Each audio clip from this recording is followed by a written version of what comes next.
So for those who are more adept practitioners, you will get a lot out of this. Those of you who are going to be presenting the Dharma in the future, you will see ways in which you can present the Dharma so that people can understand it. And so I want to start off with a story. This is from the Manjusri's Perfection of Wisdom Sutra. And it talks about Sariputra. And Sariputra was looking around everywhere, and he was with Shakyamuni Buddha. And when he was with him, he said, and this is not how it sounds in the sutra. I'm adding Gilbert's own embellishments of what he said to him. But Sariputra looks at everything and says, World Honored One, all the Buddhas, they have beautiful Pure Lands. How come yours looks so crappy? No, how come it looks so bad? And all the disciples are just, oh my God, I can't believe he asked him that. Oh my God. He's like insulting the Buddha. He's telling him he looks so crappy. And the Buddha just smiled. And he put his foot out and he touched the ground with his foot. And in that moment when he touched the ground, the world instantly became this Pure Land encrusted with jewels. Now, it could be anything that you could imagine what a Pure Land would look like. But in those days, they really revered jewels of different kinds, and said the whole place was this beautiful, sparkling land. And Sariputra was looking around and going, how did that happen? And the Buddha said to him, it is because of your delusions that you make this world appear this way. If you do not have these delusions, the world will appear just as it appears now, in a Pure Land. And so Sariputra could not understand that, because still, even though he was a very accomplished disciple of the Buddha, he still clung to vexations. He still clung to a very thin veil of self that prevented him from seeing the world as it is. When I first started out in Buddhism, listening to what I just told you, I would go, all right, that sounds nice, but now, when I hear it, it strikes directly to the heart. It is something that I want to share with others, because it is indeed this way. When we are free from vexations and delusions, greed, hatred, and ignorance, wherever one looks, they see Buddhas. Wherever one looks, they see the Buddha land. It converts. It's hard for us as sentient beings to understand this. Sometimes I tell people, and they say, I don't understand. I'll say, you will never understand. But it's not an insult. It's saying that the self can never understand. The one that says, I will never understand, is ignorance and confusion and fear. It is just a habitual pattern. Being free from that, the world is a Pure Land. We are here in this Pure Land, knowing that people see it as a cesspool filled with bitterness, hatred, killing, stealing, all sorts of different things. But this is a dream and a bad dream as it is. When we can really understand Buddha Dharma, we understand that just this moment, just this very moment, in all of you, there is nothing that's lacking. Master Ling Chi said to those gathering to listen to his lecture, do you want to see the Buddhas and the patriarchs? How many of you want to see them? Of course, everybody raised their hand. They wanted to see them. Here, nobody raised their hand, so I don't think you have an interest in seeing the Buddhas and the patriarchs. How many of you want to see the Buddhas and the patriarchs? Raise your hand. Some of you don't? You already fell asleep? I just began to talk and nobody wants to see, most of you want to see the Buddhas and the patriarchs. Master Ling Chi said, it is just those right before my eyes that are listening to me that are the Buddhas and the patriarchs. It is just this way. Now I know I didn't start with the ABCs. ABCs is cross your legs, hold your body up, don't fall asleep, don't have scattered mind, and forget about your body pain. Okay, that's the ABCs. Now we move on from there. Okay, so you want to know how to meditate? There it is.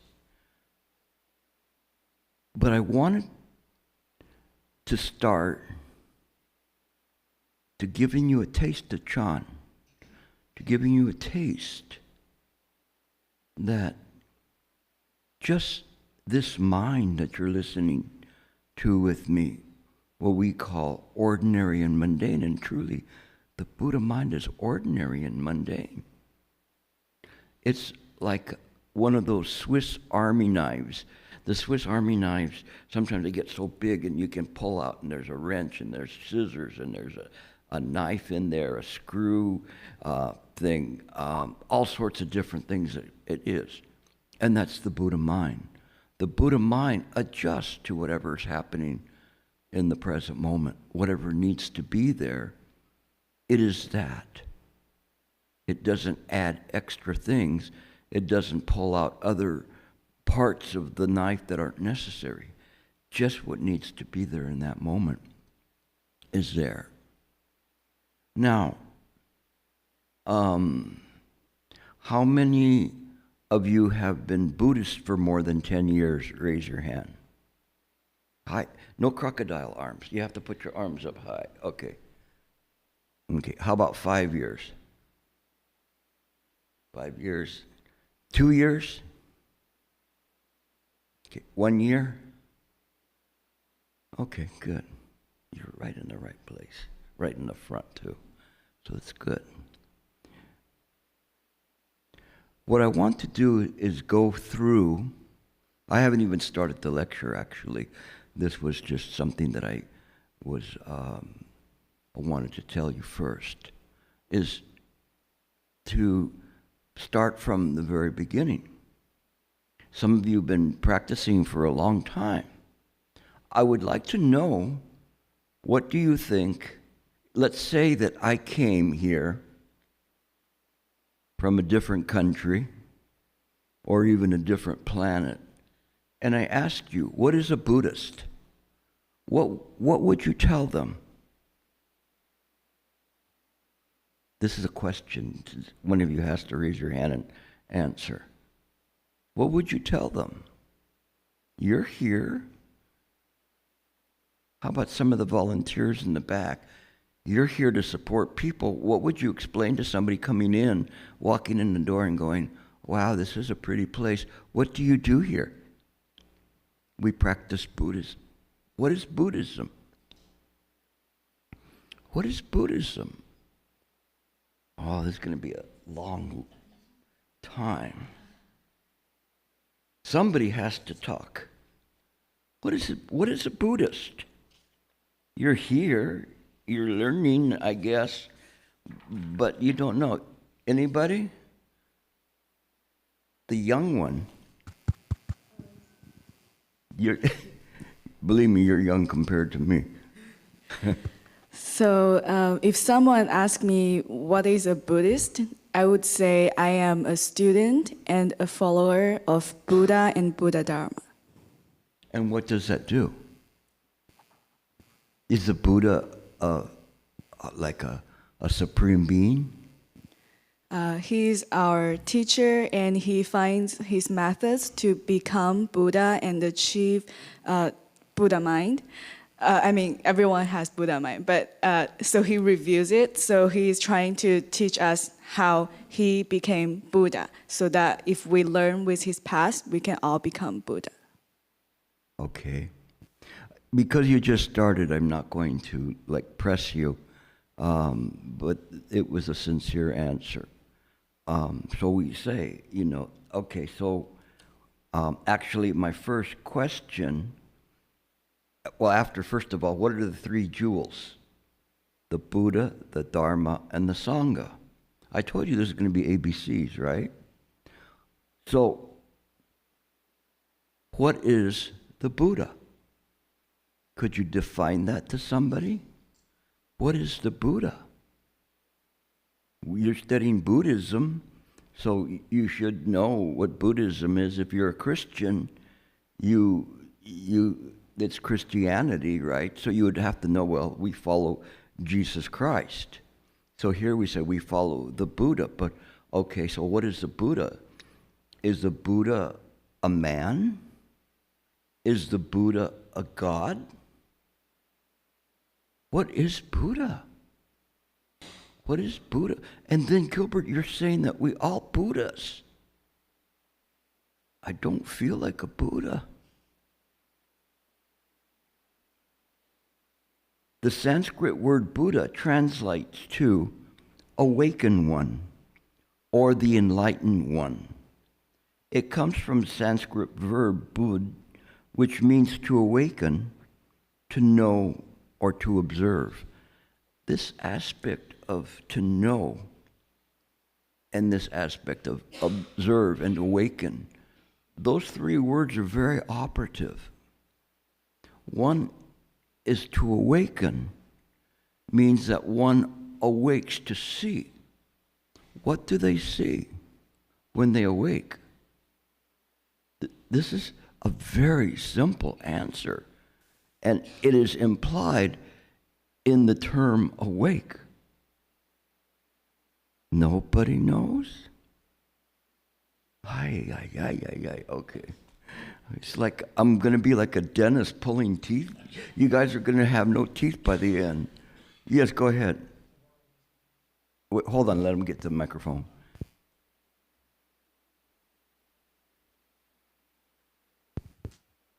Okay, it's on already, so. The world as it is. Oh, say it louder. The world as it is. The world as it is? Okay. And so you see, when you awaken and you see the world, is this the world as it is?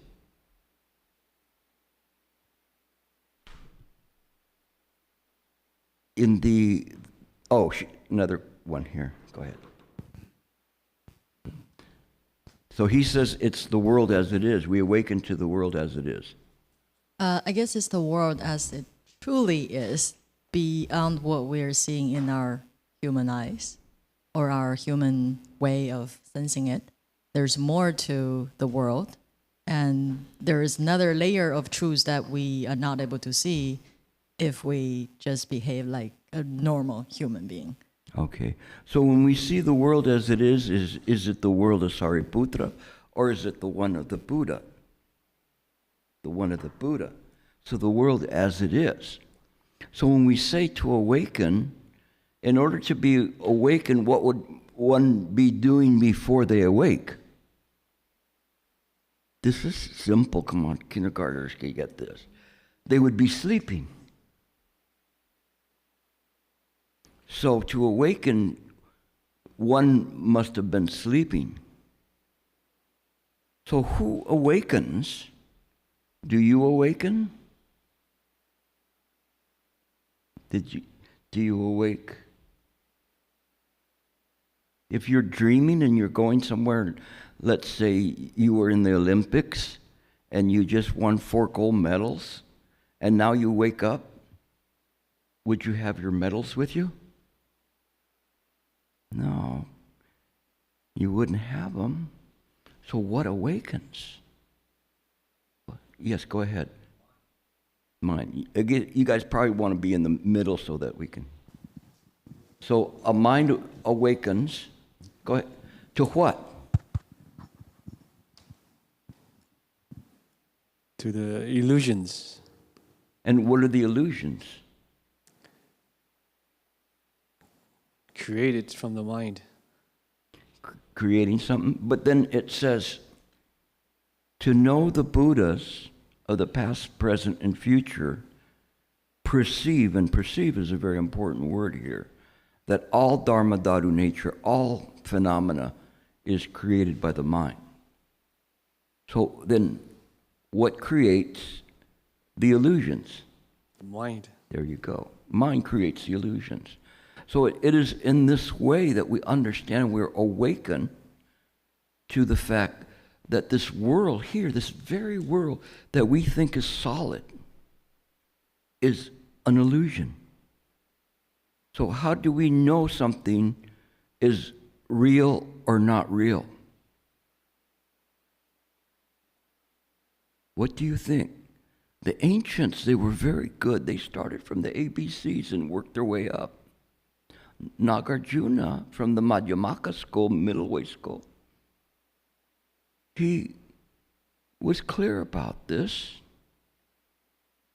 I say it in a very simple, cut to the chase, simplistic way, which is anything that moves is an illusion.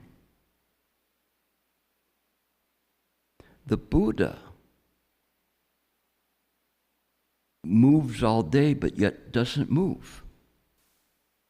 The Buddha mind.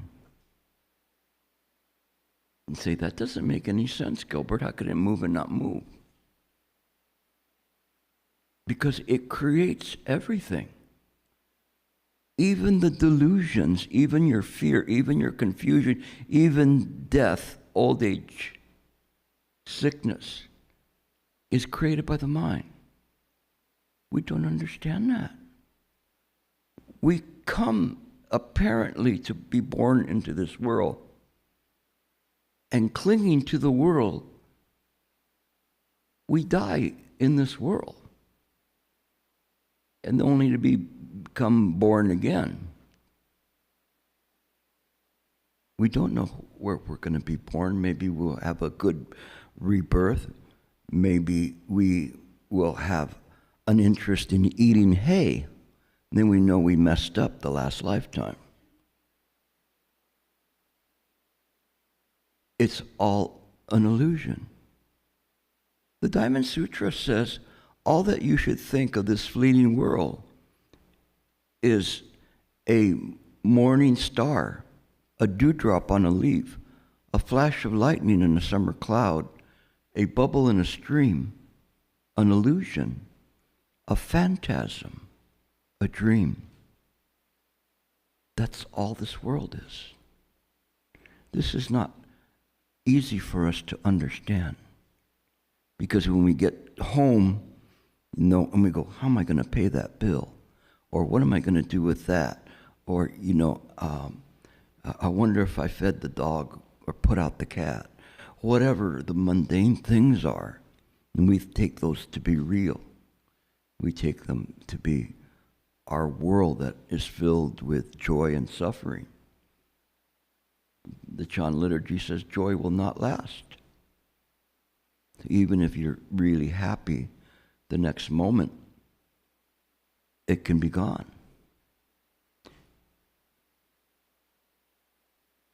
There's a song from the 80s, Elvis Costello song, and there was a lyric in it that just made me laugh because it signified so much this world.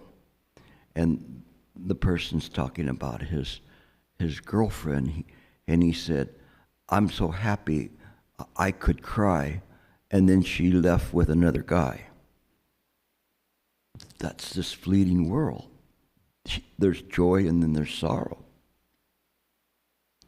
The Buddha, awakening to this, realized there is a way out, that we don't cling to this world. It is not that we disavow the world.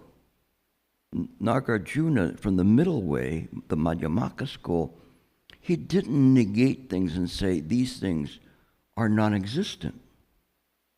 Yet, he didn't say that they exist.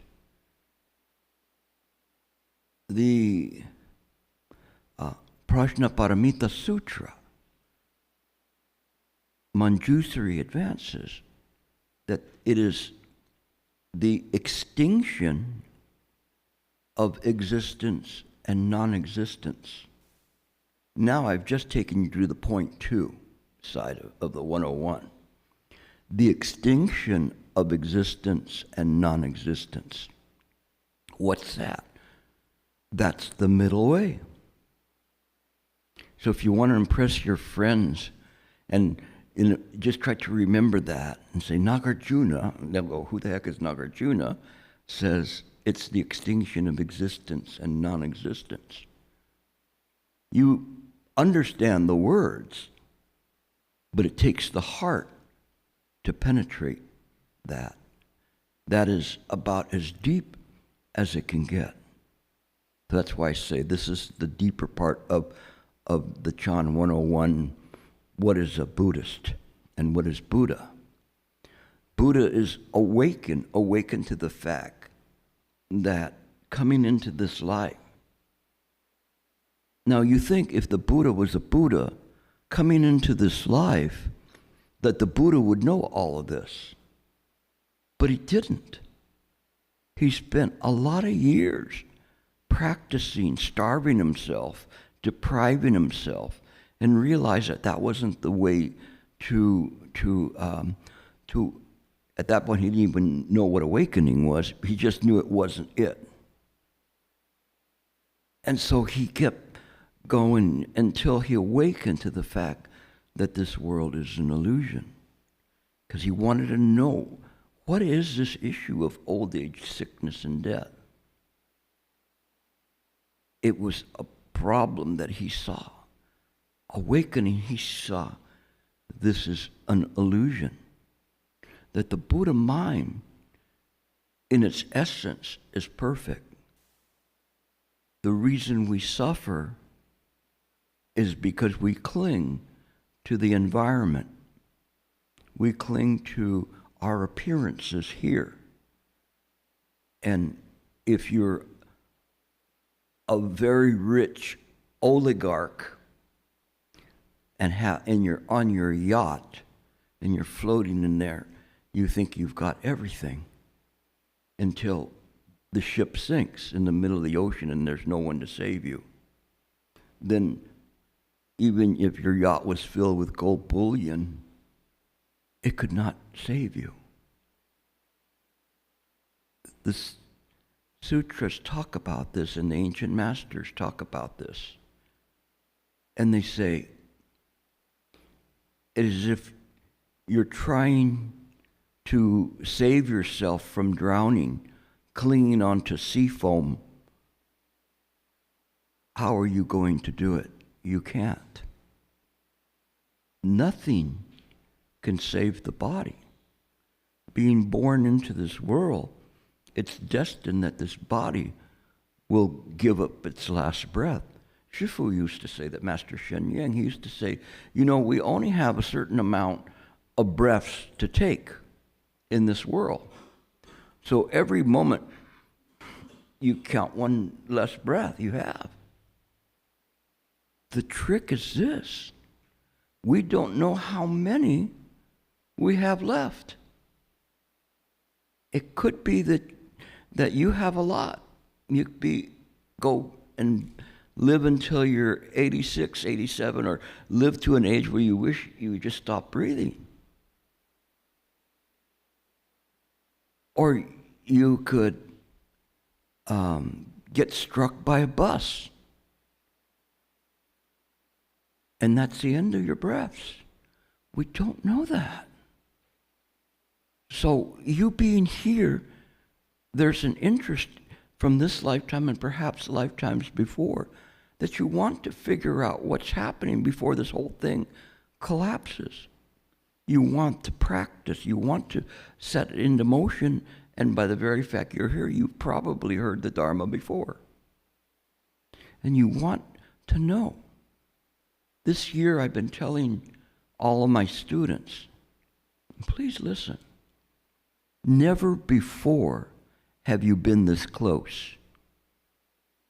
Never before have you been this close to really awakening. The choice is yours from now to fall back into a slumber or to practice sincerely. And if you can practice sincerely, you can practice well. Because you haven't been this close before. You haven't heard this, what is called right view. What I'm presenting to you today is Chan 101.2, right view. So now we know what the Buddha is, and there's this, they said, to know or to observe. So does that mean that the Buddha and you are different? No, because I already told you that you have in you Buddha nature. So how can they know and observe? How does this happen in this way? Because we say it's non-dual. There's not this and that, but there's this knowing. To you, each of you sitting here, more than anybody else, even more than your proctologist, would know your body. I say proctologist because that's the doctors that study your bottom. But you would know your bottom more than a proctologist. Thus, you'd know everything about your body. You know where all of this is or whatever, whether a toenail is too short or you have this or a tooth is bad or whatever. People looking at you would not know that. They would not know what your body like you know your body. Because your eyes see it, your senses feel it, doesn't mean that it's dual. The body is just one. And that body is aware of everything about your body. It is intimate with your body. The Buddha mind is the same, but the body of the Buddha is the Dharmakaya. So the Dharmakaya is the mind ground. It knows all of that. It is aware of that. It knows not only your body, but whether somebody has some lint in their belly button. Now, it wouldn't go around and say, oh, you got to take that lint out of your belly button. There's no necessity to do that. But it is the intimacy of the Buddha mind that's there, that knows that.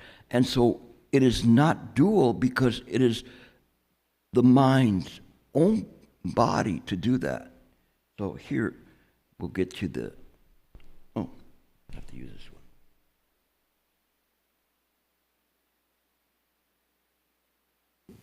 Hello? This one's definitely more powerful than that one. Okay.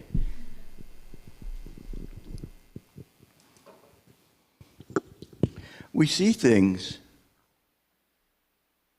I think they're going to put this on the board. All right, here we go. So if we looked at everything as a whole, it would be like this.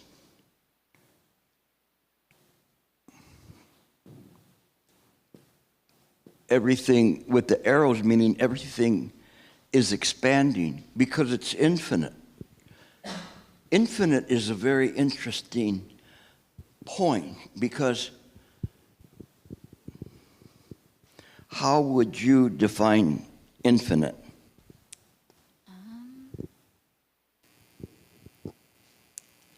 unlimited? Unlimited, that would be infinite. Yeah. Okay. Yeah. It's not easy to define infinite. It's something that there's no borders to it.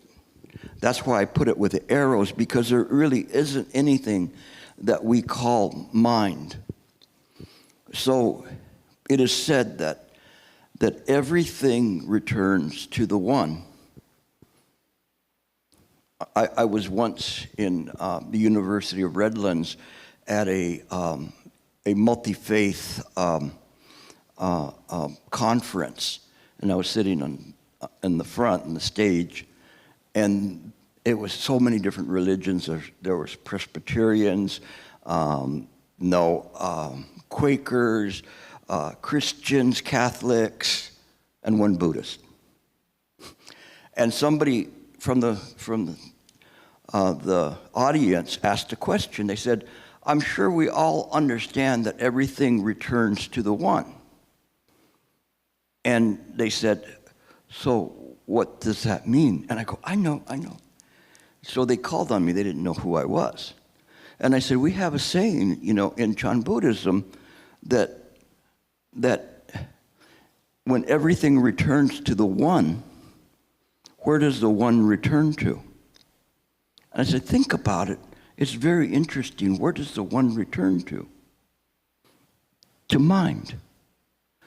And it was literally crickets. Everybody was just looking like, what is he talking about? The one's returning to what? And then I wasn't called on for the rest of the time. And my son at that time, he was 9 years old. And we were leaving, and it was so cute because he was tugging at my arm and my coat and going, Dad. When you said that about when was that, I had a question I wanted to ask.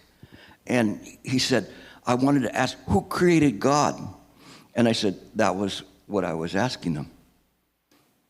Is who created God? Where does it is where the one returns to. There's no duality, not even a one in there. It is all contained in mind, all created by mind. Anything that moves is mind. There's nothing outside of mind that moves. It isn't in that way. Anything that's moving is mind. But because it's all in mind, we can't say that anything moves, because where would it go? So, very long ago,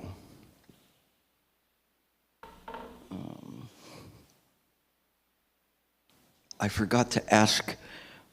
I told them, give me pens that will write, but I forgot to ask them for an eraser. Do we have one here? Oh, okay.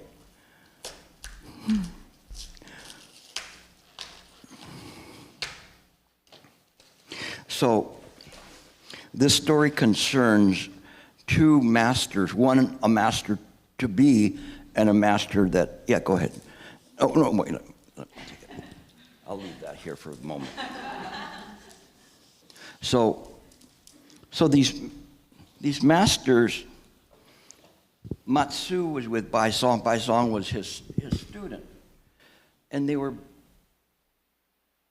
there's a lake here, like that. And grass. And then the two of them were here. And they saw some ducks flying by. They look like planes, but trust me, they're ducks. Okay, flying by. And so Matsu asked Baizong, where are the ducks going to? And Baizong didn't understand that it was a Chan question. So a lot of times when I'm with my students, my questions or my responses will be in Chan, and they may get it or they may not get it. If they don't get it, then there will be rebuke, but not as much as Matsu did. Because when Baizong said, oh, they're going And as soon as he went going like this, he didn't even finish it. Matsu grabbed him by the nose and twisted it so hard. He twisted his nose so hard that he became enlightened. Now, any of you that want me to try it on you, I'll be glad to do that. I can't promise you're going to be enlightened, but I guarantee you'll know which way your nostrils are pointing. In any case, when he did that, he suddenly became enlightened. Why? Because where would these ducks go? Where are they appearing? In mind. You see, he's so sharp. So in mind, they just appear in mind. They cannot go outside of mind. Where did they go? There's no out of bounds in mind. They can't do that. They may appear to dissipate or go, but they've never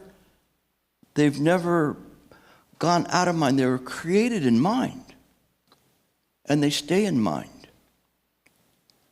This is important for us to understand. This is called right view.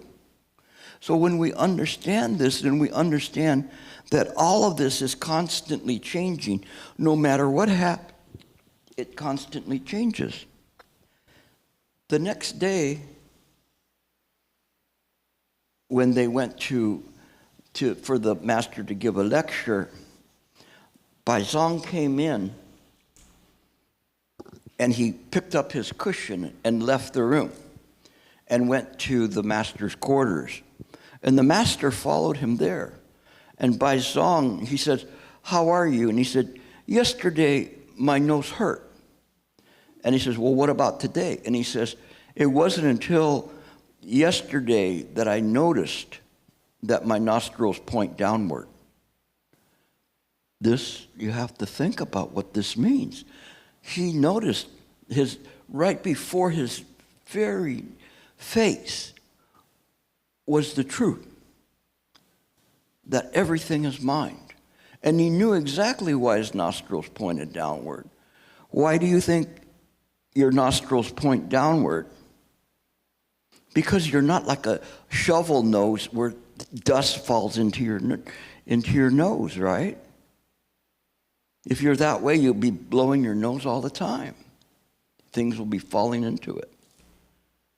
But what it means in a more intimate way is he was intimate with his body. This body that we have, he's intimate with it. Not his own body, but seeing causes and conditions, seeing everything in that way, in the ordinary and mundane that his nostrils pointed downward. This is Chan. This is how we look at things. This is how we penetrate. It seems like it's very simple, but in this simplicity, there's a profoundness in there. This is Buddha mind. This is Buddha mind perception. Now,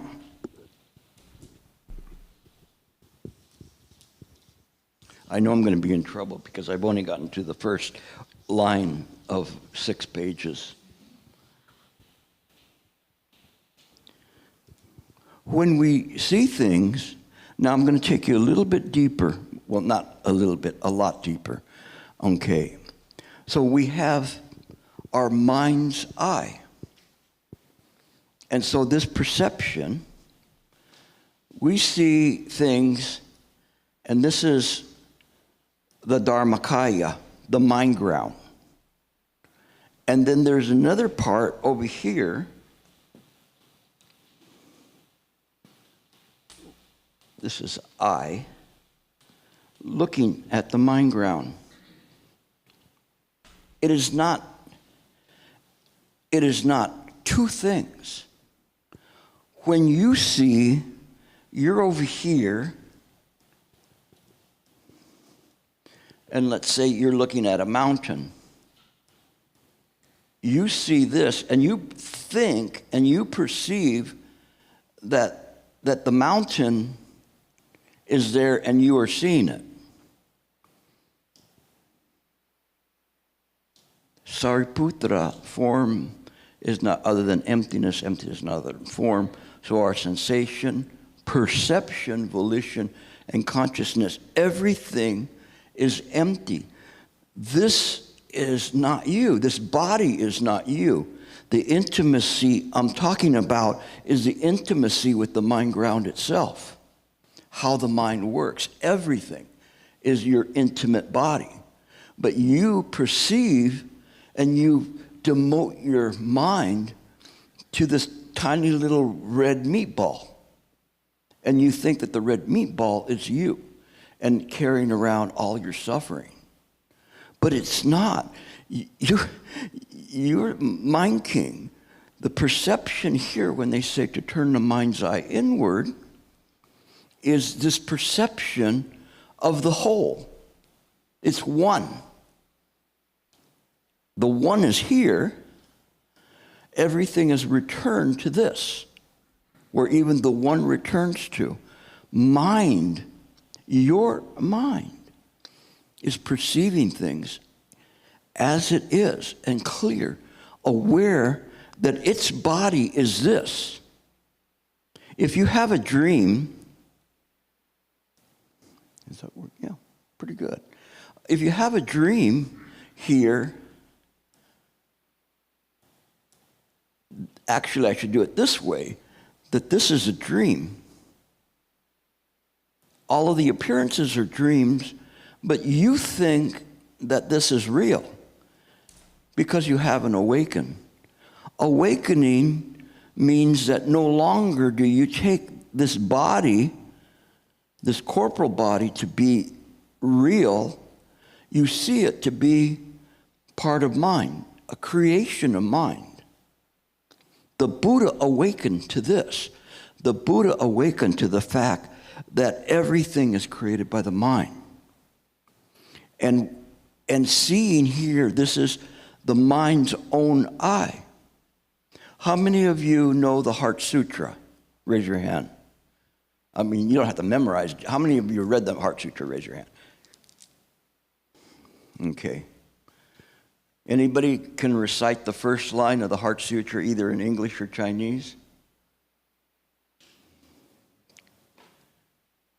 Who's going to recite it? Hiya. When the great Bodhisattva Avalokitesvara, who is Avalokitesvara, Kuan Yin Pusa, was coursing through the deep Prajnaparamita. Coursing, what is coursing? Coursing, like on an ocean, you're following a course. Where is this deep Prajnaparamita? He perceived. Didn't we say in the Heart Sutra further down that the perception is empty? That's five skandha perception. That all five skandhas are empty, thereby transcending all sufferings. So he realized that all of this that's attaching to this person, creating the idea of birth and death and everything, it's empty. So it isn't necessarily extinguishing it completely, it just puts it in the proper place that it's a dream. Mind can see that because mind has awakened. And as I'm walking here, I'm walking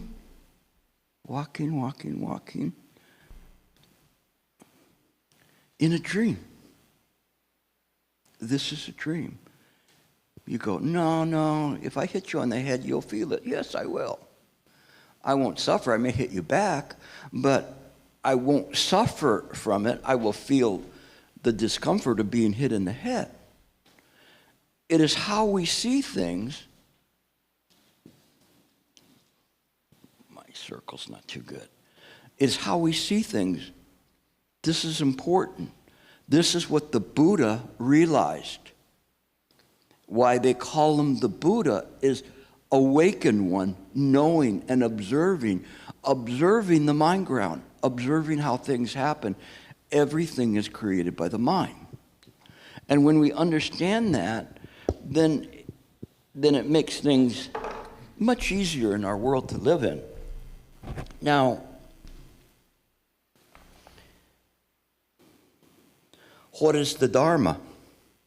See, we just started. Now, what is the Dharma? Anybody know what the Dharma is? Come on, you guys, you have to know what the Dharma is. Hold on, she's bringing the microphone.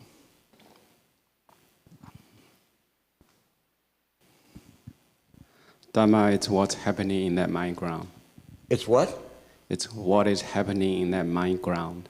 Okay, there's two things in terms of Dharma. There's a Dharma with a little d, which is phenomena, and then the Dharma, there's another Dharma with a big D. So what's the big D one? Big T, my understanding, is the same as the mind. Okay, so how would you tell people about that? If you were at the instant moment, then the mind and the Dhamma is the same. And when you see the Dhamma, that's the second thought. That's actually the previous thought, not the present thought. So what you just said is the Dharma. What you're explaining is the function of phenomena. But the Dharma is the words that are spoken to explain that to others, as I've been, since we started, speaking about the Dharma.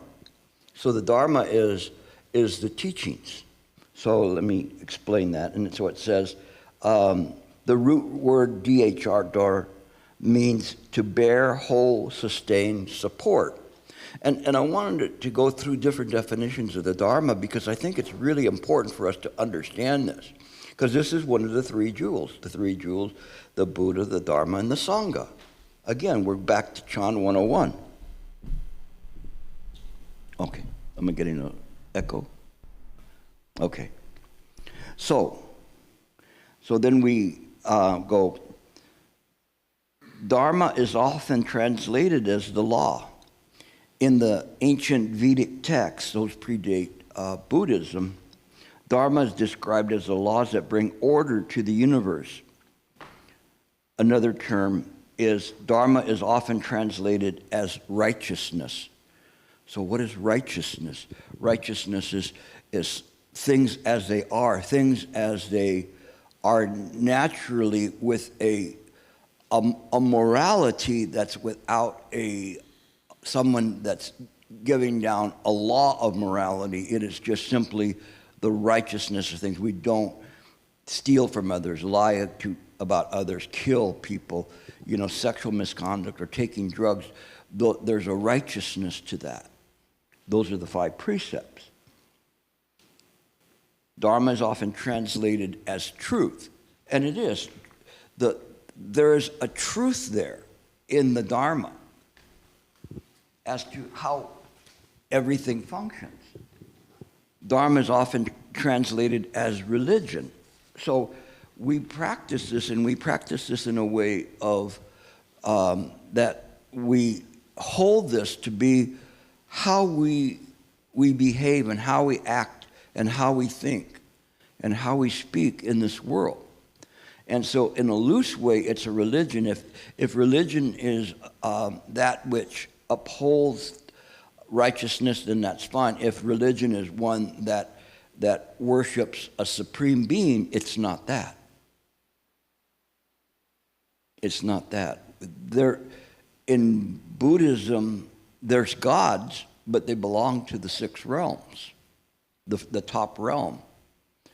But Buddhism is not monistic. It isn't a religion that has a Buddha on top. This very mind that you're using right now is not other than the Buddha mind. We only need to perfect our practice so that we can reflect that Buddha mind elsewhere. We don't try to polish the body. We don't try to, I can't see that, or I can't drink that, or I can't do this. The Buddha mind simply demonstrates righteousness, demonstrates it. It doesn't try to copy it. It doesn't go and say, I'm going to be the Buddha, and so I will try to look like the Buddha and try to act like the Buddha and stuff. Some people go, yeah, you look like Milafo. Maybe I got a big enough belly to be Milafo. But But in any case, I had that once where everybody in my class were looking at me and going, yeah, you look like Milafo. You have the ears and you have the belly. And they're all going, Milafo, Milafo. So I said, I resemble that remark. So it is the teaching, the doctrine, the duty, the natural law. Natural law is so important. In whatever I'm talking about, whatever we see, it's natural. Everything that happens is natural. We don't understand that. We can't see that. No. Once one lady came to me, and then people come to me all the time for advice, and they go, I want you to help me, you know. And she says, well, not really help me, help my husband. And I go, what's the matter with your husband? So she says, he's mad all the time. He gets so angry all the time. And I said, well, how long has he been doing this? And she said, ever since I knew him. And she wants me to like wave a wand over him or something and turn him into a nice person. No, we follow the natural law. The causes and conditions never fail. We still can change some things. I can try to help him change, and I can help her change, because I imagine she might be some minor source of irritant to his anger, maybe just a little bit. But men are laughing, the women are going, that's not the word, true. You're too young.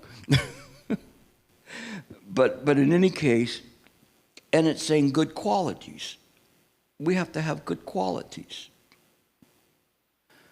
So we reflect good qualities. This is very important when I talk about demonstrating and reflecting. This is the highest level. The lower level is, say, I follow the precepts, I follow the 37 factors of enlightenment, the 6 paramitas, etc. But this is someone that's polishing a tile, hopefully to turn it into a diamond. When we truly understand the natural laws, and these good qualities are naturally demonstrated, reflected by our understanding, by our awakening. We don't have to play at that. What is the Sangha? The Sanskrit word for Sangha means multiple meanings, including association, assembly, company, and community. So in one sense, we say the Sangha is those who wear a robe, that have taken the monastic vows. That's part of it, and we entrust with them our faith that they will lead us in the right way. But the term Sangha also means the community, that each of us in our own way, even though we're not left homers, we support the community. Like a whole colony of ants, that we don't think I am better than this ant or I'm doing this. We just do the things that are necessary to benefit the community and bring other ants into the community. We don't discriminate or differentiate between those ants. And so this is our part in terms of a layperson Sangha, that we help each other and we bring people to the Dharma. We don't knock on the door, people, Buddha loves you, It isn't in that way. And, but we demonstrate being what a Buddhist is. And that's what's very important when we do that. Once, I'm an attorney by trade, and once I was preparing for a trial, or in front of the judge, and we were going to start a trial, and the attorney was actually from up here, and he went down there, and he was this one person that was so nervous and so always agitated, and we were preparing for what was going to happen in the trial, and the person said, and Mr. Gutierrez didn't give me these papers until this day. And I said, yes, that's right. I apologized to him. I gave it to him. There's no prejudice, but it's because I was giving a meditation retreat, and I just got back. And so the judge, he's known me for a while, classic white-haired judge, and he just looks at me and says, Mr. Gutierrez, you were teaching a mediation retreat? And I said, no, not mediation, meditation retreat.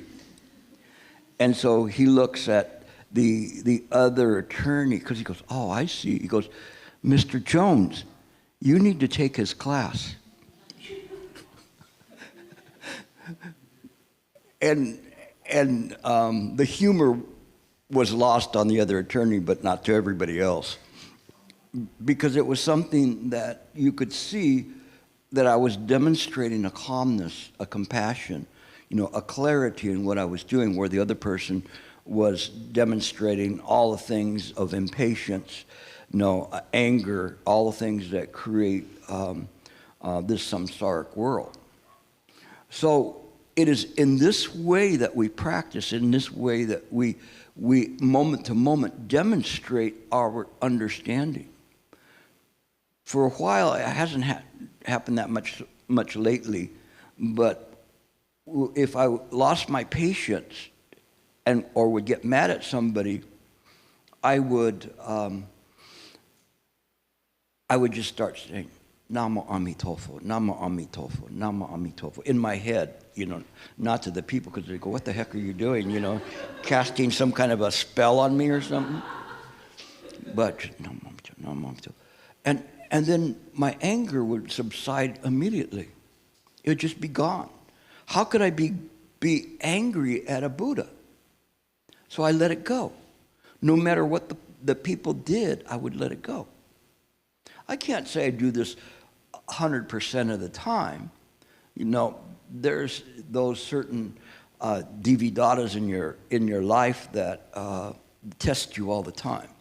But I try to do that. The Dividata was somebody that was always testing the Buddha and his practice. But I try my best. And I try to, again, not adhere to it like it's like some principle, but reflect my own gnosis, understanding of how mind works. If I get angry at this person, it will continue on. If there's somebody there and they're walking the other way on the street, I don't know them. If I smile at them, the next lifetime, that person will come, we will meet again.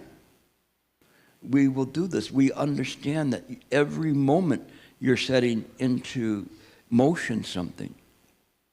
Once I was outside, again, this is all about Buddhism and how to live, so that's why I'm digressing into this part, to show you how you live as a Buddhist. I was waiting in line for the court to open up, and there was an attorney that was in front of me, and there was this little cockroach, not a little cockroach, it was a big cockroach. It was walking right in front of the door, and the man was thinking out loud. He was thinking in this way. He's standing there and going, look at that cockroach. It's a big cockroach. Oh, I don't like cockroaches. Maybe I should step on it, and kill it. He literally was saying this out loud. And I'm behind him going, please, please, don't let him kill the cockroach, or he'll come back as a cockroach 100 times. And he finally let the cockroach walk by. The cockroach is just a cockroach. It was just going by. It wasn't even in the building. But the person was discriminating against it and seeing that it was something that needed to be extinguished. I remember many, many, many years ago, there was a cockroach in my office. It was about this big, like 4 inches. Never seen a cockroach that big before. And I was trying to get it, and my staff was going, get it, get it. You know, they didn't want to get near it because it was so big. And as God is my witness, Buddha, as Buddha is my witness, I didn't know cockroaches could fly. Do you guys know that you've seen cockroaches fly? They are not a pretty sight when they're flying. Oh my gosh. They literally, how many of you seen a cockroach fly? Oh, a lot of you. You guys need to clean up your houses. But the first time you see one, if you never knew they could fly, they sound like that. And I was just like, okay, I'm leaving you alone. You know, I don't know where you came from, but anyway, thank goodness now I have a greater appreciation for creatures, especially small creatures. I can't say I'm 100% that I don't extinguish creatures, but I'm mindful of anything that I take a life of, you know. I really regret it. Sometimes it's necessary. But I try to, even when you have mice in your house, I try to save the mice as much as I can and take them to the field. I had saved this actually it was a rat that I caught, and I went to the field to let him go. And I opened the trap, and the rat started running in the field. And lo and behold, not only was I there, but a hawk was there. And the hawk just flew down and took the rat away. It was quite an experience, you know, because you're doing your best to help them, but the karma was so strong that the rat was still taken. And you see, even in your best wishes, sometimes it's that way that you try to save something and it can't. It is just the natural laws of the world. I just happen to release them in the nature, and there's the natural law that the hawk wanted to fill his belly. It is this way that we see this world. We don't simply transmit merit for the prey, but also for the predator, for the oppressor and the oppressed, because things will switch in different lifetimes. And it is Chan that gets us to the point where we see the world as it is, naturally. And that's important for us. When we're living day to day, we see everything is natural. Try to remember that. A lot of people that I've taught this to, it's really changed their life to see that it's natural. When the lady wakes up and her husband's angry, that's natural. He was angry the day before. He was angry the day before that. He's going to be that way. And you have to see how things are. Another person, one of my friends, she confided in me about her husband. And her husband was always angry at her, always picking on her. And she says, I don't know what to do. And I said, it's obvious that he pushes your buttons. He will say, you're lazy, that's a button. You're ugly, that's a button. You're whatever, you know. And all of these are buttons that he'll push. Whether they're true or not, he just pushes them because he's habituated to do that to get a reaction out of you. And so I told her, go home, and when you're at home, just recognize the buttons that he's pushing. You know, you're stupid. That's a button. Don't jump for it. And so he came home and started running through the whole list of ugly, fat, lazy, stupid, whatever buttons. And she would just smile at him. By the end of the night, he was going crazy. He goes, "Why the hell aren't you mad at me? I've been insulting you the whole night and you haven't had a reaction." And she just smiled at him because she realized that's exactly what he was doing, and he proved it. And he had been so habituated to doing that when he did that, he knew he was doing it, but it was like out of control. It was natural for him just to come home. "Hi, honey, you're fat. Hi, honey, you're ugly," or whatever the things are. So we see the naturalness of that, but then we don't buy into it. Whether this person thinks we're this way or that way, if he really doesn't like it, he can leave. Or they can divorce or whatever. But one doesn't have to endure that. And when I say endure, it doesn't mean that you have to physically stop that person.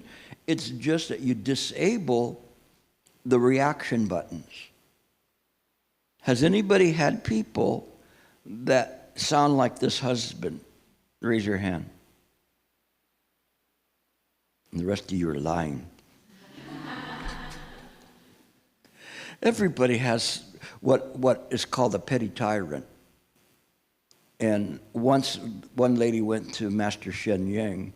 Now I've been going through this so long, a lot of Master Shen Yang stories I've already experienced myself with my students, but she went to him and said, "Shifu, my husband, he's so awful. He's always calling me names. He's doing that, he's doing that." And what did Shifu tell her? My gosh, what he told her. He said, "That's wonderful news." And she said, "What? You didn't hear what I said? He's calling me this and this and this and this." He says, "That's wonderful news. Not everyone in their household has a bodhisattva like your husband." And she said, "What are you talking about? He's so mean to me. He's calling me names. Are you those things?" "No, I'm not those things." "Well, then he's a bodhisattva." "Why?" "Because not that many people have a petty tyrant that enables them to practice every day." Think about this. There's a real logic to this, that what Shifu did was convert what is anger and hatred into wisdom. It's a perfection of wisdom. So as we practice and we have this perfection of wisdom is very amazing because it works from the top and radiates down. What we try to do is we try to polish ourselves to come to the top when we're already at the top, because I already told you, you have Buddha nature. You already possess Buddha mind. You have it already. All you have to do is let it shine. The supreme way is not difficult as long as we don't pick and choose. So we don't pick and choose. We just see the things as they are. We come into this world. Shifu said, scientists can tell you how you're born to your parents, but they cannot tell you why. Think about this. Why are you born to your parents? You're born because of causes and conditions. You come in naturally into this world in this life stream that continues on. Not you as an individual, but the stream of this kind of intentions and I hate to call it consciousness, but it's kind of a different type of a consciousness that goes on, like a current in a river. So is a current in the river separate from the river? No, it's not. But that's what the life stream is. is sometimes it can be very turbulent. Sometimes it can be a warm stream, sometimes a cold stream, depending on the causes and conditions. When we see that, then we understand why we're here in this particular body, the way that we look, the language that we speak, the culture, the parents that we have, whether they're loving or not loving, family members. You know, one of my sisters said about one of my other sisters, I love my sister to death, but if I had to choose sisters, I wouldn't have chosen her. And it's just something that actually she was very honest, you know, because no matter what, she's our sister and we love her. But she's very difficult, sometimes problematic to be around. And she just can't control herself because she just doesn't understand. She's not aware. She's not awakened to what other people think or what other people feel, more importantly. Your words can cut very deeply, very strongly. Your actions, that's why we say we always practice from body, speech, and mind. So if you're talking to somebody and they're talking at you and you're like this and listening to them, what do you think they're going to perceive of you? You're not listening, you're just waiting for them to have to take a breath so that you can point your finger at them and you can do something. So that's your demonstration from your body. From your speech, your words can cut very strong. I hate you. You're stupid. You're ugly. You name it, the ones that trigger negative emotions. And what you think. And so when you see the things of what people think, it makes it, you can feel people, what they're thinking. The more you become intuitive, you understand. You may not know every single word that arises in their mind, but you understand the mind pattern of what is going on. When we are aware of this and illuminate this, because that's what Buddhas do, is they illuminate the mind ground. They illuminate this and they realize what appearances are coming up. When we talked about this here,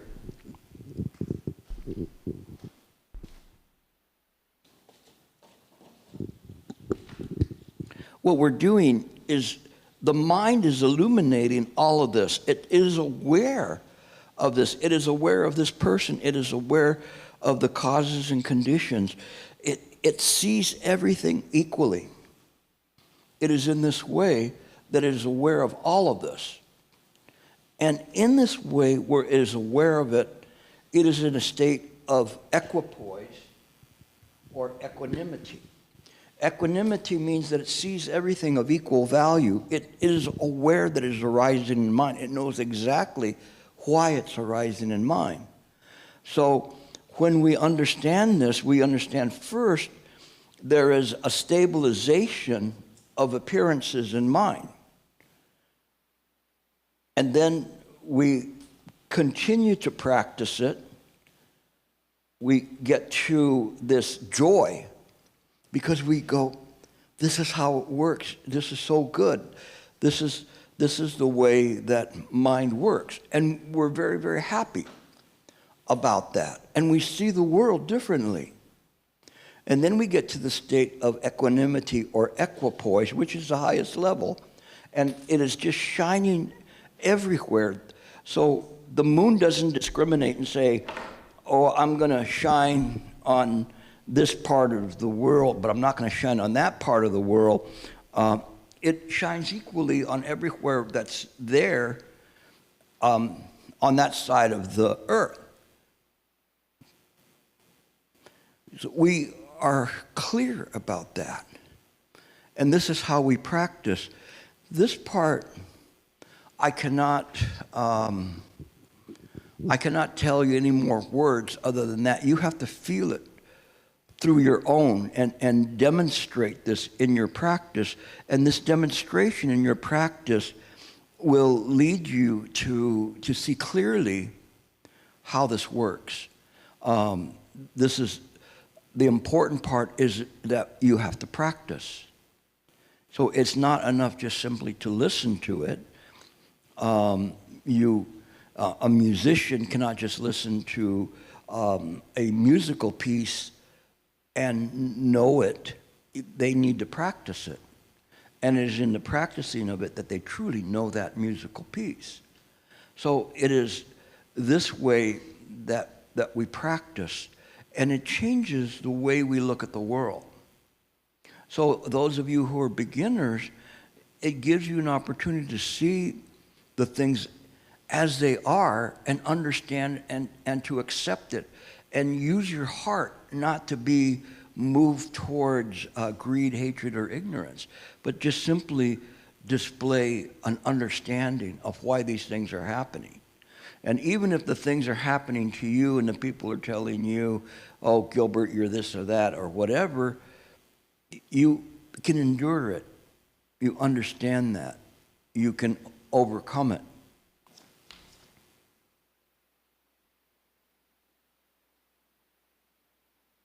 Okay.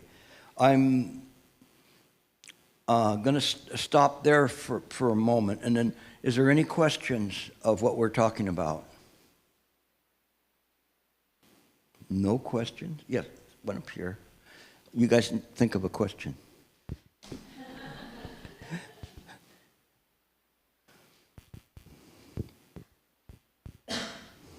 There was a question that arose when you were talking about the mind, and you were saying that it's not real, like our body's not real, this isn't real, it's an illusion.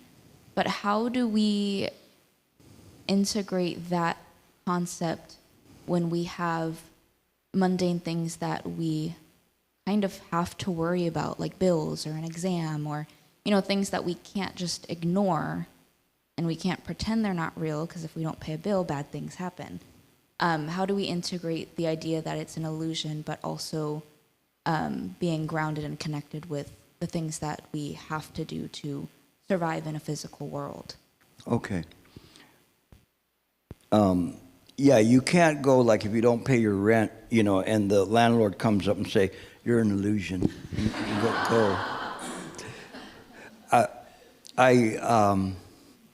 I'll go to a different source, the Bible. And the reason I use the Bible one is because to me it's probably the most clearest explanation that it is in terms of that. And that's that one renders unto Caesar what is Caesar's. What that means is that if you have to pay taxes, you have to pay taxes.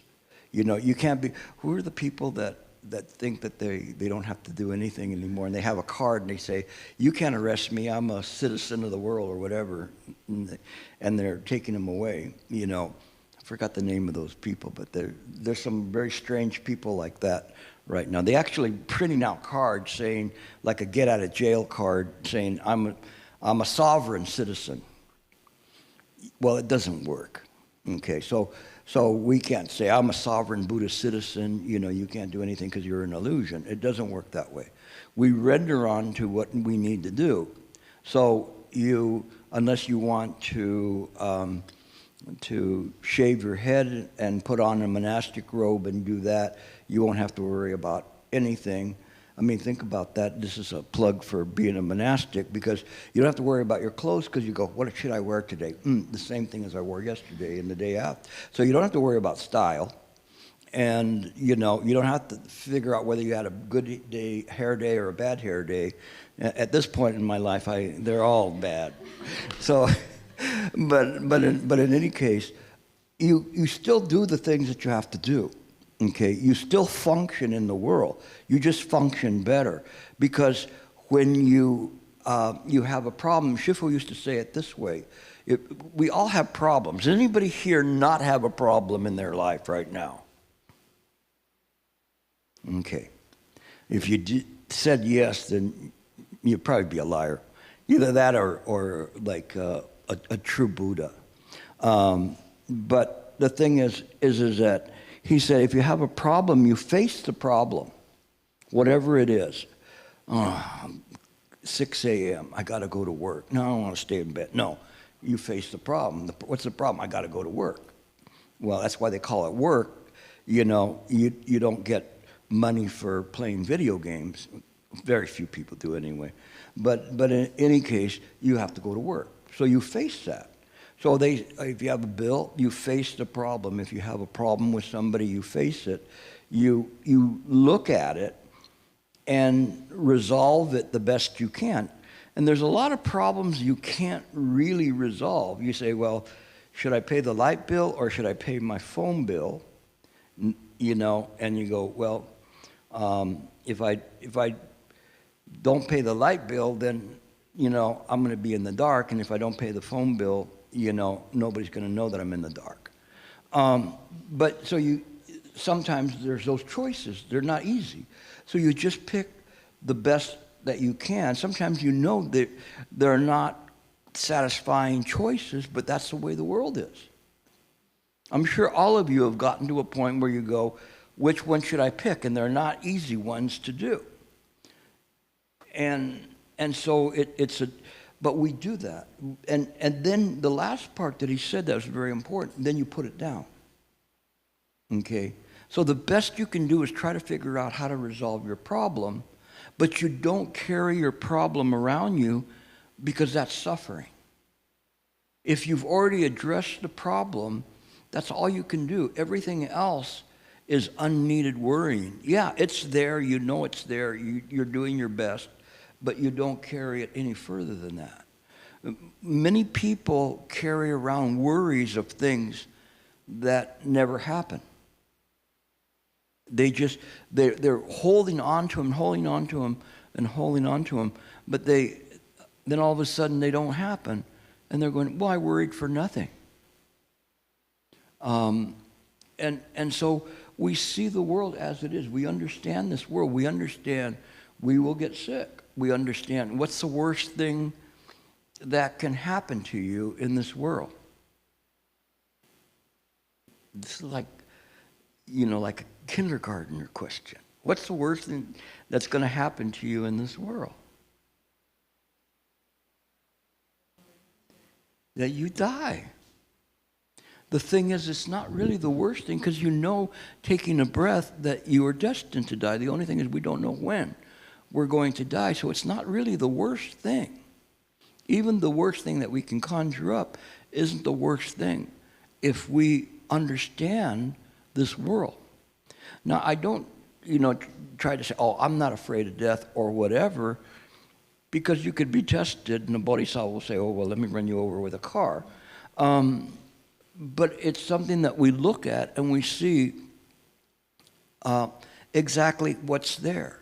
So you deal with your problems. You see that naturally these arise in samsara, but you let them go. You don't hold on to the problem the whole day, whatever it is. Yeah, you have to work, so you have the choice. I can work or I can starve. So which one will you pick? I don't want to die, so I'll work. So you work, and that's just the way it is. We can't pick sometimes who our bosses are. And so sometimes it's not easy, but we have to endure. But we understand that everything is always changing, but our practice is one is looking directly into this very moment and understanding what is arising. It is this understanding that is wisdom. And this wisdom will create for you an oasis from emotions, not inoculation as to adversity. You still are going to face whatever is coming up because of karma. That's just the way it is. But you don't have to suffer because of it. That's different. That's a choice that you can control. Okay? So think about it that way. There's questions here. I had a question in a similar vein, and this goes back to where you're saying about how like everything is mind or created by mind. And I think, going back to like your flying cockroach example, right? It's like, how could I can see it being like your judgment of the cockroach is an illusion, like the terrifying experience, like that part's an illusion. I guess like I'm not really getting how like the cockroach itself could be an illusion or not real, or how like physical things as well as things that, you know, or like actions that occur like from physical things, like how are those not real and how are those like part or even created by the mind? Yeah, your question is a very good question. It's a natural question, and it's one that comes from, and I'm not insulting you at all, okay? I have no intention to do that. Comes from the ego that is saying, don't pay attention to him, because look, this is solid. This is solid. It's real. You're real. Look in the mirror. You'll see yourself. But the ancients said that you should see your original face. What is your original face? Your original face would be as if you pointed two mirrors towards each other with nothing in between. Infinite light. We cannot understand that because we don't see that, and we can't see it by holding on to the body. And it's natural that we say, well, how is this going to help me pay the bills? You know, and I can't come up and say, oh, if you pray to Buddha, you know, he'll send you like, how much you need, $1,000, $2,000? Okay, you got your money. You know, just wait. And it isn't in this way. It is that we see this world, and it's difficult for us to overcome that. Your question is absolutely right on and natural, that the self will challenge this. It will challenge the idea and say, this world is real. And what my challenge would be to you is, let's set a date 100 years from now for you to come back and prove that. Will you show up? I got all the time in the world. But I mean, if the Buddha mind has all the time in the world. It has the past, present, and future. But if you cling to this body, 100 years from now, if you came through, you'd be an abomination.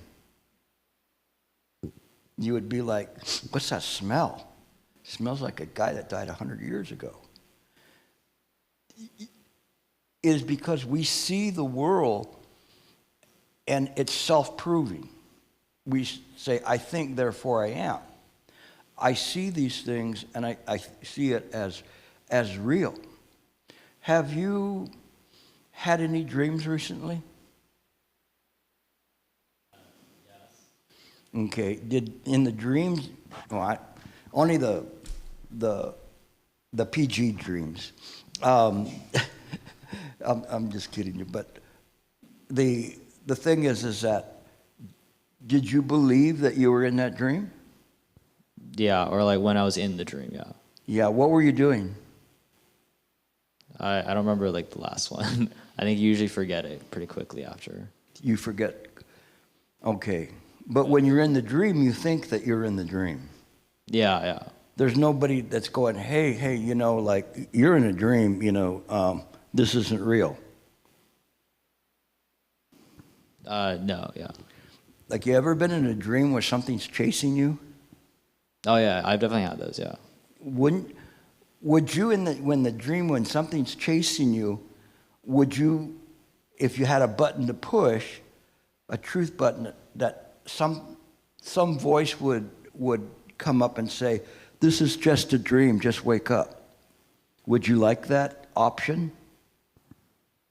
I think the button is just when I wake up. Like, yeah, but you wake up because you're out of the dream. You got to get up. Maybe it's because your covers are making you too hot, or whatever, that it scares you into waking up, and that's what happens. But if you had a button that said, it's okay, that thing that's chasing you is an illusion, just wake up. So I once told a group this in Ohio University, and there was this young co-ed there, and she said, yeah, but if everything is a dream, why does it matter? And I said, oh, you have a roommate. She goes, yeah. And I said, so your roommate, if you went home today and your roommate was sleeping and she was obviously in the midst of a bad dream, thrashing around, what would you do? What would you do? I might wake her up. Why? It's just a dream. Because there's like a pain and a suffering associated with it. So it's just a dream. It can't hurt her. She's not like, if some beast is scratching her, she doesn't wake up with the scratches most of the time. But in any case, we see the things as they are. We see that this is a dream, but it matters. It matters because even in your young age, I imagine you've already done some suffering. And so this suffering is optional. The adversity, let's say if you had lost somebody, that is going to happen because that's natural in this world as the world is constructed. But the suffering from a loss or whatever it is, that is optional. That's something because we cling to the reality of this dream, it causes suffering. So upon awakening, we see this world as it is. But this world is not permanent. It's constantly changing. If it was not constantly changing, we would say, how come you're wearing your clothes when you were 3 years old? Those clothes don't fit you anymore. Well, because everything is permanent. But it isn't that way. Everything is real. No. Is you and 3 years old real versus you now? How old are you? I'm 21. 21. I have shoes older than you. So anyway, 21. And so I'm so happy you're here because this gives you an opportunity to do a lot of things in your life a little bit differently. And Mark Twain, he said that life would be easier if we began at the age 80 and worked our way backwards. Because when you're 80, you have a lot of wisdom that you don't have when you're 21. When I was 21, I was pretty stable there. Maybe when I was in my late teens, I was a lot more wilder. But still, there's a lot of things at 21 I wish I wouldn't have done. And so, Chan, it gives you this owner's manual to this body on how to use it, how to take care of it, how to not harm people and not harm yourself. So your question is a good one. It's one that you have to look at and challenge it and say, is there something to this? But when you see it what it does is it attacks the idea of reality from the viewpoint that the reality of this samsaric world cannot be proven because it's constantly changing. And so we think it's there, but that's why I say in 100 years, your argument will lie fallow simply because you can't show up for the debate, at least in this form. So. Wait, so does the fact that that box, for example, is permanently changing make it not real? This? Yeah. Or atoms that we can't see are I was flying off thinking, right now. this used to be a tree, but I'm not sure it was a tree. It might have been let's say it's wood. Then if it was never changing, it would always be a tree. Right? But because it's in conditions, cut the tree down, it changed into a box. Now, how much lifetime does this box have? What do you think? In good condition, maybe 15 years. 15 years, right? You'll be 36 when it's gone.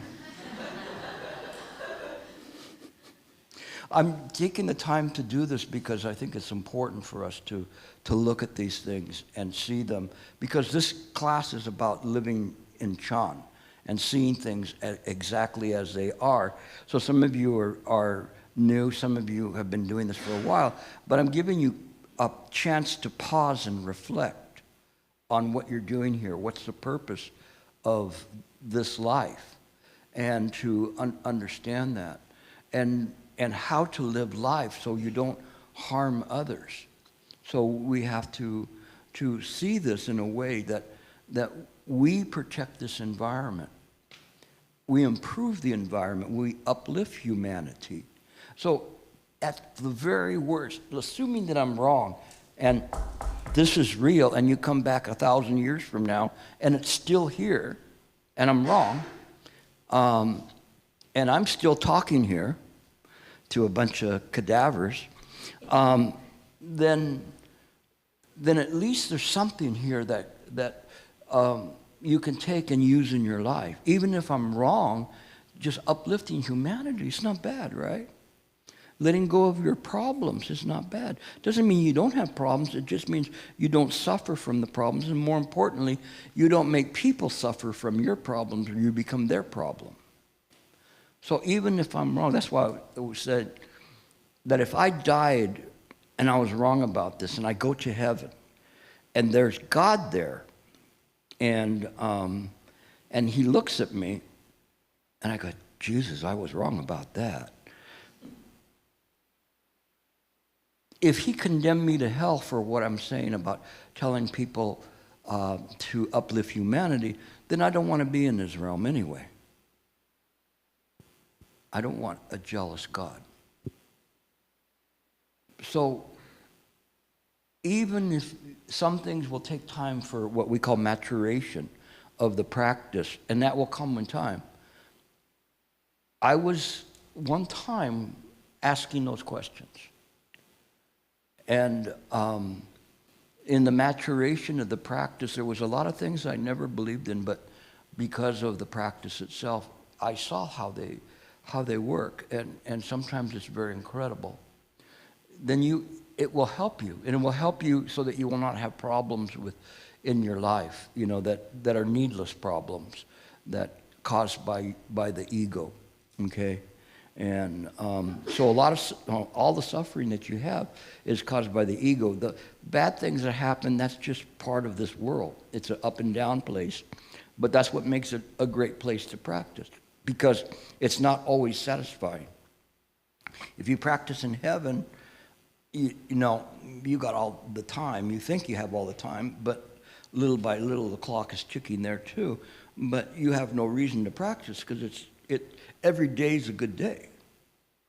Here, you may have a good day or you may have a bad day.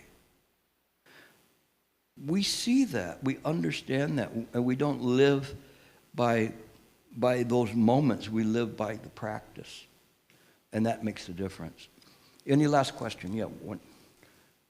I'll give you guys a break. No, I'll pick up your question afterwards, okay? Is caring, being compassionate, and all these good things is an act of ego? Very good question. And these are good questions in terms of what's happening. Is caring, being compassionate, or is it an act of ego? And I recently had a monastic, a very dear friend of mine that became a monastic. And she was very sad because some people that she knew, they had cancer and that they were going to die. And she shed tears because of that. And she was saying to me, is it okay to cry? Which is kind of like what you're saying, is it okay to care? And I said, why not? This is natural that we do that. If you lose your parents or you lose a loved one, a child, of course, it's natural that you're going to be sad. You're going to care for them. And it is this caring, even though at this point it's discriminative, meaning that you're not crying for another person's family member, you're crying for your own. But yet, it draws out a compassion that you have for this person. And it's not that we prohibit this caring for this person, it is we amplify it. I cry for everyone that's suffering. Everywhere where they're at, I cry for them. Whether it's an ant that was stepped on, a rat that was eaten by an eagle or a hawk that's been shot by an arrow, all of the things, you feel it. You literally feel it. You feel a compassion. So it's not that it's bad to care for somebody. It's just, it shows us the heart. It shows us caring. And we simply amplify it to include everyone, not just everyone living right now, everyone who will live, everyone who's already died. When I say one, I'm not just talking about sentient beings, but people that are stuck in hell, ghosts that are stuck, sitting by their tombstone, ignorant to move on. The ones in hell that can't move on, freezing or suffering, feeling despair.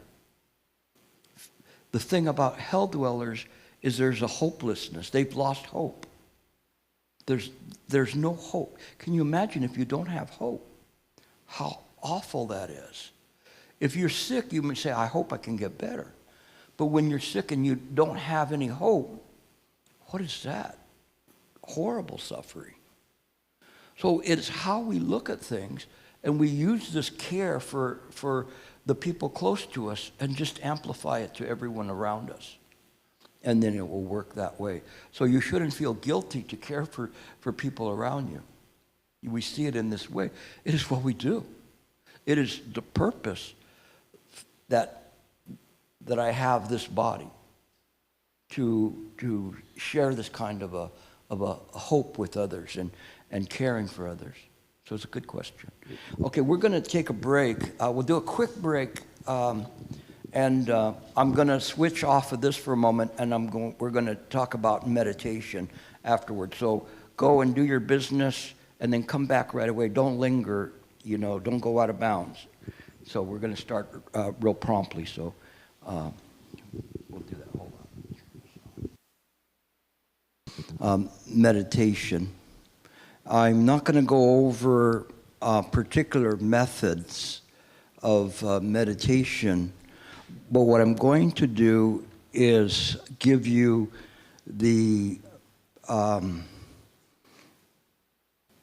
prerequisites of how to meditate, what needs to be in your meditation practice, irregardless of whether you're watching the breath, counting the breath, Huatou, silent illumination, or reciting the Buddha's name.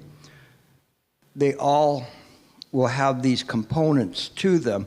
And I put them on the board here, and the Busas have written them much cleaner than me in Chinese. So for those who are more adept at understanding in Chinese, you have it there as well. When we sit to meditate, the first thing we do is that we are relaxed with the body and the mind. And as we approach the cushion, we should already understand that this cushion is, they call it a bodhimanda. It is a place of practice. And we solemnize that. We understand that this is an opportunity for us to quiet our mind. So when we sit and we practice in a way in which we approach the cushion quietly. You can do prostrations if you want. Here it's a little bit crowded for us to do that for everyone. But we sit, and everything we do, we are doing it in a graceful way. Don't do it sloppy. You're doing it in a very smooth way, very, very quiet, and it's part of the practice that we do. In this time, we are relaxing the body, relaxing the mind. So as we're sitting, we relax our whole body, and there are so many levels of relaxation of body and mind. It's very amazing. Even when you think you've gotten to the highest levels of relaxation, there's relaxation beyond those. You just keep relaxing. So you relax the body and mind, and you have an awareness. So what is awareness? Awareness is the Buddha mind. An awareness. So in this moment, just be aware.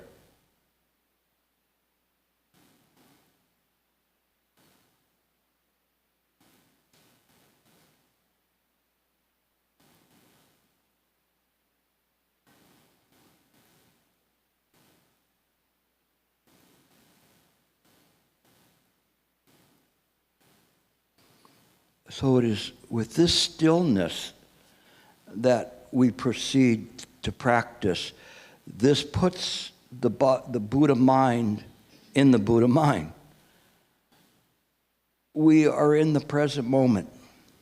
The present moment here means that we're clear about where we're at. We are not at work. We are not at home.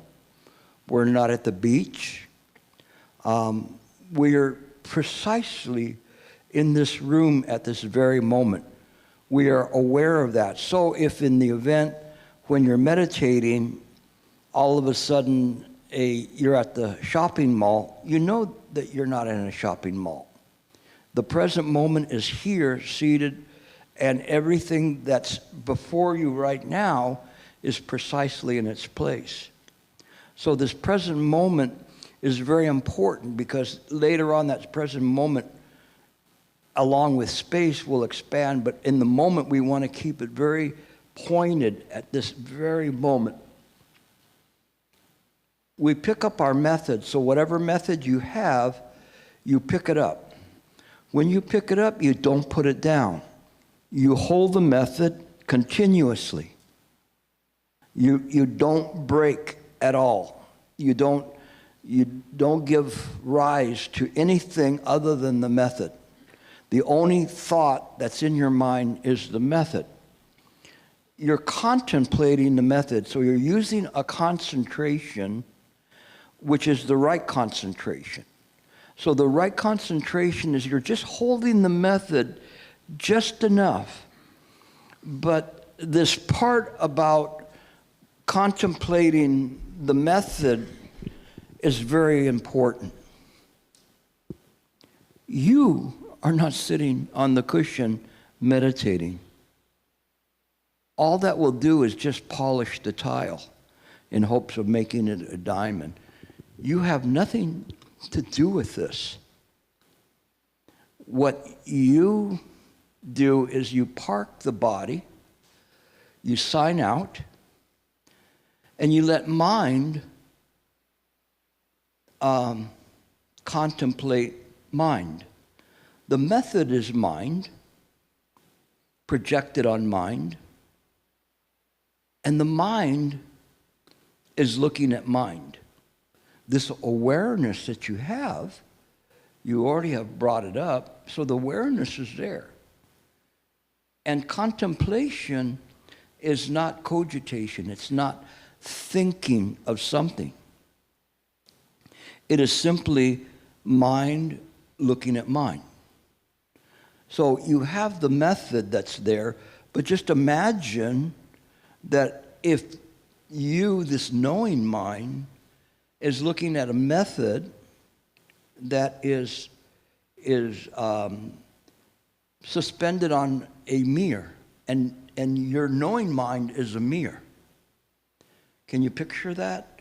That you are a mirror looking at a mirror, and the method is there. So the method would appear to be infinite. It would be like one thought for 10,000 years.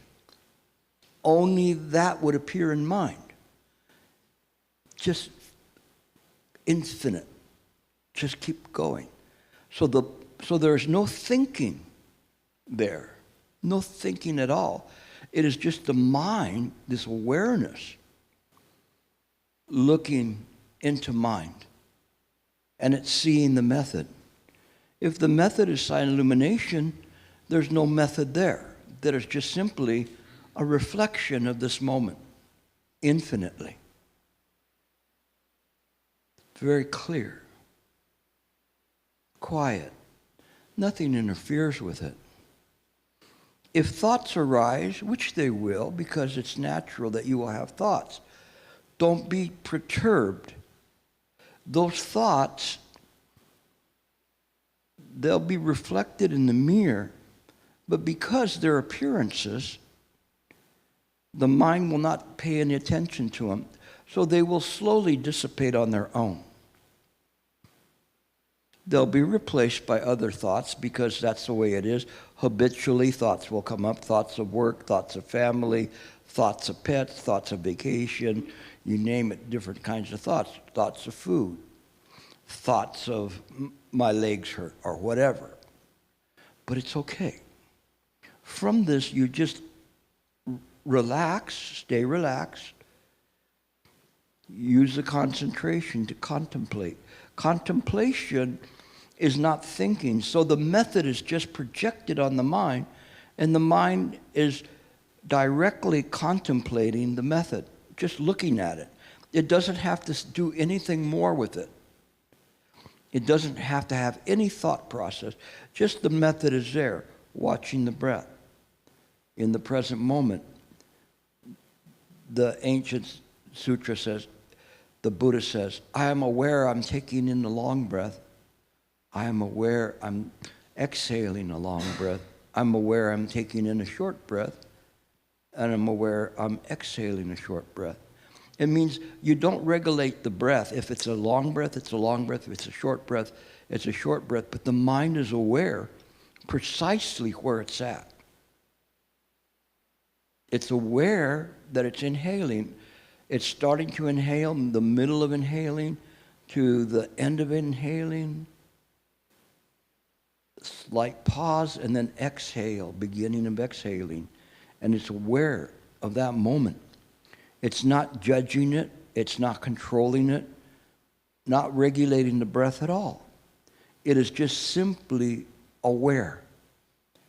When you practice this awareness in everything that you do, you will be able to notice the minute changes in the environment, from people twitching or whatever they're doing.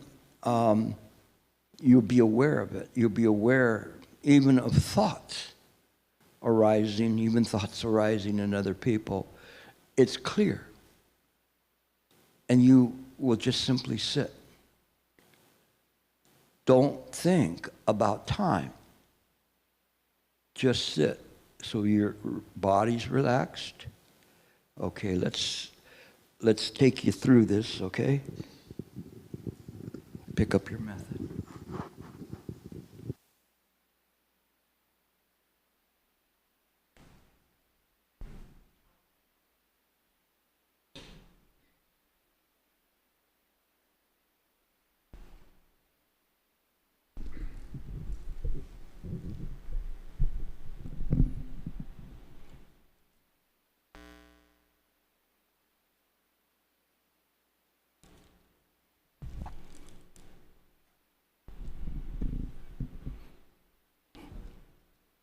You can start with just imagining a golden light in front of or on the top of your head, pouring into your head. This almost like a luminescent honey that slowly drips through the top of your head, and everywhere it drips, it relaxes. Your Jaw and eyes are relaxed. Your eyes do not need to squint. Your jaw is relaxed with the tongue lightly touching right behind your teeth, your front teeth.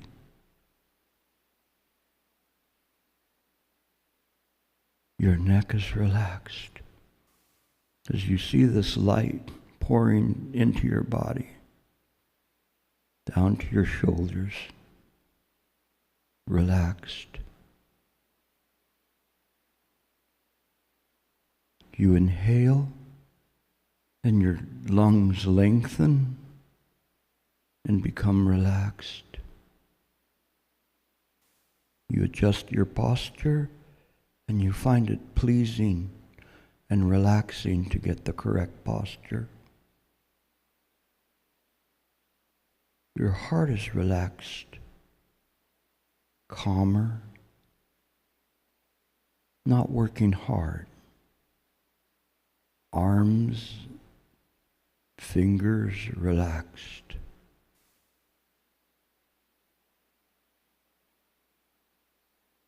Your upper back, all the muscles are relaxed.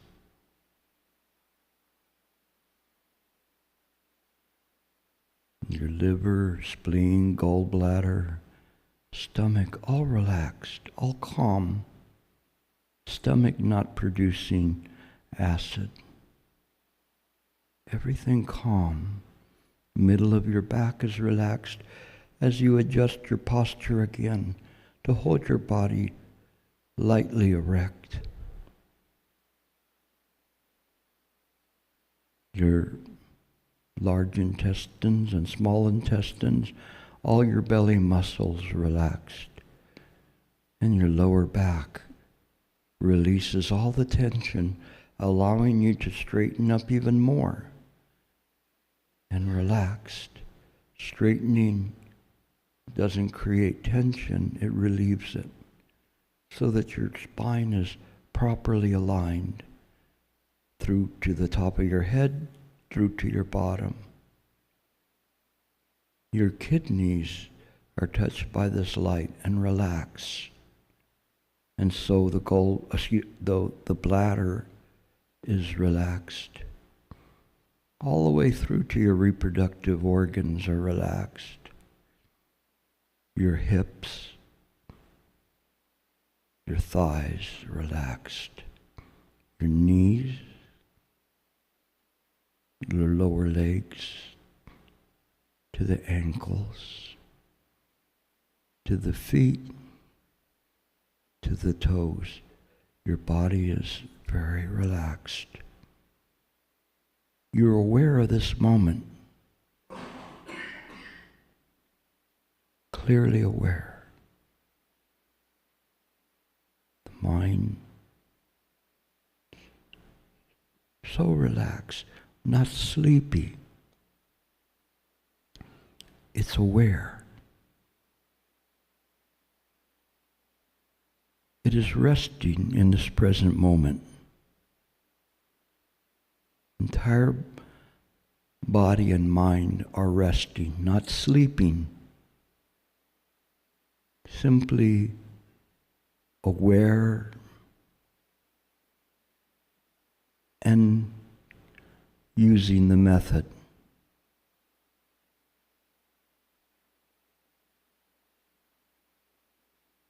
Mind looks at the method.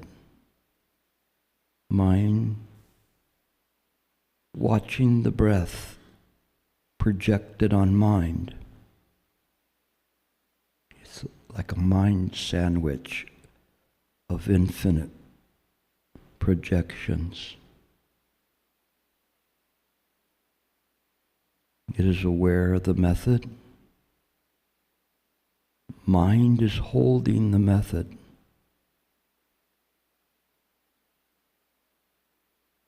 If thoughts arise, let them go.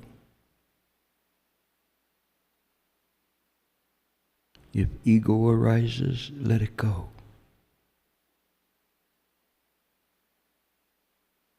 Just mind looking into mind.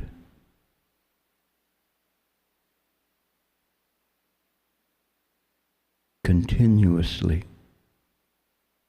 Don't let it break. Use enough concentration to continue to contemplate. Just very relaxed.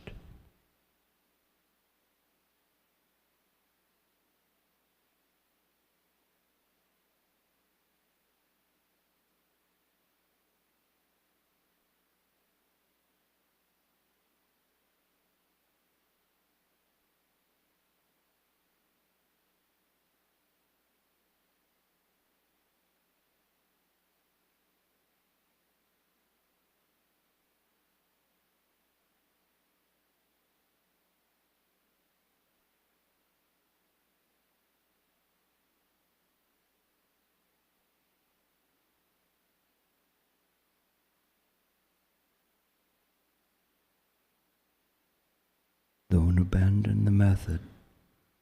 Let the mind look at the method.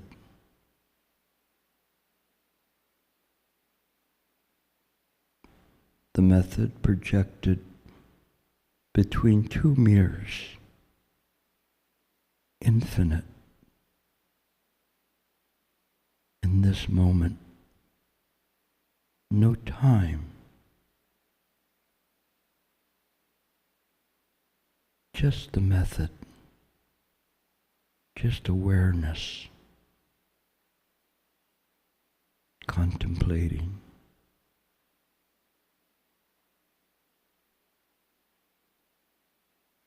The body and the mind very relaxed.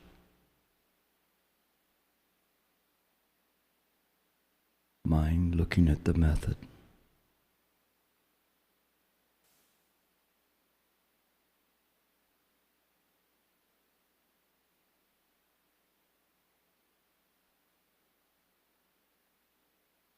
Only awareness.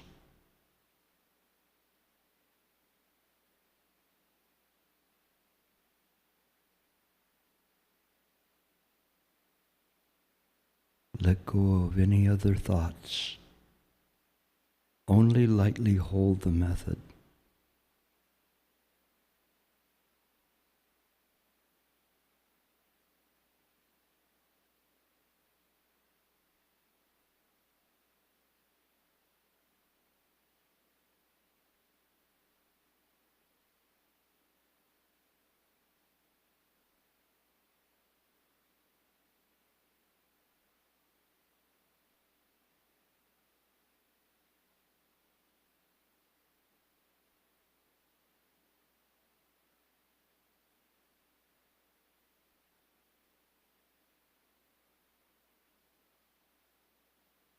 Don't let the mind slip away. Keep it on the method. Very relaxed in the present moment. If the mind veers off, gently bring it back to the present moment.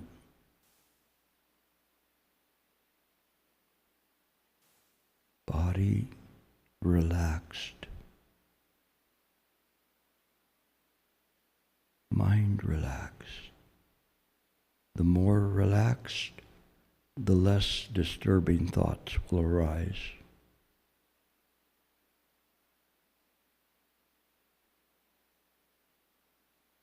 Mind looking into mind.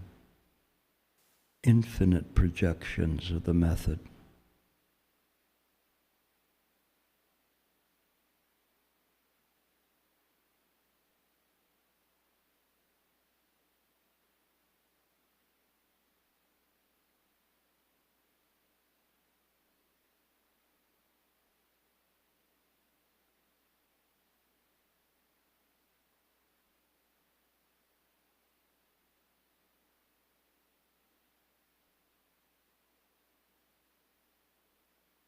Mind resting. Always resting in awareness.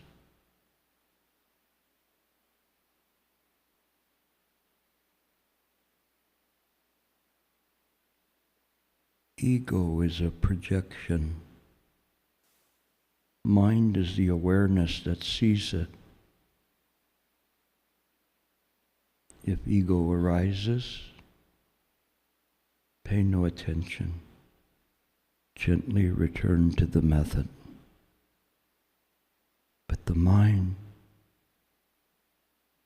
must be able to discern, to see the arising of the ego. Let it go. Mind watching mind.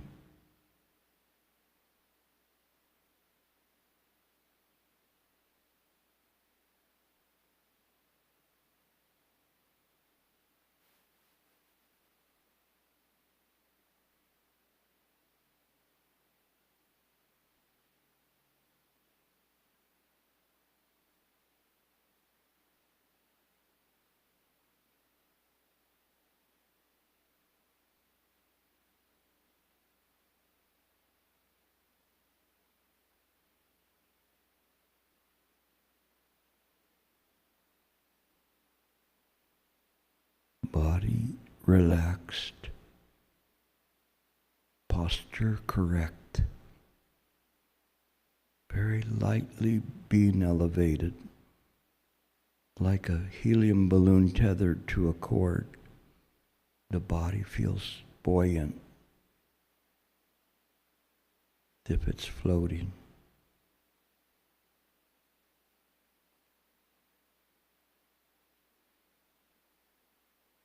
Staying in this present moment.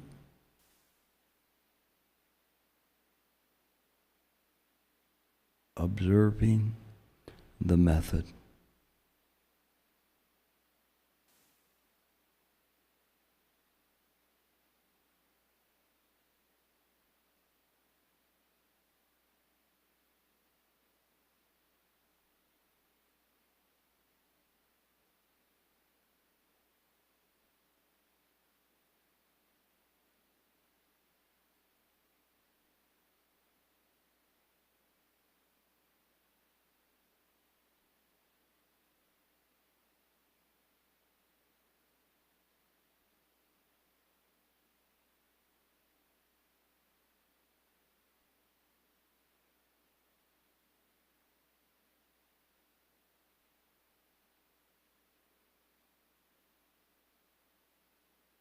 Stay in the present moment. Mind aware of mind.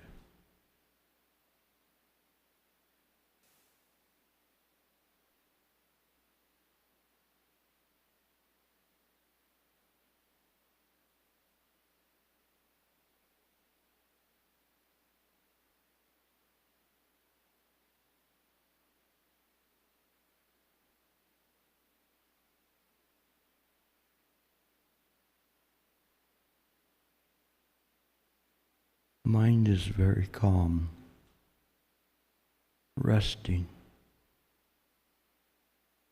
The body feeling so light and relaxed.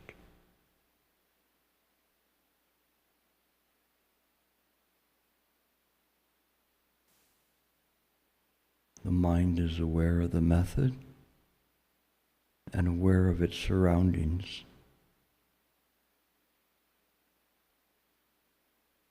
There is no thought, simply awareness.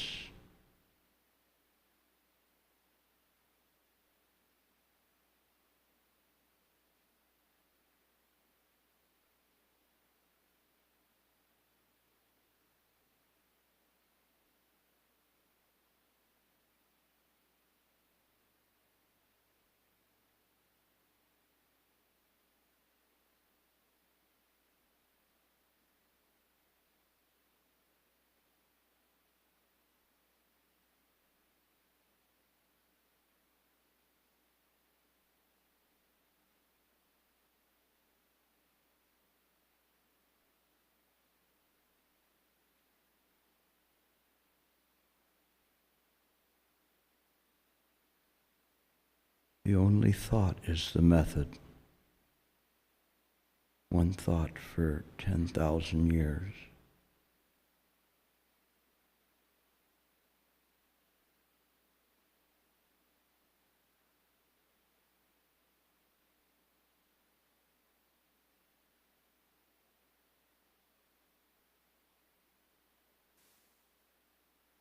remain relaxed. The body feels so light, so relaxed. Likewise, the mind, so pure and clear. Simply holding the method.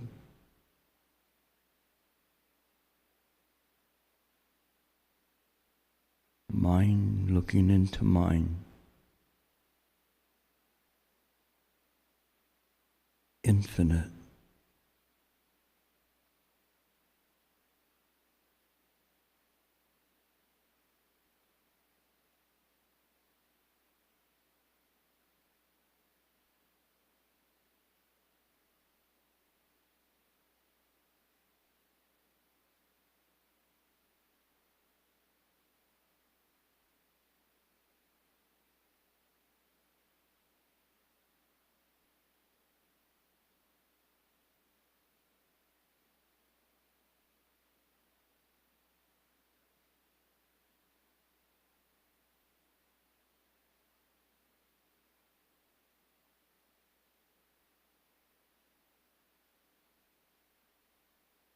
Lightly holding the method.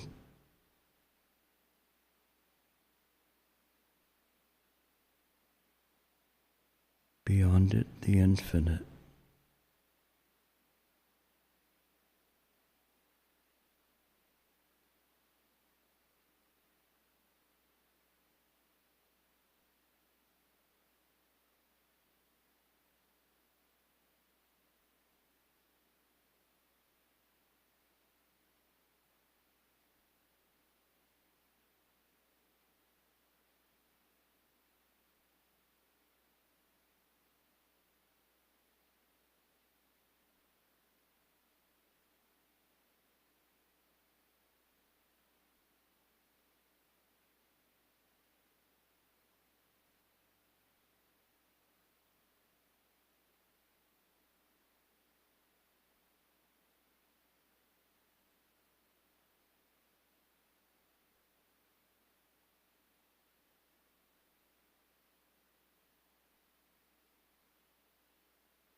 Maintain awareness of the present moment, of the method, and of any arising thoughts. Any arising thoughts that are not the method, let them simply float by. Do not give them any mind attention. Any sensations, pleasurable or uncomfortable, let them go.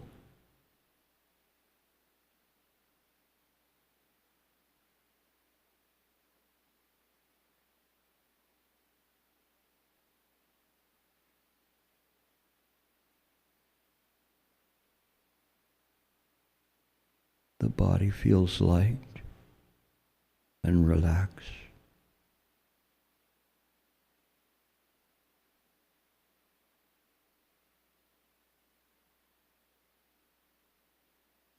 Mind simply aware that the method is in mind. Beyond that, it's infinite.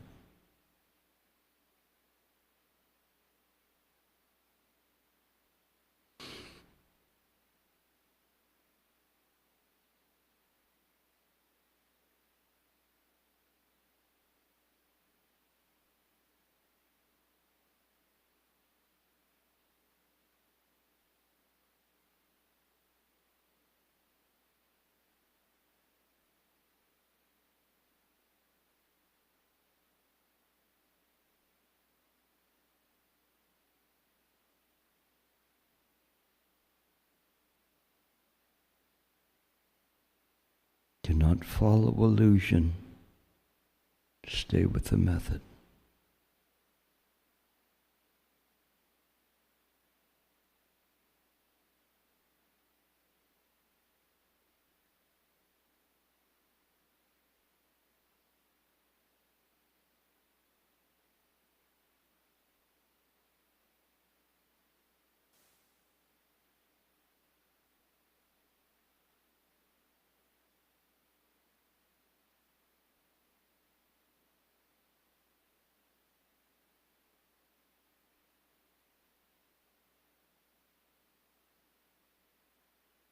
body relax, mind relax.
Slowly come out of the meditation, but do not lose your awareness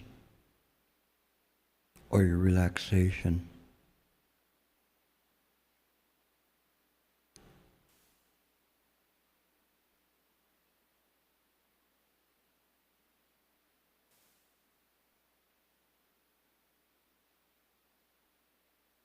This is right view meditation. Mind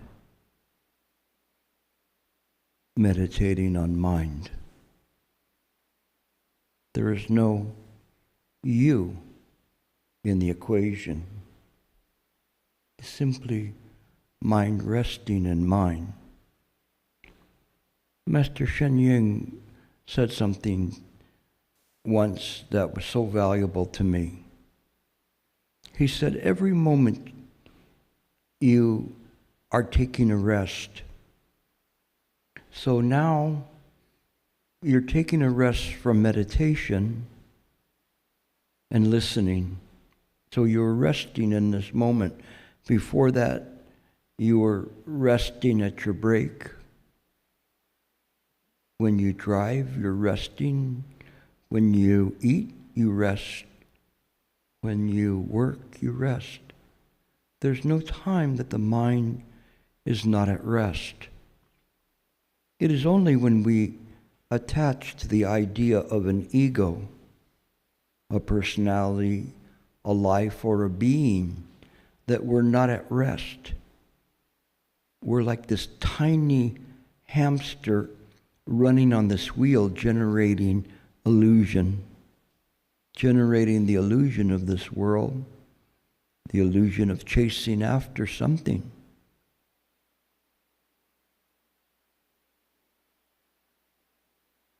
The trick of this game of life is not to play it. If you play the game of life, you will suffer. You will cause others to suffer. In our world, we rest and we allow the mind, via its awareness, to carry out the functions necessary. If it needs to address problems in our life or situations or go to work, then it does those things without attaching, picking and choosing good or bad. The sutras and the treatises and the Chan poems are all very clear about this. It's neither sacred nor profane. We don't choose one over the other. Mind simply functions. One master said the purpose of Chan is to harmonize with the environment so as to release the mind from habitual patterns and vexations. When we do this, then we're really functioning in this world. We need not have to think about the next thing we say, because naturally the mind will say what is necessary. This is called Wu Nian. Wu Nian is no thinking. It is not so hard if you practice.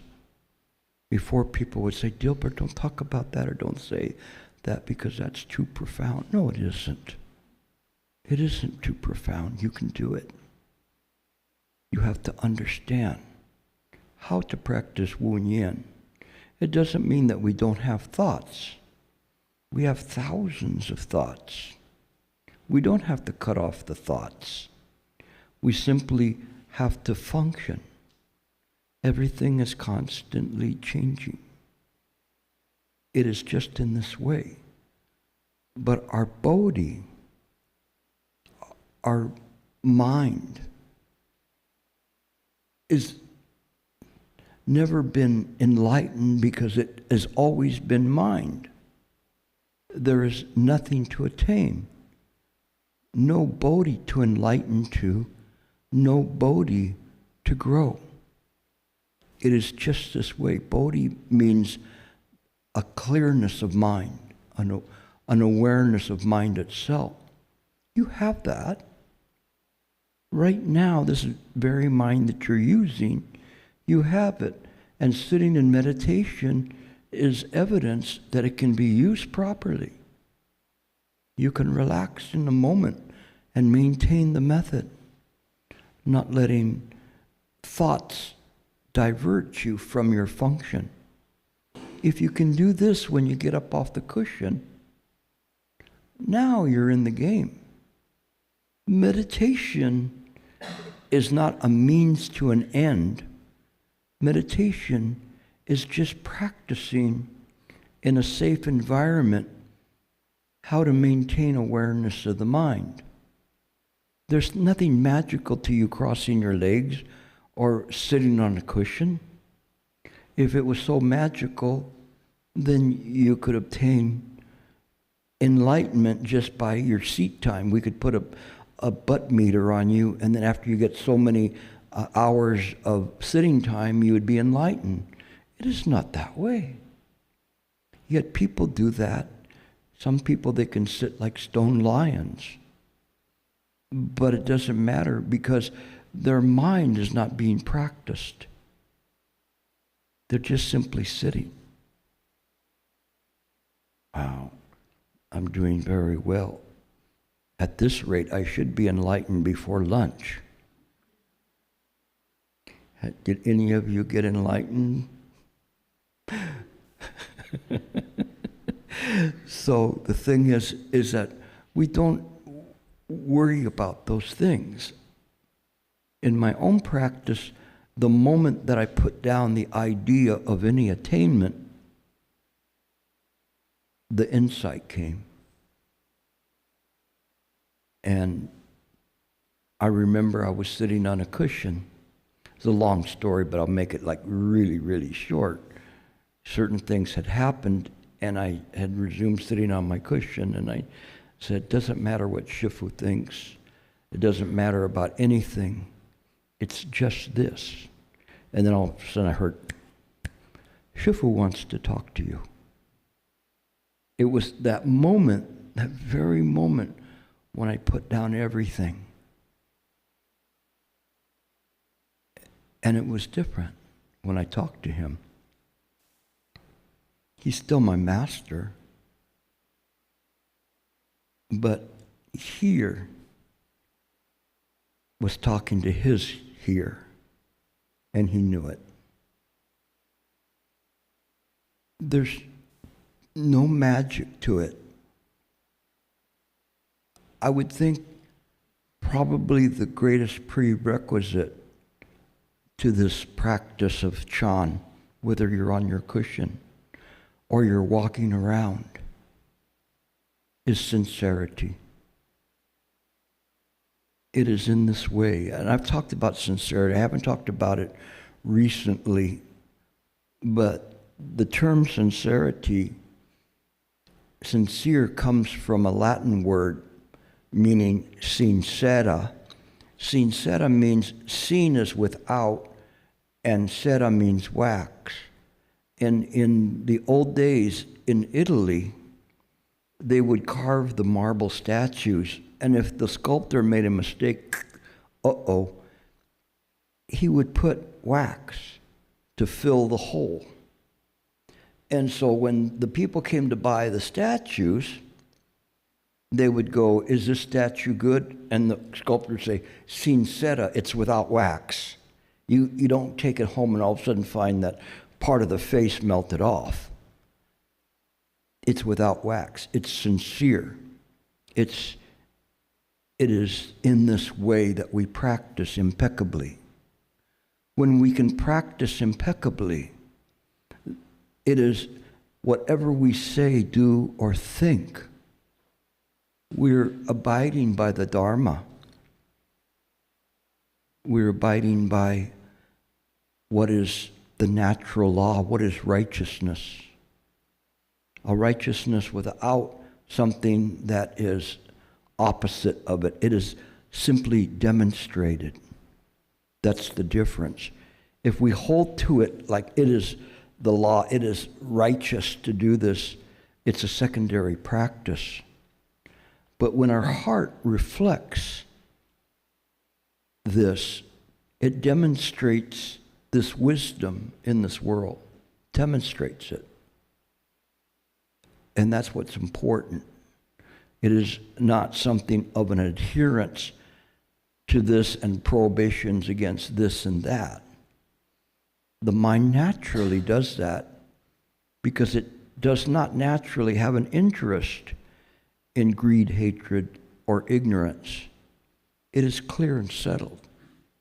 This is what meditation allows you to see, to perceive it through the mind's own perception, not the perception of the five skandha, which are empty, but the mind's own perception, this infinite mirror looking into the infinite mirror. That's why you see the books called Infinite Mirror, or the inquiry into two matching halves. They match. The knowing aspect of mind, the gnosis, and that which is seen, the mind ground, they're not different. They're not two, they're not one. It is thus, the thusness of things. We will pick up the thusness of things after the break. I think it's time for lunch, so I always want to break on time. So any questions you have, we'll take them up after we finish. So tidy up your area.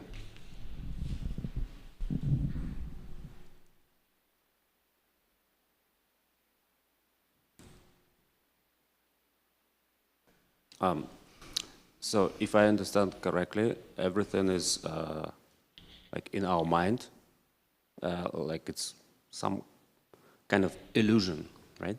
Not illusion, maybe not the right word, but basically it's somehow mind like renders everything that we see. But the question is, what about other people? So it's like their mind is like inside my mind. How it works? That there are other people that they also have their own mind, and everything appears to them because of their mind. I can't understand how, like, is their mind inside my mind, or what's going on? You say you want to clean up your mind, but what about everybody else's mind, right? It's a very interesting thing because and actually I'm going to lecture on this afternoon, and that's in our practice of Mahayana. In the highest practice, we actually have the practice of that they say that there's a sound hearer, Shravakans, and then the Abhidharma, and then Yogacara and Madhyamaka school, and all of them join to Ekayana. Ekayana means one mind, single mind. There's no separate mind. The very fact that one can feel what's happening in other people's minds is by virtue of the fact that there's just one mind. intuitively the Buddha would know what you're thinking, because your mind's not separate. So a person who's practicing, they would actually be able to sense those things. This is stated in the Shurangama Sutra, the 8th volume, about 50 demonic states, but don't worry about the demonic part. What it means is that there are certain skills will come to people to be able to do things. One of them is to know others' thoughts. And it says that a practitioner will be able to do that. And it's a sign of progress, but one should not think about it or hold on to that, because then they will be stuck with it. Or, excuse me, can you close the door in the back, because it's shining really strong in my face? Thank you. So in any case, the reason I bring that up is to show you it's just one mind, okay? There's not, your mind and my mind are not separate. In this moment, we share certain karmic experiences and certain experiences because we're in the same room, but your perspective is one that's different than mine. I'm looking at you, you're looking at me. But, so in that way, whatever is coming into your mind and thinking about it, I may not be privy of that in some ways. In other ways, I know exactly what you're talking about, okay? But you may not know what I'm talking about. But it's okay. It's something in how we see it. But what happens is the ego is very clever. And so the ego will say, well, that doesn't even make any sense because I'm using my mind and I have my separate thoughts, and the people over here have the separate thoughts. The Diamond Sutra says there's no ego, no personality, life, or being. So the Diamond Sutra is saying that so that one doesn't cling to the idea that you are going to perfect the self. You cannot perfect the self. You could perfect it, let's say, I back that up, but there's no salvation there. You can perfect mind, your portion of the mind, your Buddha mind, by your practice, okay? Your practice, which is reflecting the Buddha mind and how the Buddha mind works, the right view. So this is right view demonstrated. So you can do that. But we don't need the ego to do that. Mind is okay. The mind functions without the ego. The ego comes in and says, you need me. If you don't, who's going to go to work? Who's going to pay this bill? Who's going to mow the lawn? You know, who's going to wash the car or whatever it is? You know, it's always trying to say that. And then when it gets into trouble, what does it say? Oh, you're in trouble now. It just wipes itself off and say, I don't know why you did that. Why did I do that? Talk to the ego. The ego was right there. So it's different. This is very important. Your question is a perfect question in terms of segueing into what I'm going to be talking about, because it's important for us to understand the ego, that which asks the question and is confused, will never understand, because it's an illusion. The mind itself is not an illusion. And we'll get into that in a moment in terms of what the qualities of the minds are, and hopefully that will help you understand more. But your question is a very good question. It's a natural question that should be asked at this time, and I'll answer it more in detail in just a moment. Any other questions? One up here. Oh, she's okay. Go ahead. There's one. Hi. So do you also believe that we create our destiny you say that this is an illusion, that our existence and the things that are around us, because ultimately we're all energy, yeah? But do we also create our destiny? Yes, the thing is, in terms of... That's a two-part question. Well, it's a two-part answer then. I have another question behind it. Okay, the thing is that it's very interesting, and it's a little bit of a conundrum to me too, in terms of things, because we're able to see the past, the present, and the future. They're not different. There is a destiny there, but the illusions themselves, let's say, don't have a value. It has a zero value, although to us we think, hey, if I'm suffering, that means something.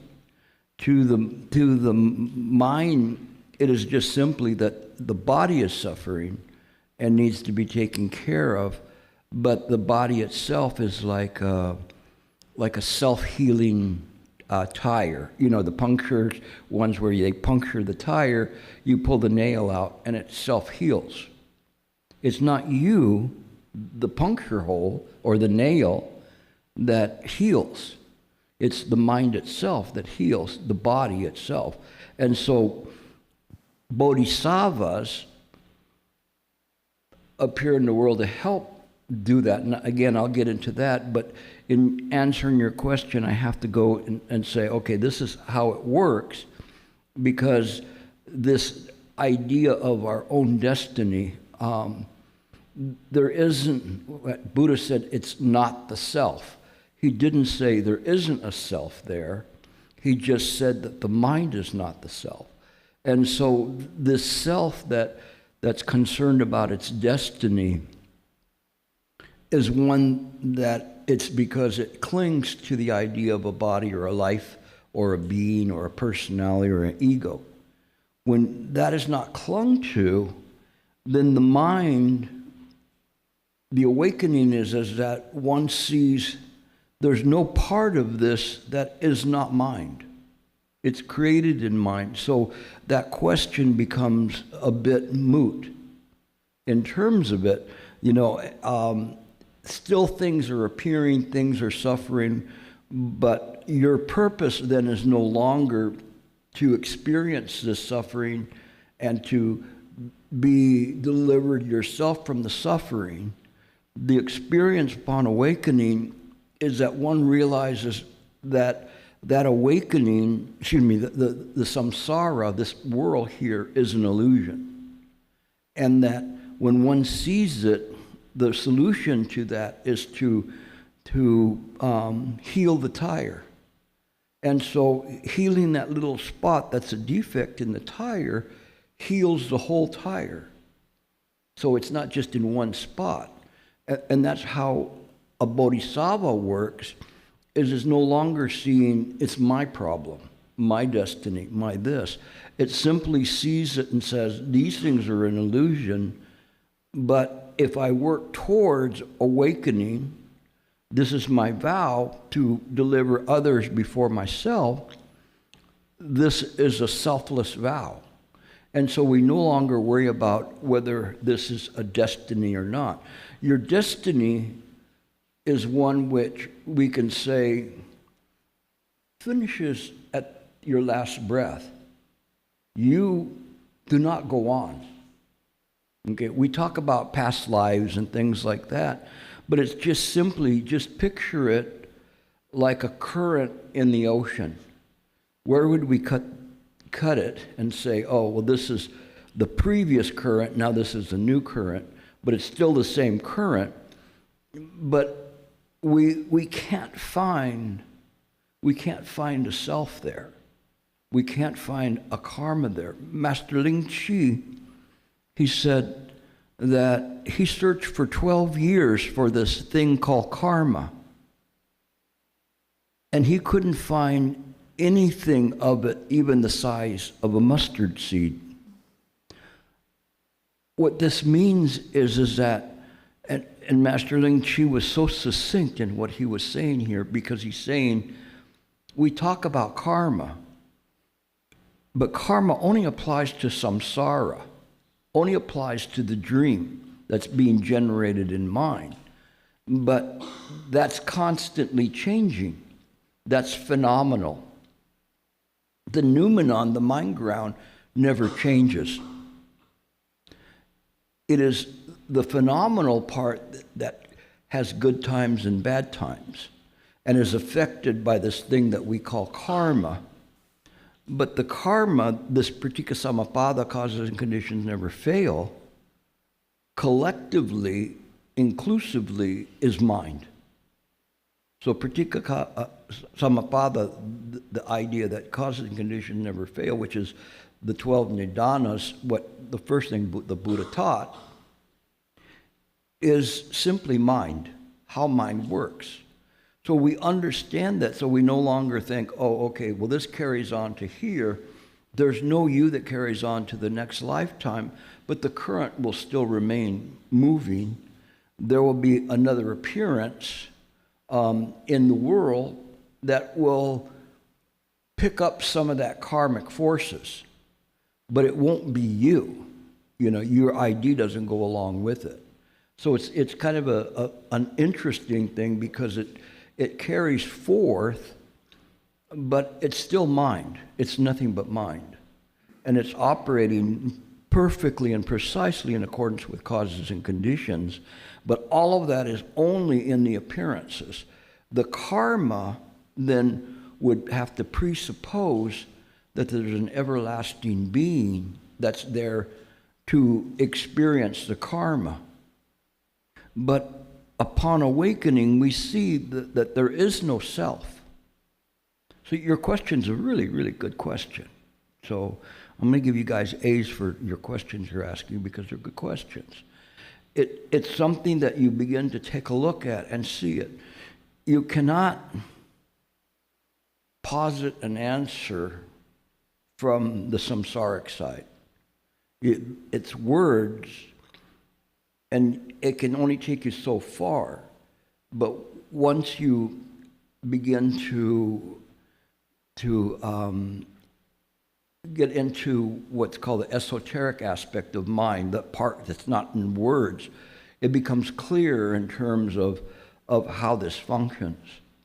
But the ancient Chan masters were pretty good at putting things into words to give us the clues of how to do it, like Master Ling Chi saying he couldn't find anything by karma. But in the same lecture, he was cautioning people to be careful about what they do, or else they'll end up in the belly of a donkey or a cow, meaning they'll come back as a cow or a donkey. So he's cautioning about that, but then he goes straight to ekayana, that's just one mind. So in one mind, there is no such thing that carries on in that way. That's still an illusion. Okay, your second question. So my life is a part of this river, see? And everyone, and we are all of one mind. And my life takes, twists and turns, but it seems that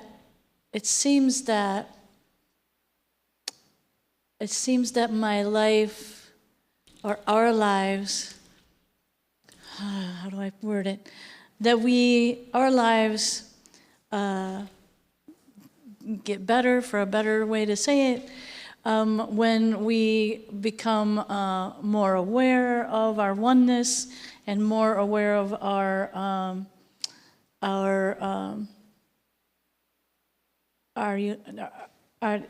oneness. It seems that. So I guess the question is, we have things that happen in our lives, and there are people that are a part of those things that happen. So, for example, Bella and I have met each other, and we have formed a relationship that's a very unique and beautiful relationship. But were we destined to meet? Was there destiny there? That's what I guess I'm trying to say. Is it a natural flow that it's going to happen? Or is there a thing a way that we are, or a way that we believe that facilitates those things more than? Okay, I understand where you're going with your question. You have to understand the answer I gave you was outside of samsara. The answer that you're looking for is one that I told you the ultimate, which is there is no karma. But in samsara, now we're going and saying, okay, we just came back into this room and everybody's in their place, you know.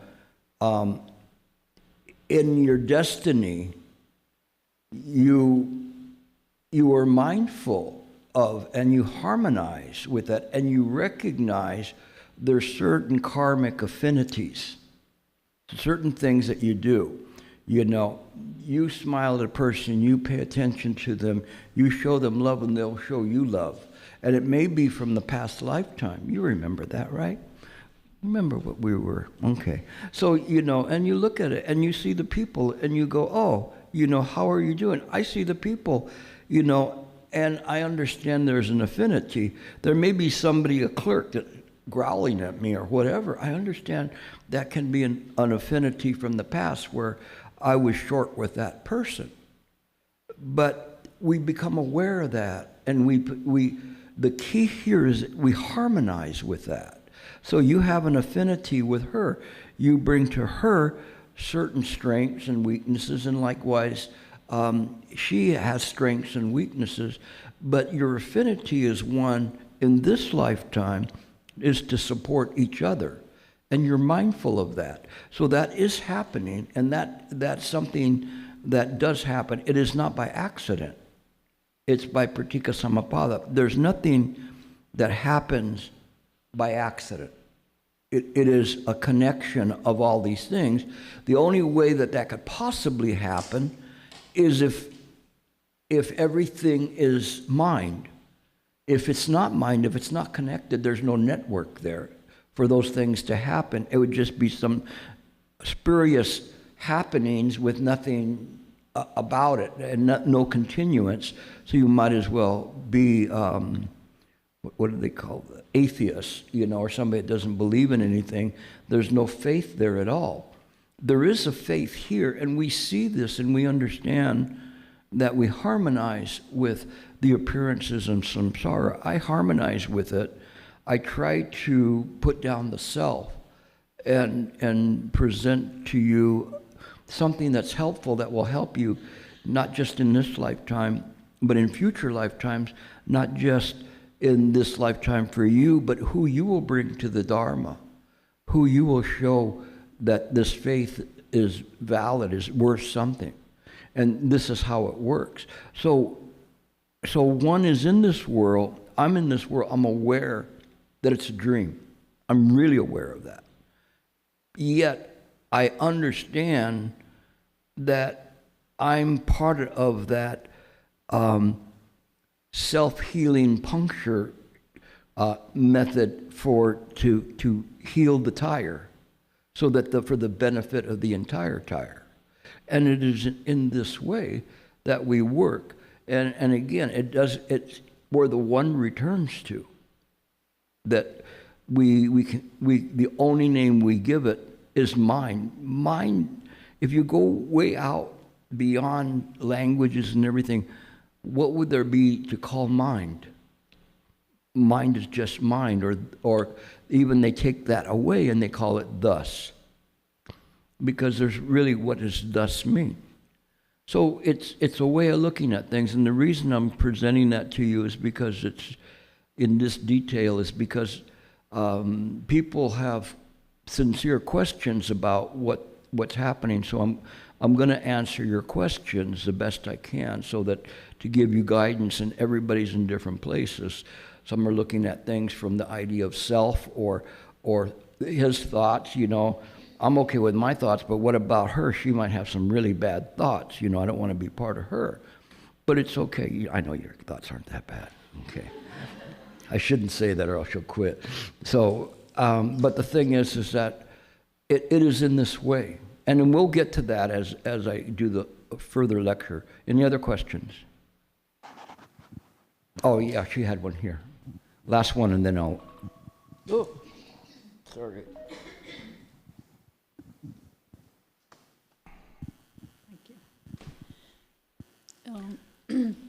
It's about words. About what? Words. Words and like when you talk, you're saying something from your experience and your understanding of situation, and I'm interpreting it. So when it comes to words, I feel it can be very confusing, and what you might be trying to convey might not be what I understand because of my interpretation and the words used. And when I look at the meditation practice, I feel like this leads to shifts in awareness that goes beyond words. So is there any way of transmitting and understanding this state beyond words? Is there any way of... Yeah, she's asking if there's any way to do that. And this is in everything that I teach, and this is in the sutras as well. But there's different levels of understanding. One is just on the word level, and then there's another level of metaphysical, which is from the Mahayana side of seeing things as they are. And then there is what's called the esoteric. Not the esoteric school, but it's just, they call it a secret meaning, but it's not really a secret meaning. It's there, but people can't do that. But at some point, those words will lead to an experience or a realization. And people who have had that realization when they're listening to somebody, they're tuned into the esoteric already. So I have some students that understand what I'm saying, not on the word level, but on the esoteric level. Yeah. You're understanding it on the metaphysical level, this level of knowing it, not just from a basic, but deeper. But you're going like, how do I get from here to here? And it's just simply the practice and faith. As you begin to practice and you have faith on it, all of a sudden those realizations will come. Sometimes they come from somebody showing you. Sometimes there will be the realizations that come to you. It doesn't have to be on the cushion. It can be it can be when you're practicing or whatever, and it will happen like that. It's something that just happens, and in its experience. Let me see. I'll read you something. See if I can find it.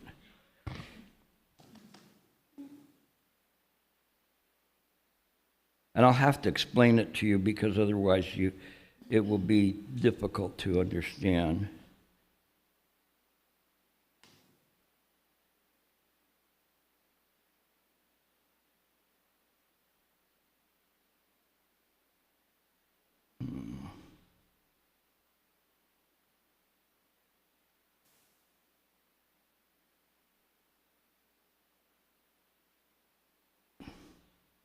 So this is something that I wrote down, and it says, "The shovel blade strikes the rock." This is a reference to a Chan master that was gardening, and his shovel hit a rock. And the moment that his shovel hit the rock, there was an instantaneous awakening. It was something happened just like that. No sitting in meditation, nothing. How many of you have ever heard that story before? Anybody? Nobody? Oh, you guys got to read more. Okay. So I say, so then it says, is there anything missing? So in that moment when the shovel blade strikes the rock, it's complete. There's a realization. There's nothing missing. Nothing out of place. Everything is perfectly in its place.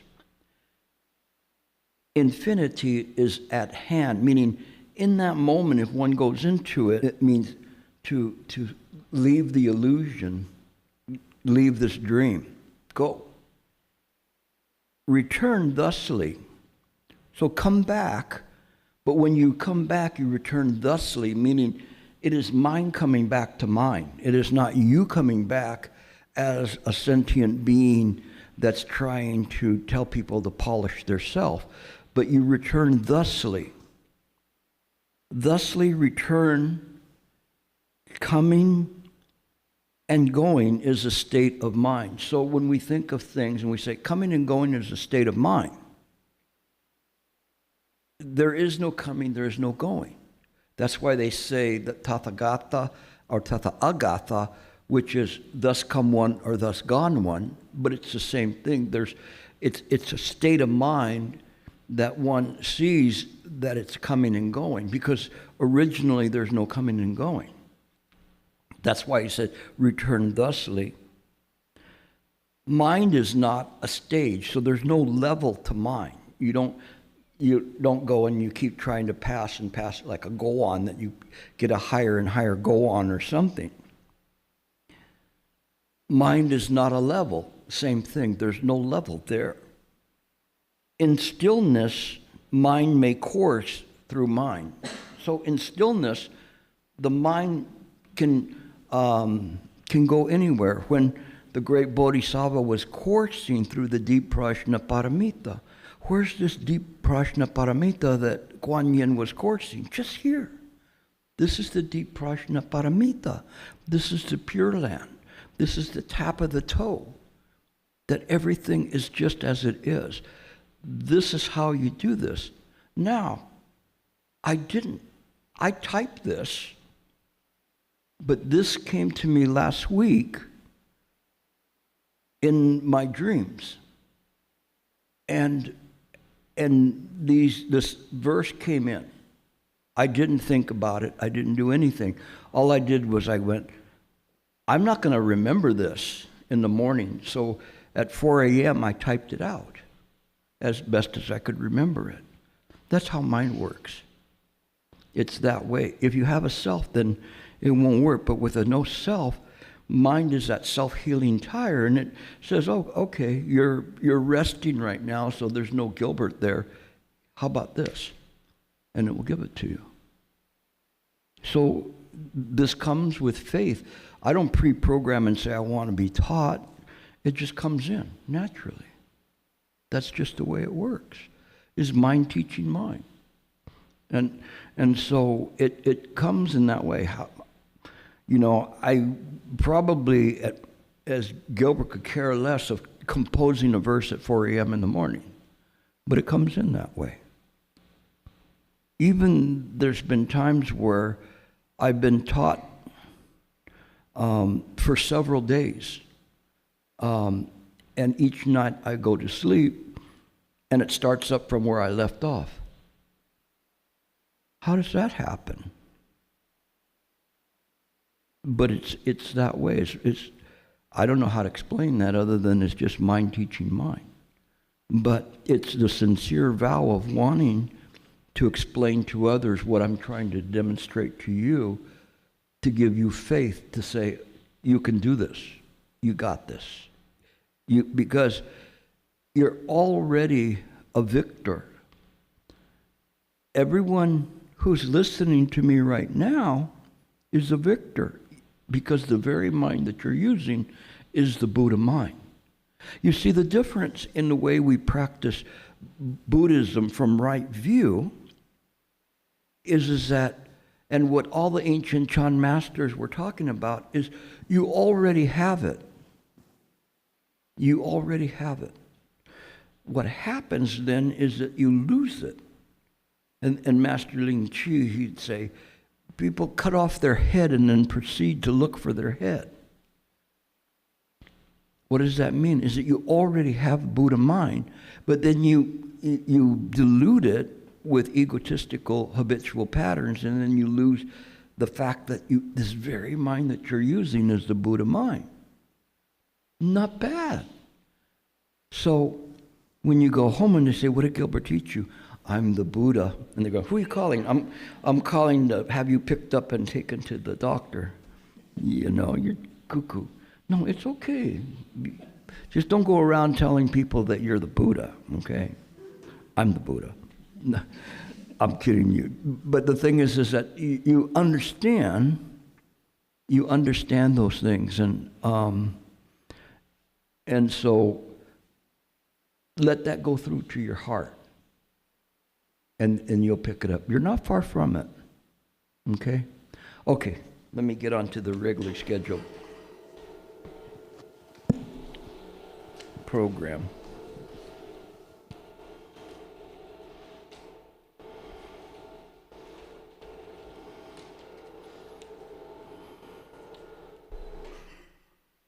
Okay. What does anybody know the definition of an arhat or a lohan? Lohan is in Chinese. How do you say lohan in Chinese? Lohan. So lohan. What is the definition of? How many have heard that word before? An arhat. Oh, come on, you're not that tired. Get your arms up there so I can see. So what does it mean?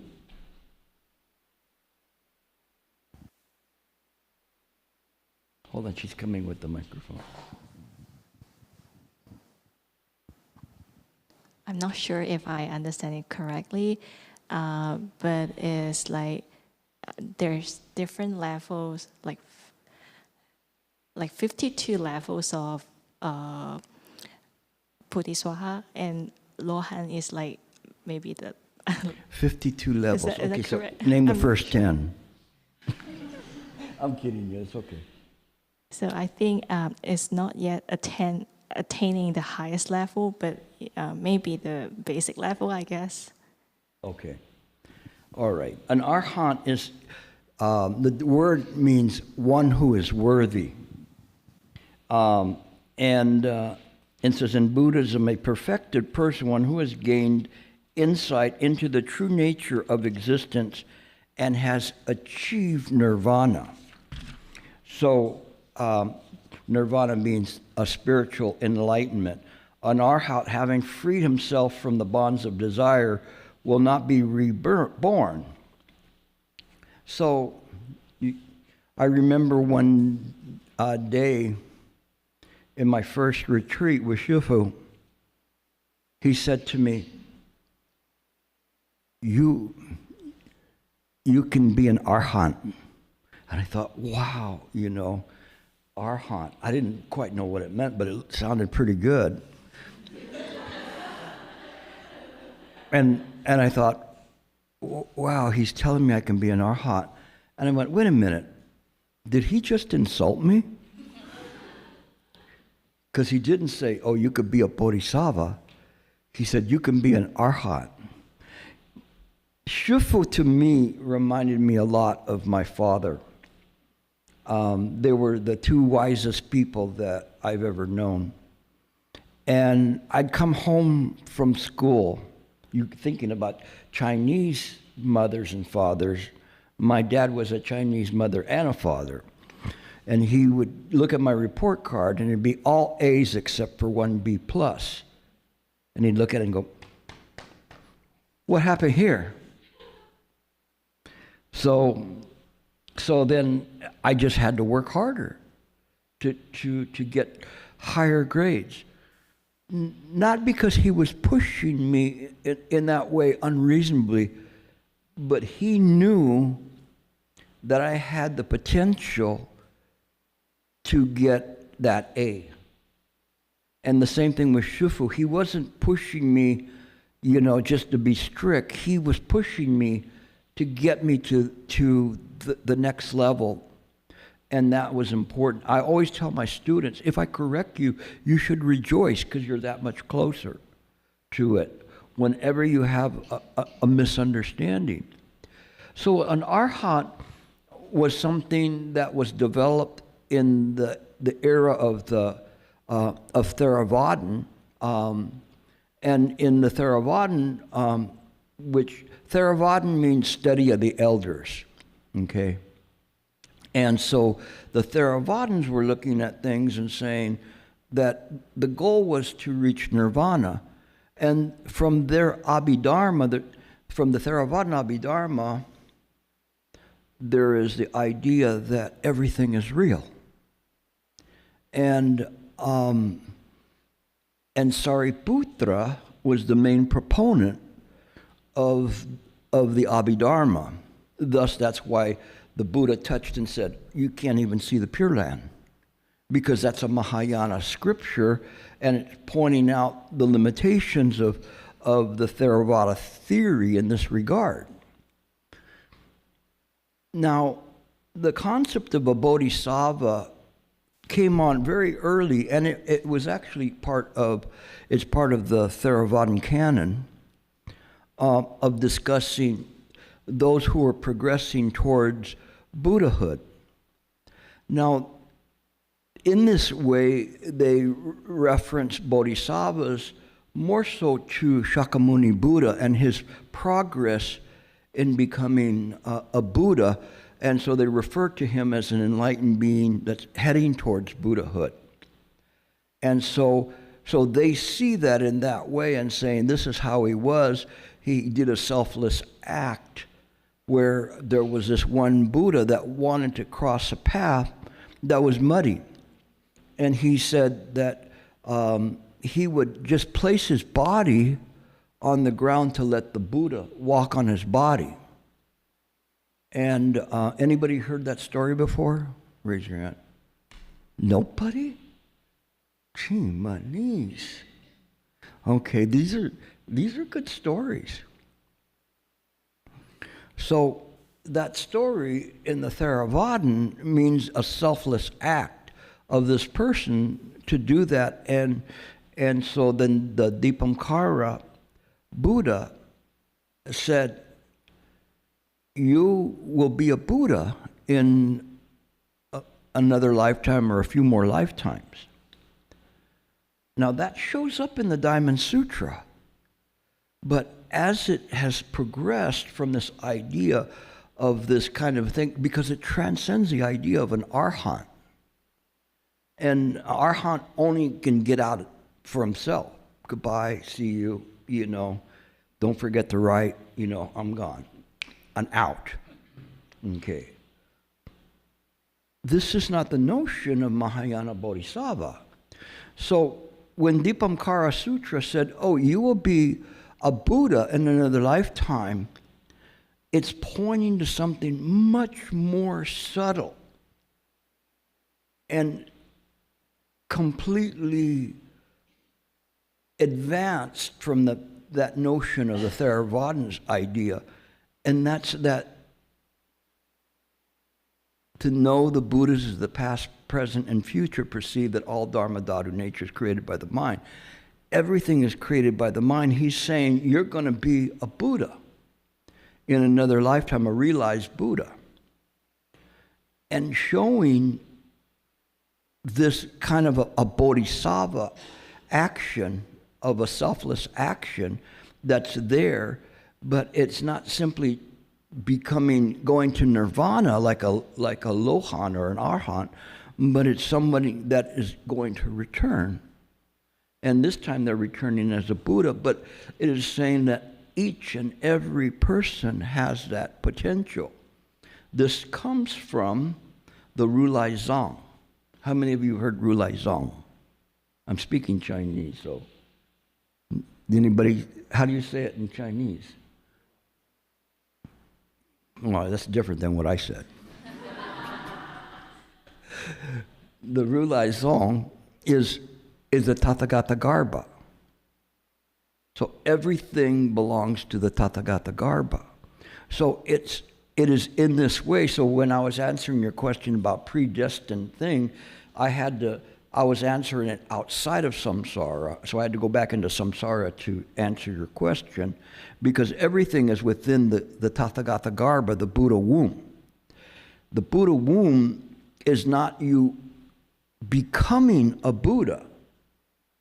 It is the understanding that everything is created by the Buddha mind, whether it's sacred or profane, nevertheless it's still created by the Buddha mind, in accordance with Pratika Samappada, causes and conditions never fail.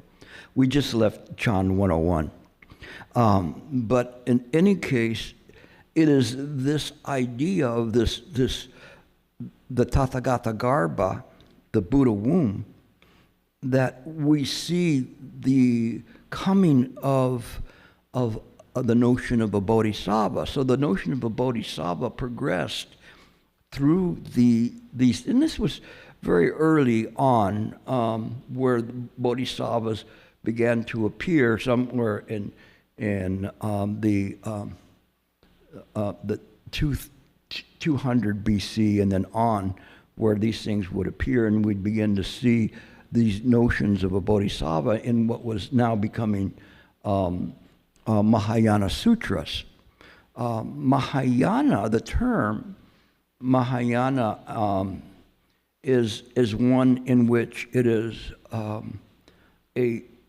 it means the highest vehicle, and in the early Buddhist scriptures, Mahayana was another word for Buddha. So when you read the term awakening of the faith in Mahayana, how many of you have heard of that? Awakening to the faith of Mahayana, one person, half a person. Because he only went like this. I kind of read it somewhere, heard about it. Yeah, you guys have to study. Really, you study, you know. And so there it's awakening of faith in the Buddha mind, in the Buddha vehicle. This is very important for us to understand. And so this idea of a bodhisattva here is beginning to change. Initially, in some of the early sutras, it would talk about people who would say, this person is very worthy of supporting, and I will devote my life to this person. I will sell my body to support this person. Now, in those days, you could sell your body. No, they look at me and go, you're like a car with 200,000 miles on it, and you're not worth too much. You know, I could use you as a weapon because you could talk to people to death, you know. But other than that, you don't have much. But actually, the Bodhisattva, not only did he do that, but he had servants. This is a sutra. I know he talk about he even sold his servants into. Well, I guess you're still a servant. If you're a servant and you get sold to another, you're still a servant. To help and support this one great master. This was some of the very early references of someone to a bodhisattva. And then, of course, it changed from there. And so it began to be people who were acting selflessly. And so there was this development of a bodhisattva, of an interest, beyond being an arhat, beyond escaping from the world, that it was one where we began to, in the Buddhist studies, concentrate on these enlightened beings and the purpose of an enlightened being, and looking at it from the viewpoint of service, of helping others, rather than trying to get out of the world. And then it also developed into the Mahasattvas. Can anybody name a Mahasattva? Yeah. Guan Yin is a Mahasattva. Manjusri is another one. Samantabhadra is another. Pushenpusa. Wenshupusa. They are Mahasattvas, high-level bodhisattvas, which could become a Buddha, but they've made a vow to remain in the world to deliver sentient beings. And it is in this way that there was a change there. Rather than trying to escape, then it changed in another way. Now, back then, way back, we're turning the clock back to the beginning of the millennium. Would it be to like 0 CE? And as China was coming into prominence a little bit after that, in China, most of the Chinese were practicing Pure Land, believe it or not. They were practicing Pure Land, a little bit different form of Pure Land, which was interesting because it also had a bit of of what would become in the Tibetan visualization. And so that I'm pretty sure where the Tibetans got that, because they didn't show up till around the 8th century or 9th century, more like it.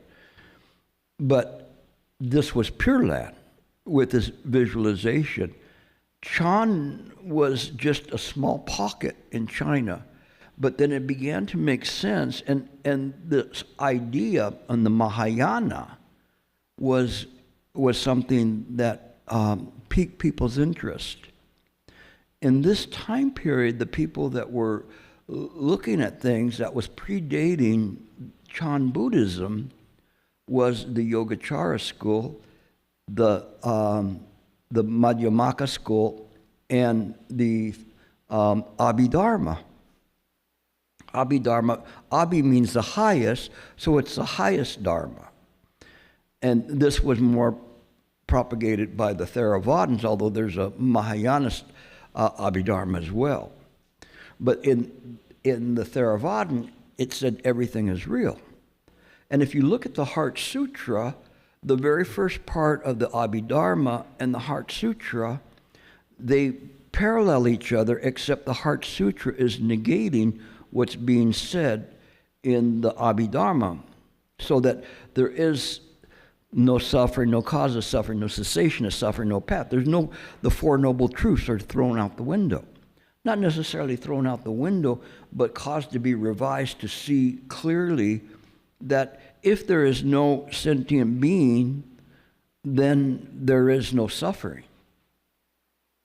And that's what they were looking at and seeing that this was an illusion. That's why the Diamond Sutra comes in and starts talking about that everything's a bubble in a stream, an illusion, a phantasm, a dream. To let go of the notion that that you as a sentient being can attain anything, but what they change for you, so they go, okay, you got 5 crypto coins with a politician's face on it, and that's worth about 5 cents. But I'll trade you for this. What's that? The Buddha mind. How much is it worth? It's priceless. It's priceless. Suppose Subhuti, if one took the Ganges River and all the sands in the Ganges River were Ganges rivers, and with all of these sands, we purchased a treasure chest and gave it to the poor, would the merit be great? Oh yes, World Honored One, it would be so great to give that much to the poor. And the Buddha replied, not as much as reciting 4 lines of this sutra to another. So you now have a value beyond all of those treasure chests. What is the difference? Why is that valuable? Anybody know? Nobody. Hi, you guys. Nobody knows? Last chance. All right. Oh, he's our resident answerer here. At least he has a brave soul to. So why is it worth more than all these treasure chests? You could be richer than Elon Musk. Go ahead. Giving them a chance to awaken. Because it gets you out of Dodge. It gets you out of, sorry, that's a Western reference to getting out of a bad town. But it gets you out.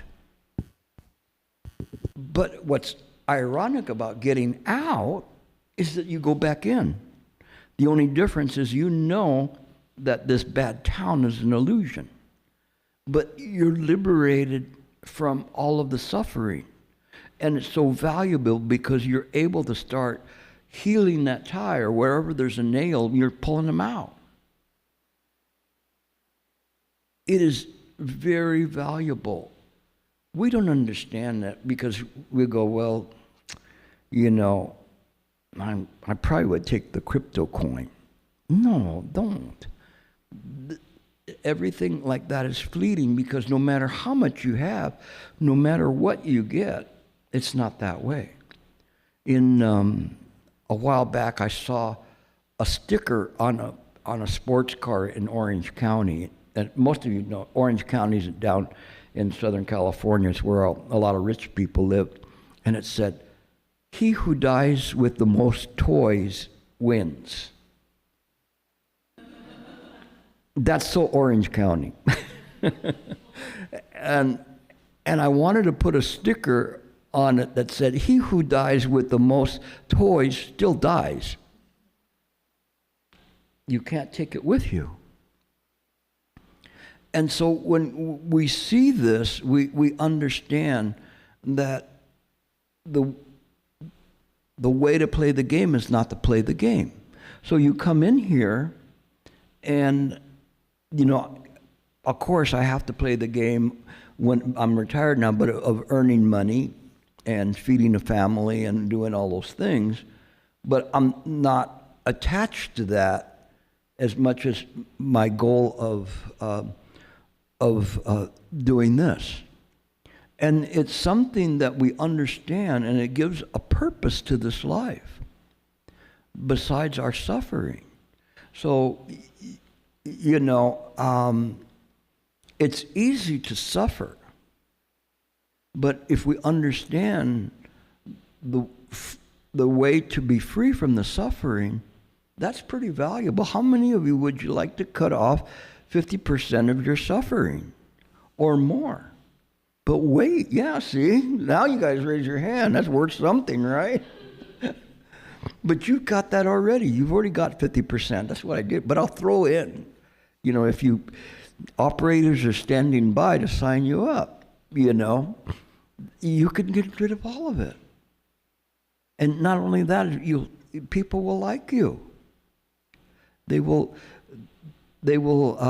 see you as somebody that they can trust. Not bad, right?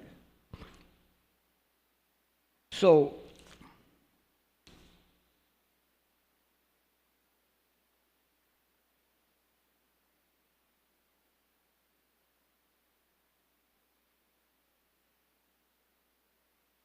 I'll read a little bit more about bodhisattvas. In Mahayana Buddhism, a bodhisattva refers to anyone who has generated bodhicitta, a spontaneous wish and compassion mind to attain Buddhahood for the benefit of all sentient beings. Mahayana bodhisattvas are spiritually heroic persons that work to attain awakening and are driven by the great compassion, Mahakaruna, these being exemplified by important spiritual qualities. And so here, when we talk about Mahakaruna, it's very important. In the Abhidharma, it talks about loving kindness, which is metta. I'm sure a lot of you know that term, metta. For a long time, it was like everybody's way of signing off on letters, metta, metta, metta, you know. And so it became kind of like a cliche. But it means loving kindness, this loving kindness. So if I answer her question, I answer it with a loving kindness. If somebody gives me a snide thing, I will still have loving kindness, but it might be in a different form, in accordance with what that person needs. And the next definition in the Abhidharma is karuna, K-A-R-U-N-A. Karuna is the one that has an interest in the suffering of the world. What does that sound like? What bodhisattva? Come on. You're going to let this Meiguo Ren answer all the questions? Kuan Yin. Kuan Yin, the one that hears the suffering of the world. And it's this way. It's this way. The more we perfect that in our practice, which is wisdom, the more we perfect that, the more compassion comes. Great compassion. Great, great compassion. Not just compassion, say, oh, I like you, I'll help you out, I don't know about you, or whatever. No, it's a great compassion. This light of compassion shines on everyone equally, even the bad ones, even politicians. But in any case, it's true. I even some politicians I pass blessings to, who more so needs it, right?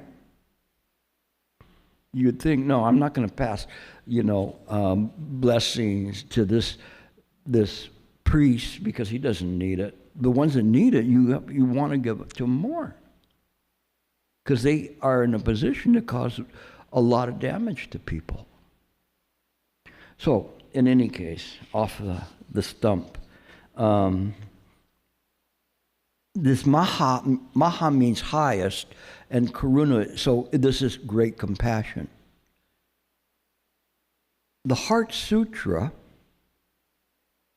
is a sutra that is a wisdom sutra, but the proponent in that sutra is Avalokitesvara, Kuan Yin Bodhisattva. The reason is because Kuan Yin represents compassion. And so the product of perfected wisdom is great compassion. It is not easy for us to understand this, but all of you who are listening, all of you that some of you are advanced and some of you are just beginning, understand it is this development of this perfected wisdom that brings forth great compassion. You cannot believe how powerful that great compassion is. And you, as you begin to practice it, it clears the mind of obstructions, enables you to help others clear their minds of obstruction. And they were talking about these spiritual qualities for divine abodes, which is loving kindness, compassion, empathetic joy, and equanimity. And this upeka, this equanimity, is this kind of highest level of the mind in terms of the practice, where everything's in a state of equanimity. I don't see any of you less worthy than another to practice, because you all possess Buddha nature. And so in this equanimity, it knows these things, it feels it. Even the cockroach has a Buddha nature. We feel these things. And it, in the beginning, it's just our practice, but later on, that practice becomes an experiential realization, but this experience is not experienced by the self. It is an experience of the infinite nature of mind that is intimate with everything. I cannot go further and describe any of that, because that's impossible to talk about. Even the words that I use fall short, but it gives you an idea of where this is headed to.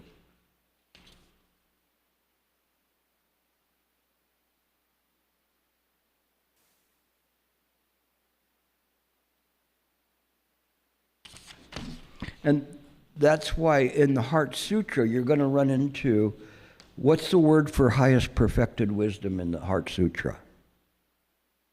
Anybody know? You got to know this one. If no one knows this, I'm going home. No, you're like the ringer. You answer them all. You're like, say, huh? The Heart Sutra, what is the highest perfected wisdom? Say it. All right, say the... Okay. Mahaprajna Paramita. He got one wrong.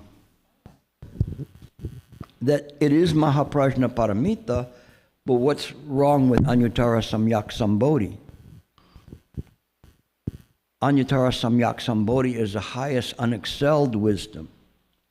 It is the wisdom of a great bodhisattva. It is the wisdom that allows the transcendence of this world. And the transcendence doesn't mean that we leave and we come back. It just means that this world is seen as it is, which is an illusion. And it sees that just this very mind is the Buddha mind. That is Anuttara Samyak Sambodhi. You guys have to remember this. All right, you volunteers in the back, I'm going to charge you guys with having everybody study more, okay? You guys have to really bring it now. You have to have your study sessions because you should know this stuff, okay? I'll give a free pass to the ones that are just starting, okay? But if they come and answer the questions next time, then I'll know there's something wrong, okay?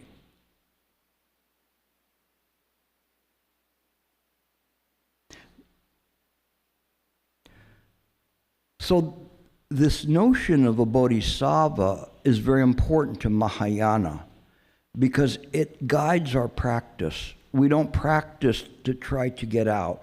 We practice with the interest of returning and helping sentient beings. Now this was a difference here from Pure Land because in Pure Land, the whole goal was to get out too. So in the Pure Land practice was more in line with a Theravadan type of reaching nirvana, but instead of going to nirvana, one went to the Pure Land. But look at what Mahayana did. Look at what it did. In that sutra of the perfected wisdom, it has the Buddha tapping his floor to the ground and converting here to a Pure Land. You don't have to pack your bags. It's right here, right now, is the Pure Land. That's why Shifu said that we have to create a Pure Land on earth. This is right view. Uplift humanity. So we uplift everyone to try to create this Pure Land so that everyone can recognize mind. It was a magnificent change of direction in terms of how the Theravadins presented Buddha Dharma compared to Mahayanas, because Mahayanas said, hey, you're included, you're included, you're included. It's like those phone plans. Yeah, you're included, you're included, you're all in. And so, of course, that was going to be popular to the people in China. They went like, wow, that's really good. That makes, you mean even me? Yeah, you're included. So that was something that was very amazing. So how do we use that in comparison to devotional practice? We bow to the Buddha, make offerings to the Buddhas. How is that compared? When we do this, it's a demonstration of our faith that we understand that just this mind is the Buddha mind. We bow in this way as a recollection and reminder of us to practice, to demonstrate this. So it's not that we hold the Buddha up like a god. You could say the Buddha is a creator, but it's not a person, it's not an entity, it's not a man, it's not a woman. The Diamond Sutra said that the Buddha could not be known by the 32 marks. Now, in some sutras, they talked about the Buddhas, and they said the Buddhas, they have a wand symbol, like a reverse swastika, curly hair, ivory skin, many different attributes. And it said, you cannot know a Buddha by these appearances, because these are just appearances. So I'm kind of rushing through this, but I want to get to as much of this as I can so you can see this, because it's what this is basic Buddhism. This is what you should know about what you're practicing. And it's good stuff because it gives you faith to practice harder, to know what you're doing, that you don't have to sit there and think, you want to get rid of your leg pain. This is not Buddhism. My God, what are you doing? I'm meditating so I don't have any leg pain anymore. Well, uncross your legs. Wow, you heal me. I'm going to become a Seventh-day Adventist now. No, it's not that way. It's just we see the things the way they really are. And that's what's important. All of you, this should be something that this exposure to Buddhism that is can be very valuable to you. There is, I won't even, all right, if anybody gets this, I will be surprised. What are the Trikaya? Nobody knows. Oh, look, right here. You raised your hand. The Nirmanakaya, Sambhogakaya, and Dharmakaya. All right, and then can you explain what they are? This is for extra bonus points. He already went to the top of the class right now.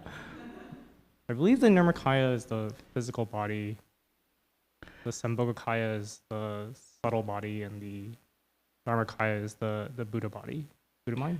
Yeah, it's kind of that way. I'll give you credit for that, full credit for that. Okay. So yeah, he just jumped over you, just a little bit. Finally. Okay. Were you sleeping before or what? A little tired. Okay. Here's the thing. It's very important. Why do we go, oh, Gilbert, no, you're talking about stuff, this is too much, How would I know what the Trikaya is, the Nirmanakaya, the Sambhogakaya, the Dharmakaya? What difference does it make? It's important because all of these are represented in us right now. The clarity of our mind, our non-differentiating mind, our non-discriminating mind are represented by the Trikaya. The Nirmanakaya is an appearance body. So in Christianity, I shouldn't say Christianity, in the Bible, God lit a bush on fire, a talking bush, to talk to the people, and that didn't go over too well. They were going, you're talking to a talking, burning bush? So then, in the New Testament, then he sends his son down to talk to people. I wonder where the Christians got this from. But in any case, it's an appearance body. It's not really God per se.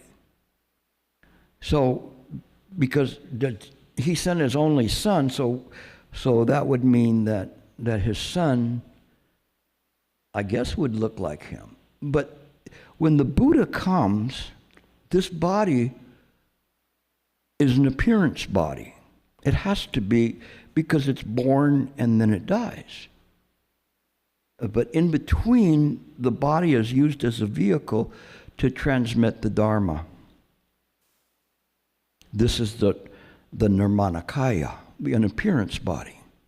You, all of you, you have an appearance body. If you have a Buddha mind, you have an appearance body. You're just making an appearance here, a special appearance. Why? Because you're not going to be here in another, let's say, 100 years. So you too are appearing here. Bodhisattvas can come in and out in using appearance bodies to help people. And your body here, even as it is, and awakening, then becomes an appearance body that helps to transmit that. Maybe not in the same way as the Buddha that's already finished and ready to become a Buddha is, but nevertheless, it's an appearance. And it's here. The Sambhogakaya is a body of bliss, which is just the state of mind without a body, other than the body being the Dharmakaya, which is the mind ground. So all of this is the mind ground. I will continue this after the break, but I just wanted you to kind of think about that and say, what is this mind ground? Everything you see is created by the mind. Don't think you created it, or you put on your scarf this morning. The Buddha put on their scarf. But it's just that way. And you see how things fit together. And then Buddhism makes sense. So then when somebody asks you, what is a Buddhist? You will know what to say. Instead of, I don't know. That would be very bad. If you ask a Christian, what is a Christian? We follow God. And it's very interesting because I believe the Christians followed the Buddha because they created the Father, the Son, and the Holy Ghost, which is a Trikaya. They were a little bit late on the Holy Ghost because that was a patch job on them, because actually the Holy Ghost is only referenced twice in the Bible. It was patched in because they said something's missing here, and they go, well, then they came up and said, well, what about this bliss body? All right, well, then they put that in. But we'll continue on. We'll take a break right now and come back.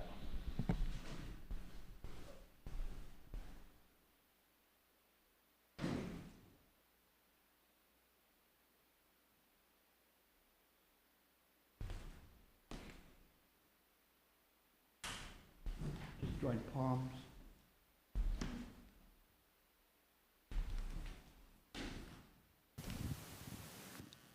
Bow to the Buddha. And created by the mind. And I was wondering, even if everything is created by causes and conditions and karma in this samsara world, why does mind create illusions such as wars, crisis, terrorists, and all these tensions that just make people's life really suffering? Is there a way that we can I just don't know why mind creates such things like this kinds of illusions, and if there's a way to just prevent that from the beginning. Yeah, Thank you. It's kind of interesting. Your question's a good question. I mean, this is why I really appreciate the sincerity of the questions. These are natural questions to have. It's very funny because it reminds me of one of my students told me this about there was this comedian from a long time ago. Probably most of you wouldn't know him. Very dry wit. His name was Bob Newhart. And I knew he would know. You're about the only one because you're carbon dated too. But anyway, Bob Newhart was a very quiet comedian, but he had this one skit where a person, he was a psychiatrist, and the person was lying on the bed or the couch and saying, I have this problem, I don't know what to do. I keep doing this and this and this. And he went, and he was there listening to him with his leg crossed. And he just looked at her and said, just stop. She looked at him, what? Just stop. You say you're doing the stuff, stop doing it.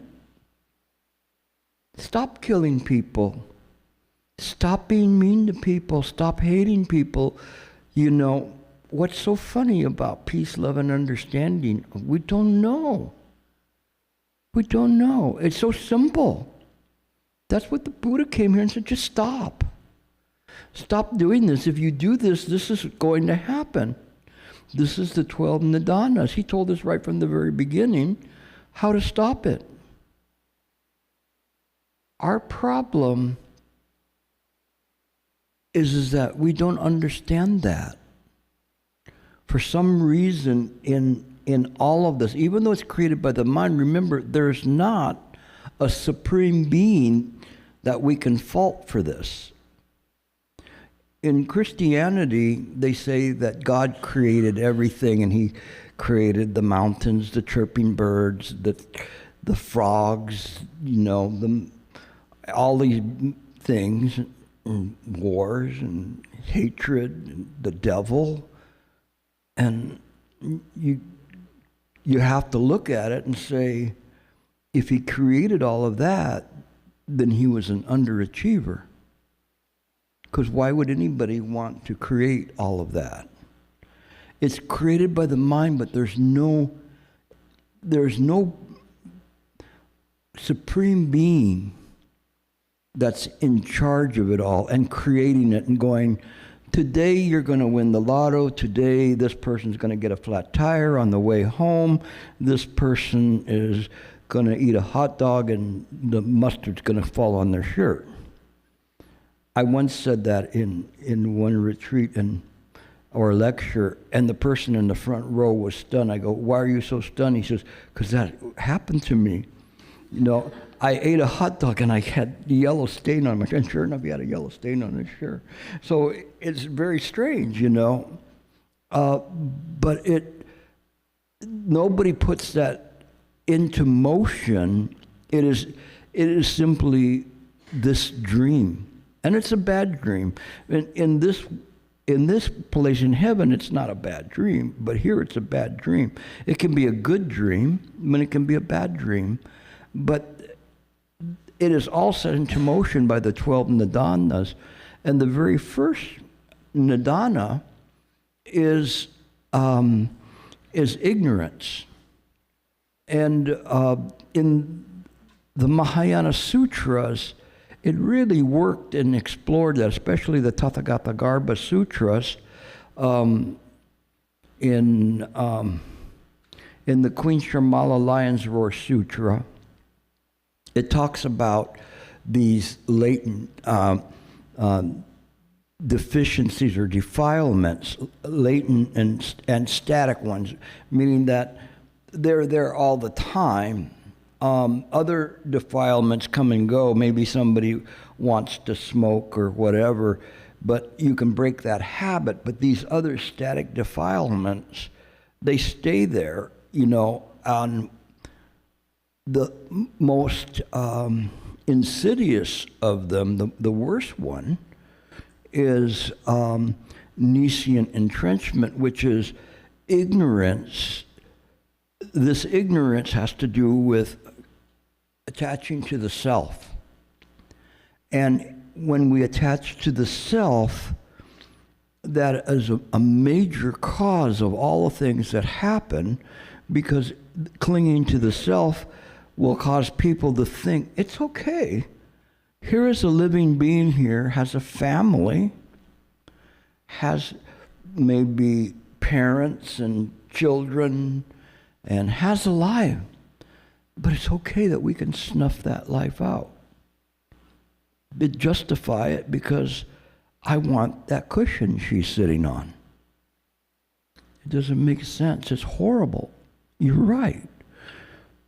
And it is in this way, but when we attach to the ideas of the ego, it seems justifiable. An eye for an eye? Really?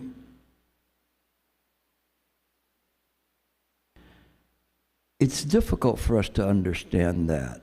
All we can say is that it was put into motion. We don't know when it was put into motion. This idea and the creation of all of these things. We know how it was from the 12 nidanas,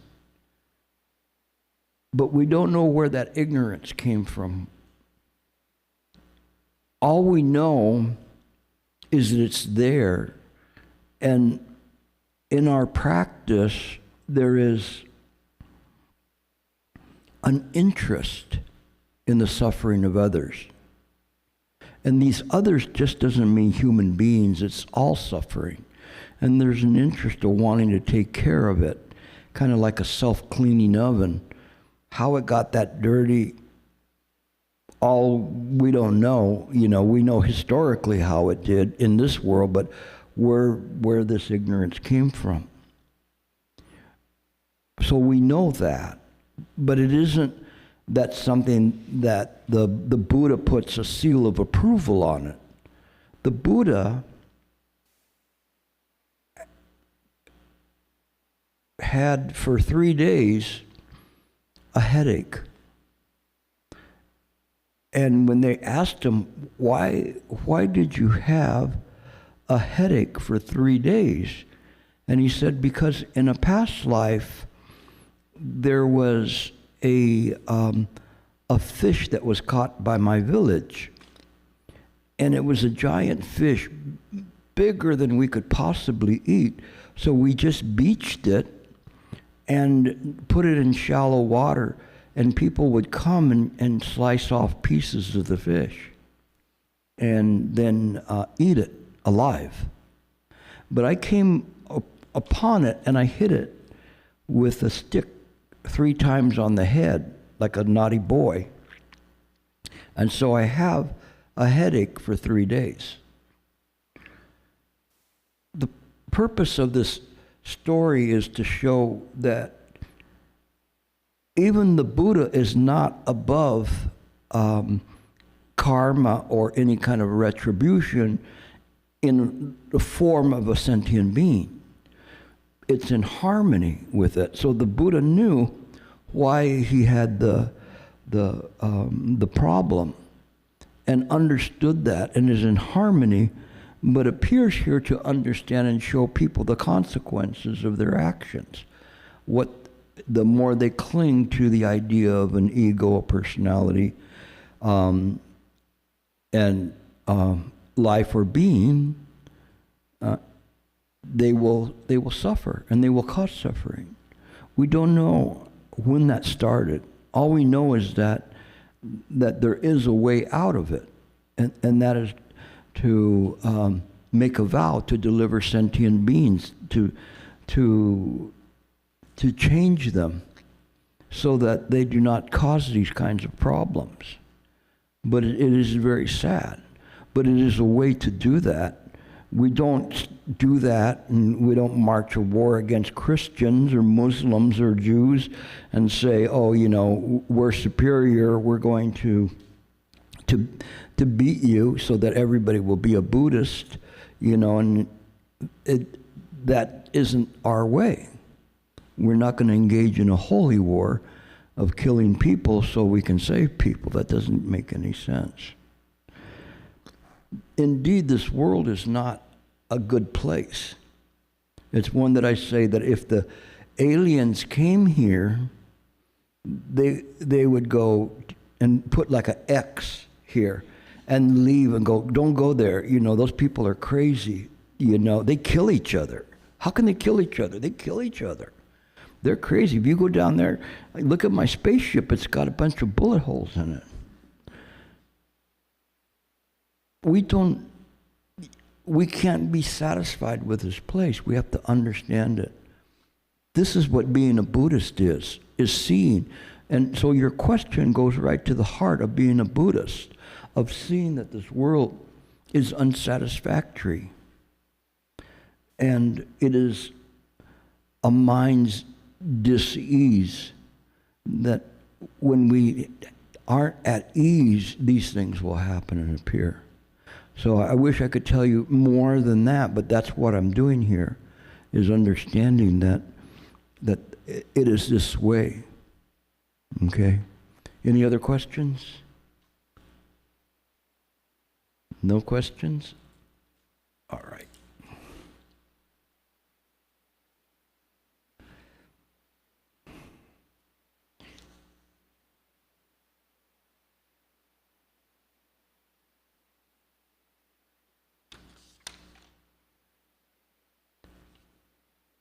So we'll get to a simple one. What is the purpose of meditation? It is simply a controlled environment where you practice letting the mind perfect awareness. And when you are sitting, because there's less sensory input, it's easier for you to just rest the mind, because you don't have to get up, clean dishes, go to work or whatever.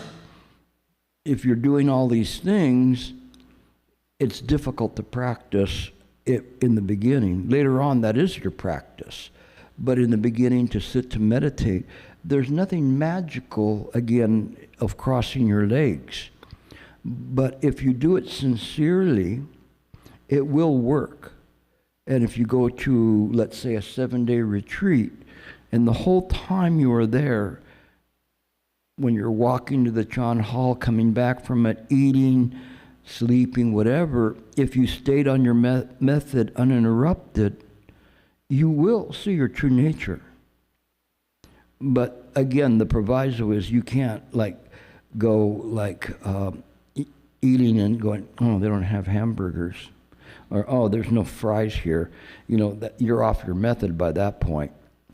It has to be uninterrupted, but if it does, it will happen. You have to have faith it would do that. One master said, may his tongue be cut off in Aviki hell every day if he was wrong in saying that. And I make the same vow. That it will work if you're serious enough to practice, to eat bitter and to practice. People sometimes they want you to say things that are good and harmonious and I love you, you love me, and kind of like a Barney type of practice. Barney was this purple dinosaur that had a song like that. I love you, you love me, and we're all sitting around singing Kumbaya. But the medicine is a bitter medicine, and it's one that I was wondering about that, because people say, oh, Gilbert, you teach too deep. People don't understand you. But someday you will. And a lot of people come back to me and go, no, I got it. And the thing is that I had read in the Sutra of the inconceivable, it was a demonstration of the inconceivable state of Buddhahood. And the Buddha and Manjushri were carrying on a dialogue. And one part was talking about, suppose Manjushri, can you tell me if you attained the state of a bodhisattva? And Manjushri said to the Buddha, if you have attained the state of Buddhahood, so I have attained the state of a bodhisattva. And so Manjushri was holding his own against the Buddha. And so he was saying, if you got there, then I got there. And he said, haven't I said that these states are unattainable? And he said, yes, it's that way. And Subhuti, which was also a disciple of the Buddha's, listening to them going back and forth, because they went back and forth for quite a long time with these very high-level points that they were making, showing nothing can be attained. And so then Subhuti said to Manjushri, Manjushri, with all this lofty talk, this high-level talk, are you not taking care of the novice? Are you not taking care of you, the novice, by talking at this level? And so then Manjushri said, suppose, Subhuti, if somebody is sick, would you prescribe them honey, nectar, and candies? Or would you prescribe the bitter, astringent medicine? So anybody who's had Chinese medicine, it's like definitely not honey and candy. No, you go like, but it works. But it's not pleasurable to drink. And so Subhuti said, of course, you have to prescribe them the bitter, astringent medicine. How else can they get well? And he said, precisely, it is in this way. So if I say to you here, let's all join hands and love each other, give each other a hug, believe me, you guys will be so happy. You'll come out of here, oh, this is so good. We're all hugging. I want to hug you too. No, it isn't in this way. It is an awakening. What is the awakening? The awakening is to this burning building that you're in. You don't realize it. That's why they say you need to practice as if your head is aflame.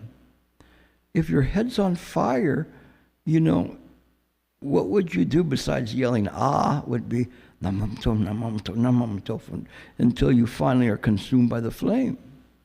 Because in that moment, you really have a lot of faith. You're hoping for something. It is in this way that we accept this. I take this medicine and say, take it. No, understand that there's no satisfaction in this life.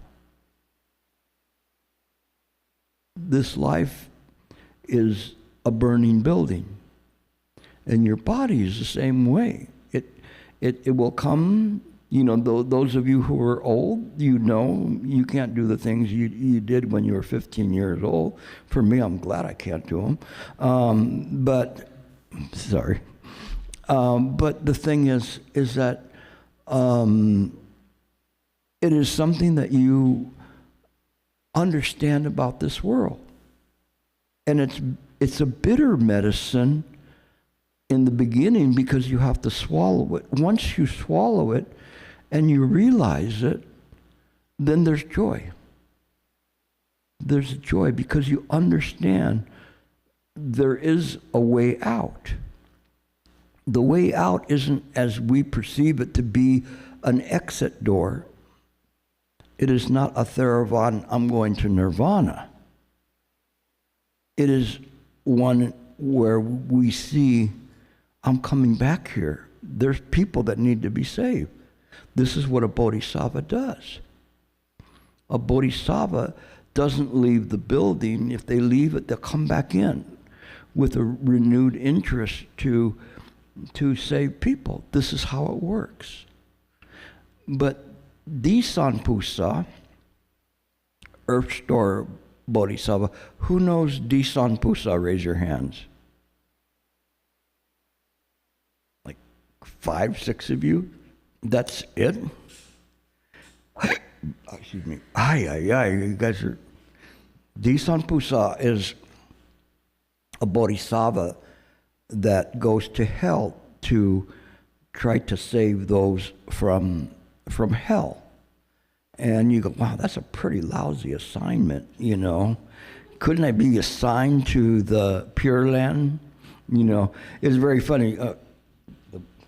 He's not here, but the monastics, they're always complaining about their assignments, you know. And like yearly they get their assignments where they're going to go, you know, and you may go like the farthest reaches of the world, and they go, no, don't send me to New Jersey. Or wherever, you know. I'm sorry, New Jersey, but, you know, they say, no, I don't want to go there, you know. But they go. That's their assignment, you know, that they have to go. And they're always complaining to me. See, I'm like the confidant, and they're always telling me different things. Some things I won't even mention without even mentioning names. I wouldn't do it, but they're always saying, oh, I'm going here, I have to go there, they're sending me, or they're sending this person, or whatever. And so I keep the confidence, but there's people, you don't know where you're going to go. Here, you know where you're going to go, you're going to come back, and you understand it. You may awaken later on like I did, and I spent half my life trying to figure out what I was doing here on earth. Literally, it was that way. I did not know what I was doing here, but I knew that I didn't know something that I knew that I didn't know something that I should know. And I spent half my lifetime looking for what I should know. And it wasn't until I met Master Shen Ying that I found out what I was looking for. And I found out what was important. And it started with wisdom, just very simple wisdom. And it's turned into this practice of perfected wisdom. But it makes this life meaningful. It makes it so that one has an interest in getting up and sharing this with others. It's not bad. In any given day, I'll talk to people in different parts of the world. It's just that way. I can talk to people from Taiwan, talk to people today from London, from back east. So it's something that we realize that we have a purpose. That's being a Buddhist. We don't live our life for ourselves. We don't live our life to play this game, to acquire all of these toys. It won't help. We live our life to awaken and to serve as examples to others and to lead others to awaken. Even if we cannot awaken, we can help others awaken. Not bad. It's still a good deal for us to do that. And at the end of it, what happens if we die? We come back again. That's pretty good, as long as you don't mess up. If you are someone who has a very greedy and a penchant for pork, bacon, or whatever, you may end up as a chop, a pork chop, to satisfy that. We see things differently, and we understand it. And the thing about Buddhism is it's not running away from life, it's running right into it. We see everything from body, speech, and mind. There's causes and conditions.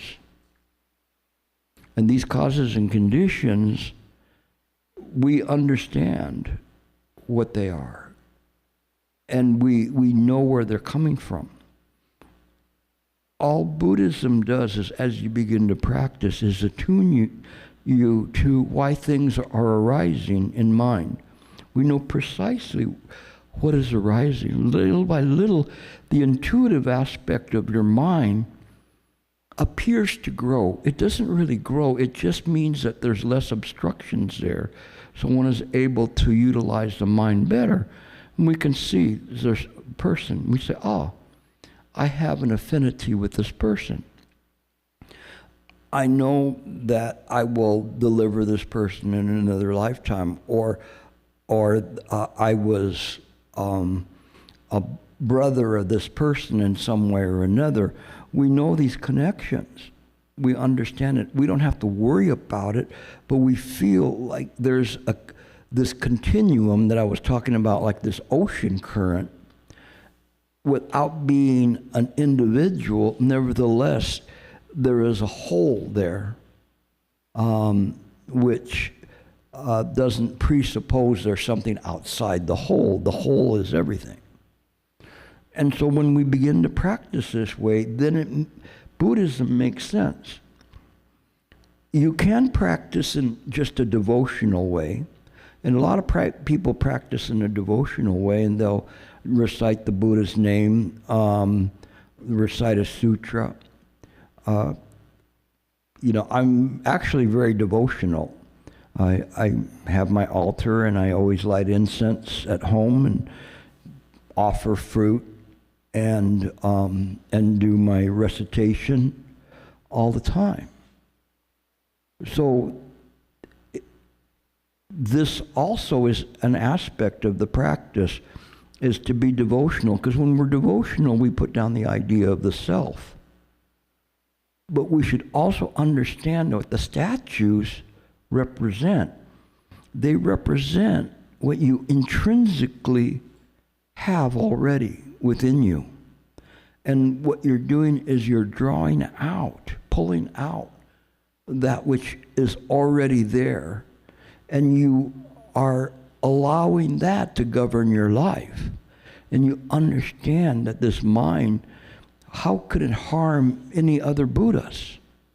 So we begin to develop this, from the wisdom, this great compassion.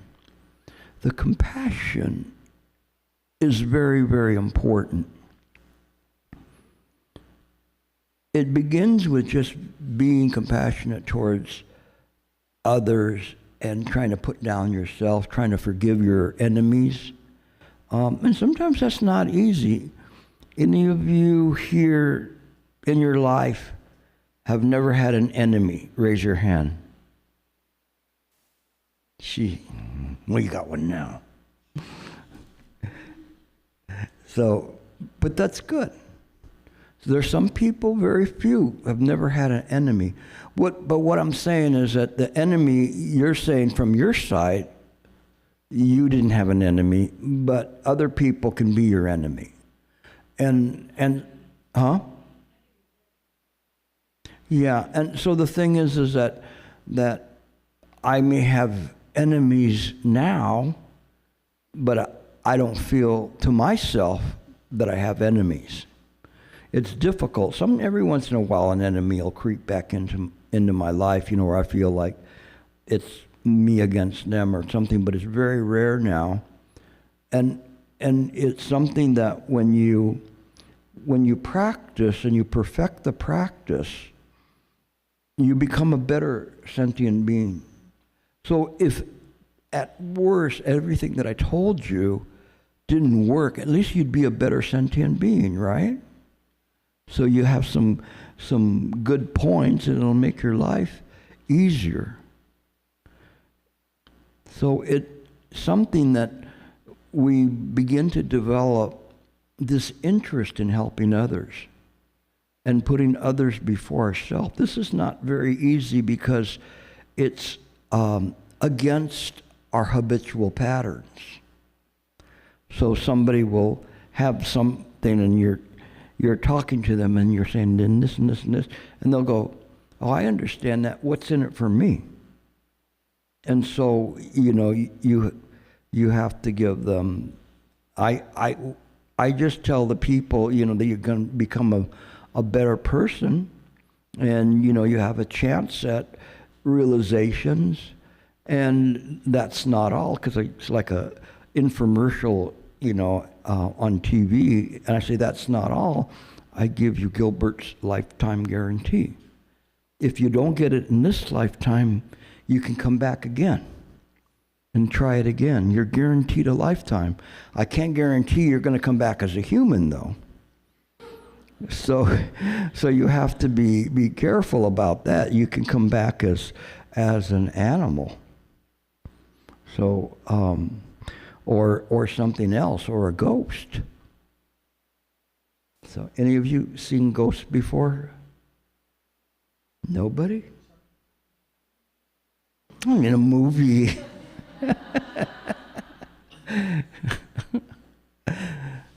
So, ghosts have their own realm. Hell dwellers have their realm. Animals, everybody has realms. We have 6 realms. We have the realm of the heaven dwellers, the Ashurlo or Ashura, and which is kind of a joker in the deck type thing, because Ashura can also take forms of other sentient beings, but they like to fight. Some Ashura, they like to fight for things that are right, and others they just like to pick a fight with. And so sometimes people will be like a Ashurlo, and you're talking to them, and they always want to disagree with you, just to fight. And then we have the human realm. And the human realm is an interesting realm because it's a combination of bliss and pain, bliss and suffering. Sometimes you feel like everything's going your way, and the next moment, somebody's handing you a pink slip and you lost your job. And so there's no guarantee here. But because of that, it gives you more of an incentive of wanting to practice something, trying to get something that will benefit you in some way. So that's good. And so as you begin to do this, then it will work. The animal realm is all the way from little one-cell insects to to, elephants and everything in between of sizes and ages and capacities and whatever. But each of those organisms have an interest in procreating. And one of those things about that, and all humans have the same thing, and this is what we call a static defilement, because they're interested in making more of themselves. And without any purpose other than making more of themselves. So you want to have kids. Why do you want to have kids? Some people that I know, they don't have kids. And it's fine with them. Other people say, you don't have kids? What's wrong with you? But it's changing. It's like, okay, if you have kids, there has to be a reason why you have them, right? In the beginning, it's just for them to bring you the remote of the TV. And then later, it's like to take care of you. But it's interesting in terms of how all of this works. But we all have this interest in this procreation. We all have an interest in desires. There's desires. All of these things, of these static defilements, then turn into these mobile defilements where you go, I have a desire for a sweet. And then there's an ice cream there, and you taste it, and now it's a mobile defilement because that defilement is always there, and you're definitely mobile because you're going to go down and buy another ice cream. So those, we begin to understand how this world works. Then we have the ghost realm. And the ghost realm is one where people have entered into because of greed or because of fear or confusion. And they get stuck. Sometimes they can be in a cemetery. And if you go to cemeteries, you can feel something there. A lot of what the Chinese call enqi. How do you say enqi? Inchi. You'll feel a lot of inchi there, not yang chi. It's like spooky, the kind of energy that goes up your spine. Maybe you can see them. Most of the time they can't see you. Most of them can't. But some can see you and some you can see them. But they live in a world that's not just simply in the graveyard, but they live around us. We're not aware of them, but they can be here, okay, in your closet at night. Not to scare you guys. But in any case, and then there's a hell realm where people that have really messed up and taken more than they should have or harmed people in horrible ways will end up in hell. And then, of course, there's so many different levels of hell there in terms of it. The difference between Christianity and Buddhism is an important one. And this is one where I talk to Christians and say, okay, if you're a Christian, you have to live up to a higher standard, because if you die and you go to hell, you're not getting out. So who wants to be a Christian? Because you don't get out of hell. If you're a Catholic, you can go to purgatory, which is kind of in between and kind of like going to reform school. But if you go to hell, you're in hell for the rest of eternity, which is a long time. Buddhists see, and especially Mahayana Buddhists, because of the idea of ekayana, we have this idea of that everyone possesses Buddha nature. So even though it may be some people will take a long time to get out of hell, nevertheless, they still can get out of hell. And it's important for us to understand that all sentient beings can escape from hell at some point. Not escape, they pay off their time. And so, but that's important because previously in the Theravada, there were certain things that if you killed a Buddha or a Bodhisattva or your parents or different things, you could never become enlightened. But in Mahayana, we see things and say, no, everybody possesses Buddha nature, but for our ignorance, we cause these horrible things to happen. You're going to get punished for it, but you're not going to be stuck there forever, okay? Unless somebody converts you to Christianity when you're down there. Don't do that. Okay. Any other questions? Okay.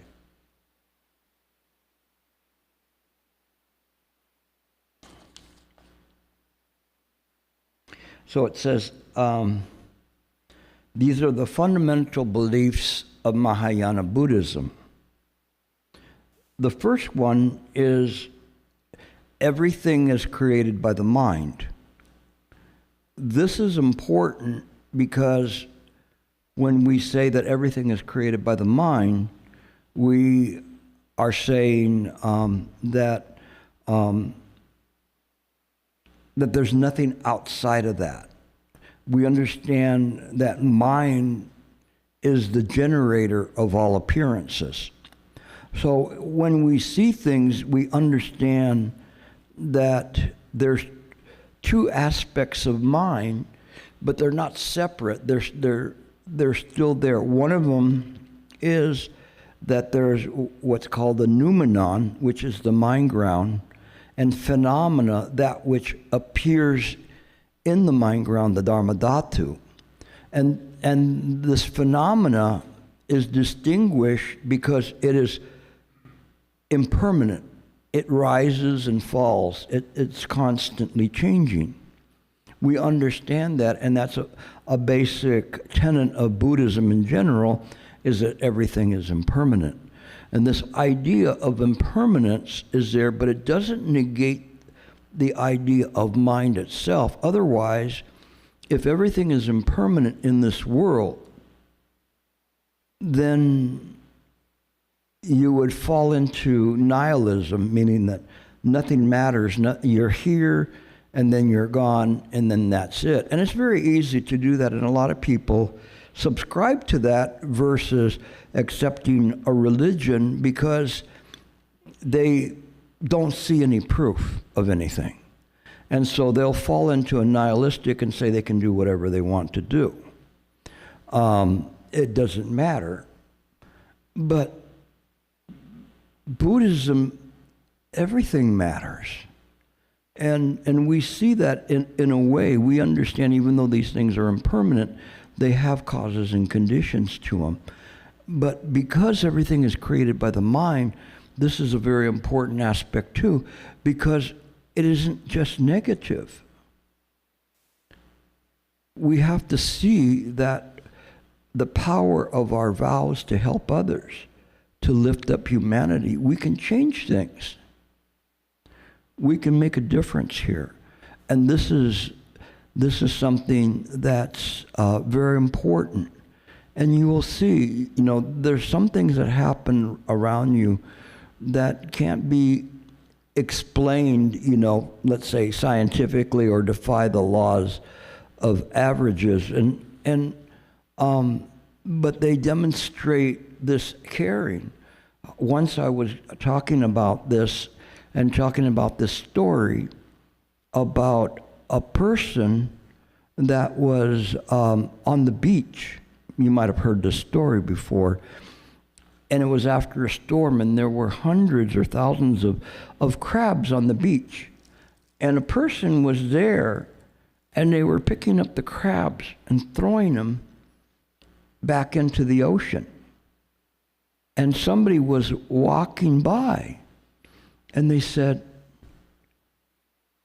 "You fool, do you really think you expect you're going to clean this beach of all of the crabs? What does it matter?" And the person picked up a crab and tossed it into the ocean and said, it mattered for that one. How many of you heard that story before? Oh, okay. I lived that story the next week. So the next weekend, I was surfing, and I'm going down the beach, and lo and behold, there's a person throwing crabs into the ocean. What is the possibility of that? That's the only time I've ever seen that happen. And a person is throwing crabs into the ocean. And right after I talked about that, and then another story that's kind of an interesting one that tells you some things are kind of very driven in different ways was, again, it involved me surfing, and I was surfing, and the waves weren't all that good, and my attention kept being called to go closer to the pier. And I go, but the waves over there look just as bad. I don't know why. I need to go there. So I told the people I was surfing with, I'm going to go down there. So I'm walking there, and it's about 1/8 of a mile down from where I was at. And I'm going, I don't look that good here either. And as I was walking, then some Asian people came like running up to me. They didn't speak English. And they were grabbing me, and grabbing up my board and going and pointing. I'm going, like, I had no idea what are the waves better over there or what? Like, they would know, right? And I was so confused, and they kept pulling me and pulling me and pulling me. And then I didn't really understand till I got closer, and then I saw an elder man with a table, and he was saying the incantations, and then there was a box on the table, and there was all these people gathered around the table. And then I figured it out, that because right by the pier there was a fish market, and they had gone and bought all the fish that were caught that day, and they had them in this box, and they realized that they couldn't toss them into the ocean far enough for them. I guess they must have tried, and they kind of rolled back up onto the beach. So they didn't want me, they wanted my surfboard. And so we placed the box on my surfboard, and I took it out, and then I dumped it. And it was very interesting because I was being called by some force, I would say a heart force, that told me to go over there, and just like being driven that way, literally, and to help them with that. And I was trying to explain to them what had happened.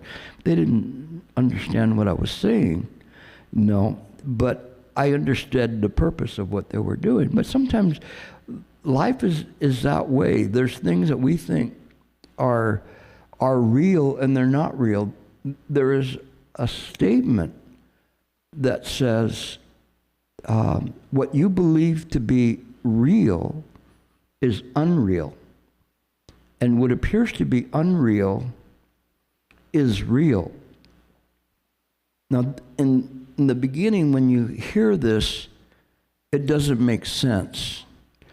What you believe to be real is unreal, and what is unreal is real. And it means that this world is unreal. It's a dream, and the things that happen in it. But what appears to be unreal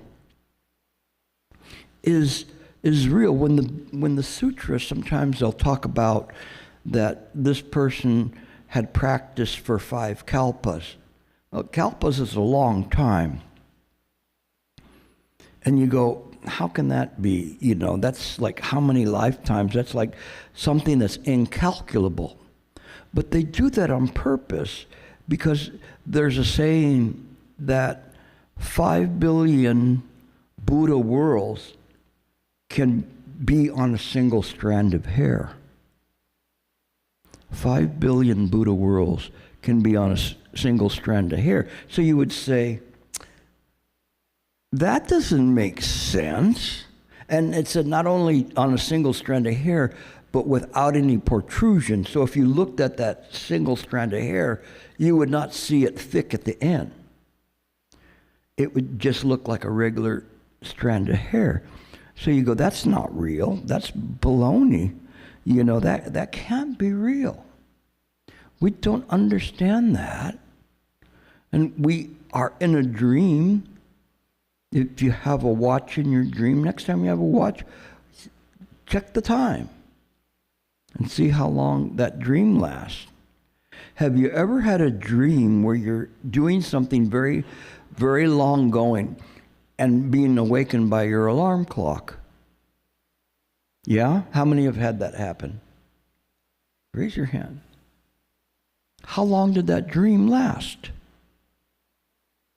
Right? Did it last for a long time, or was it just a split second? Beep, beep, beep. Because was it like you were perfectly timing your whole dream to get to that one point where it's going to say beep, beep, beep? Or did that moment of the beep, beep, beep, all of that time and that story was condensed into the fraction of a moment right after the beep? Do you see what I'm saying? If we're in this dream, we don't know how much time it is. The only way we calculate time here is our place in the universe, in our solar system. Not even in the universe, in our solar system. With the moon and the sun. That's the only way we calculate time. How long has that been? How big are we in comparison to other things? Could there be a strand of hair so big that it could accommodate 5 billion worlds? Why do they say that then?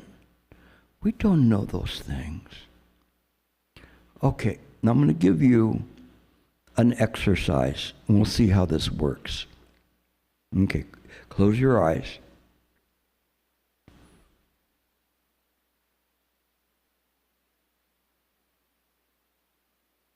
And you're going to see a wooden bowl in your mind. See it? Kind of like an old-timey carved out wooden bowl, brown bowl.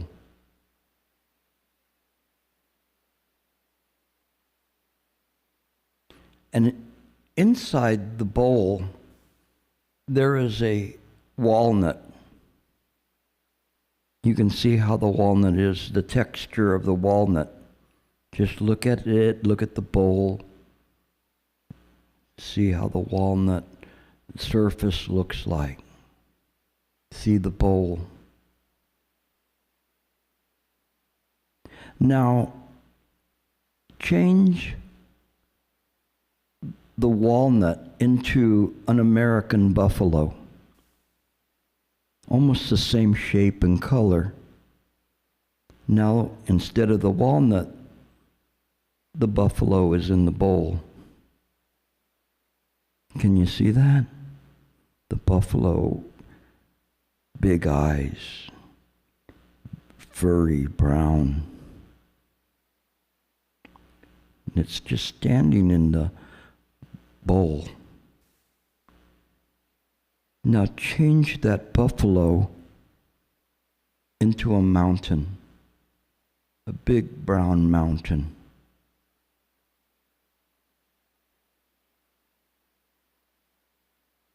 You see the mountain in the bowl.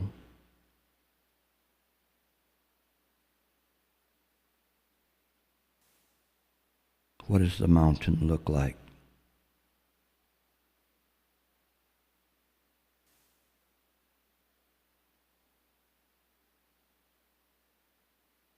Okay, you can open your eyes now. How many of you could see those images? Raise your hand. Come on, you guys are so slow. Put it up there. Okay, better. I can see it. You're like, I don't know. Okay, did he raise his hand? Okay, I'll raise my hand.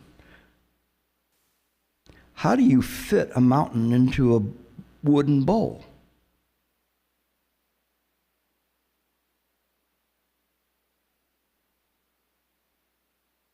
right? How do you fit a buffalo into a wooden bowl? Everything's created by the mind. How could it not be in this way? That what appears to be real is unreal, what appears to be unreal is real. It is in this way.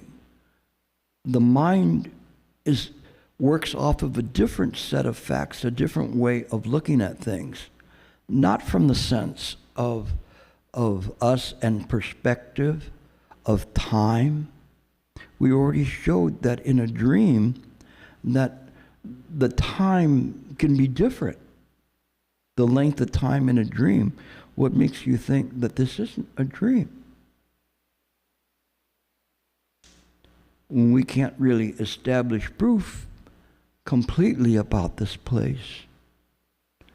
So when we see it, it doesn't mean that it's not appearing. Nagarjuna, the Madhyamaka philosopher, he doesn't negate that. He doesn't say, this is not real. He says it's neither real nor unreal. It is simply created by the mind.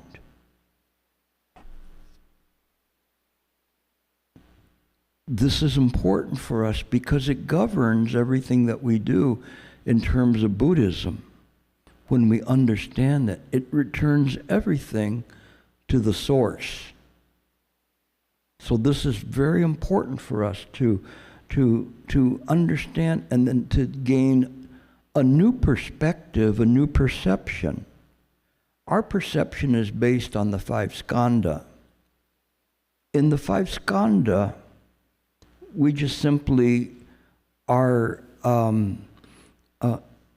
looking at form, sensation, perception, volition, and consciousness from the idea of inside samsara.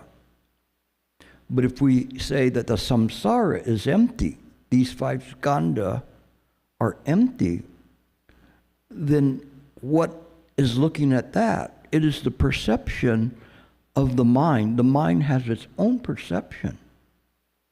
It is that when you sit to meditate and you are using awareness, you are not using your ego awareness. You're using the mind's own awareness to see things. It is this awareness. And you practice that, and you practice it in a daily way. Everywhere you're walking around, you're aware. You're no longer just walking, and not paying attention. I'm aware of you. I'm aware of your squirming. I'm aware, of the temperature in the room. Everything. It's there. I need to get certain things out. That's why I'm doing this, and I only have very little time to talk to you. It's so precious, and to try to know what to say to you that will make a difference, that will really move you on with the practice, those who are accomplished practitioners and those of you who are novice, to inspire you. This is the awareness of the mind. The awareness of the mind leads or is governed by this great compassion. And the great compassion uses the wisdom to know what to say, to do what to think. If you practice in this way, you'll be fine. So, any questions? No questions? Okay, then we'll take another quick break, let you get off your cushions for a while.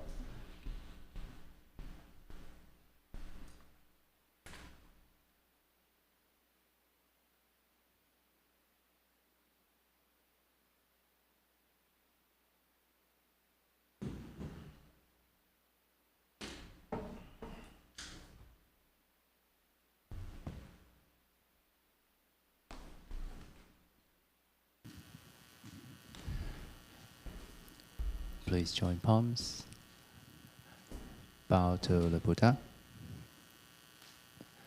Bow to the teacher.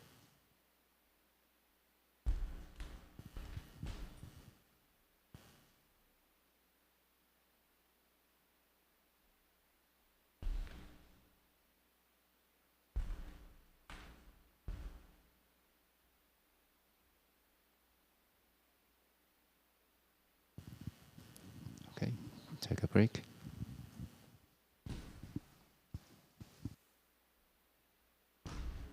To look at outside. You put your mind on the object.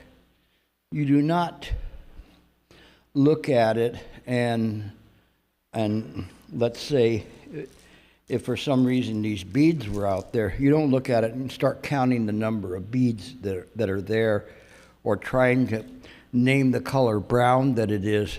You're just simply fusing with that object. And the reason we want to do that is to give you an idea of how to do direct contemplation of the method, because that's what you're doing. Now, what is contemplation? Contemplation is not thinking.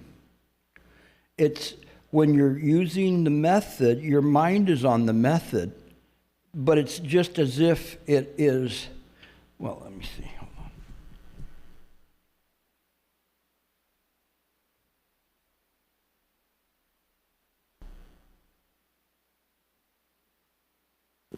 I'll try to give you a picture of it. Let's say you have a method and you have over here the other half, which is looking at it, the eye. Now in these pictures here, what we normally do is we have this person sitting there meditating, let me move this a little further over, that we perceive that this person is holding on to the method. The person doesn't exist. That's your ego. But we perceive that there's somebody that's looking at the method. But we cut out the middleman, the illusory one. We don't need that one there. Because when we look at it, if we looked at it from a different view, then what we would see would be the method blocked by this lump of flesh here. If we were looking at it from here like that, we wouldn't be able to see the method because the self is in the way. The ego is blocking it. When we get rid of the ego, there is no person there. There's no person. There's no person thinking. Okay? Yes?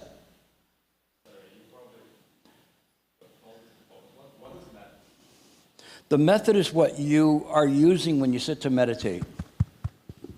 So when you're meditating, when you sit to meditate, what do you use? When we were meditating, what were you doing? Sitting and meditating, but how can I look at that? At what I'm looking at, the fact that, like, at my life, like what I feel. Why you call it method? The method would be watching the breath, or using a Huatou, or counting the breath, something along those lines. So if you haven't got to that point, then forgive me, I presuppose people had a method, but I'll explain that as well to you, okay? So hang tight. Just, a method is something that one does when they're sitting in meditation.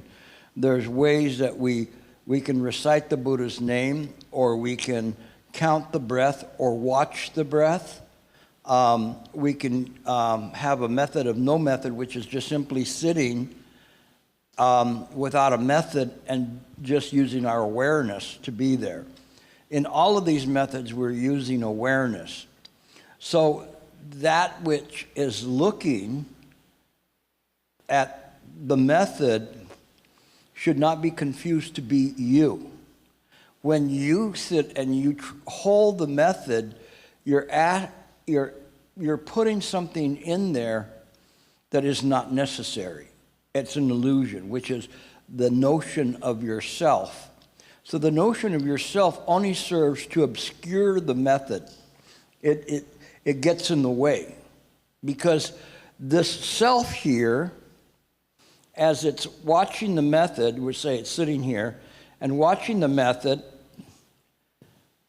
it draws in different things, concerns, money, love, a vacation, whatever, and it will draw these things in and obscure the method.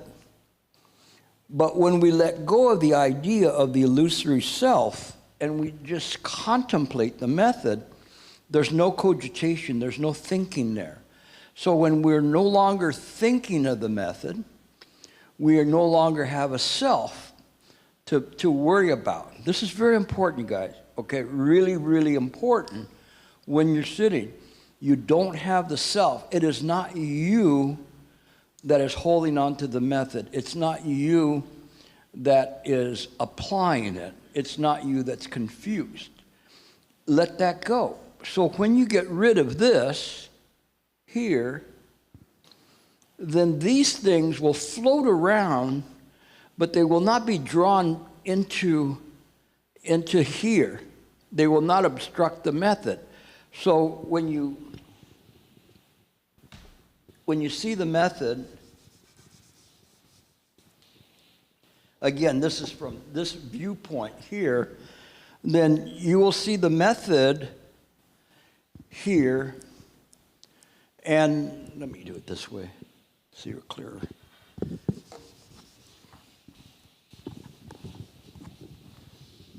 Now, this is how you would be looking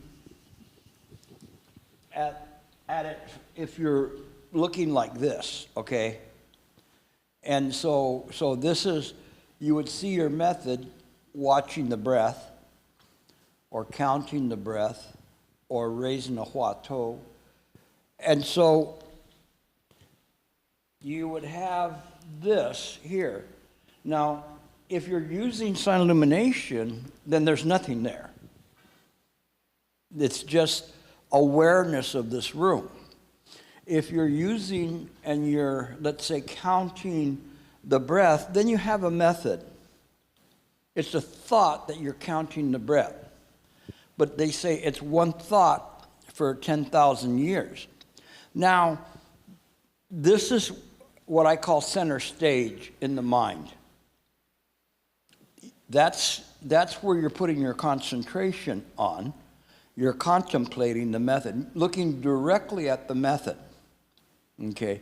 You are not doing it, mind is doing it. So as you're looking at this, then what happens is that as you see it, then there'll be thoughts of other things. It may be, you want a new car. So there's a car here. You want to go to the beach. You have, little palm tree, and you have money problem, okay? You have a family, and it could be plus or minus,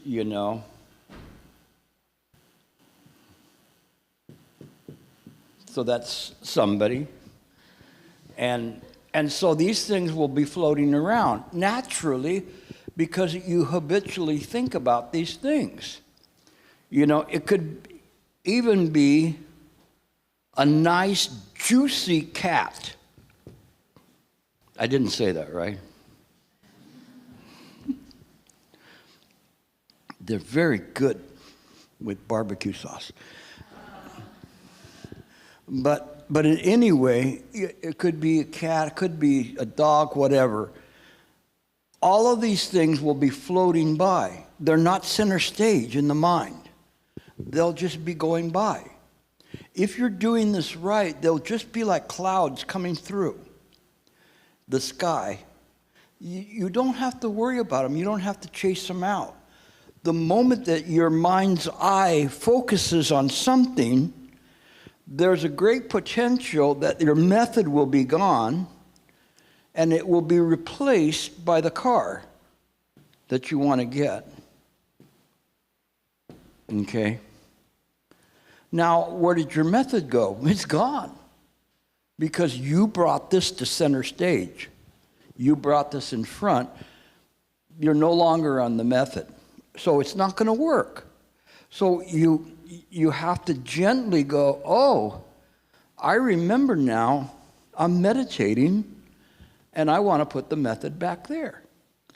So the method goes here, this is no longer highlighted, and little by little it will fade out on its own simply because you no longer are looking at it.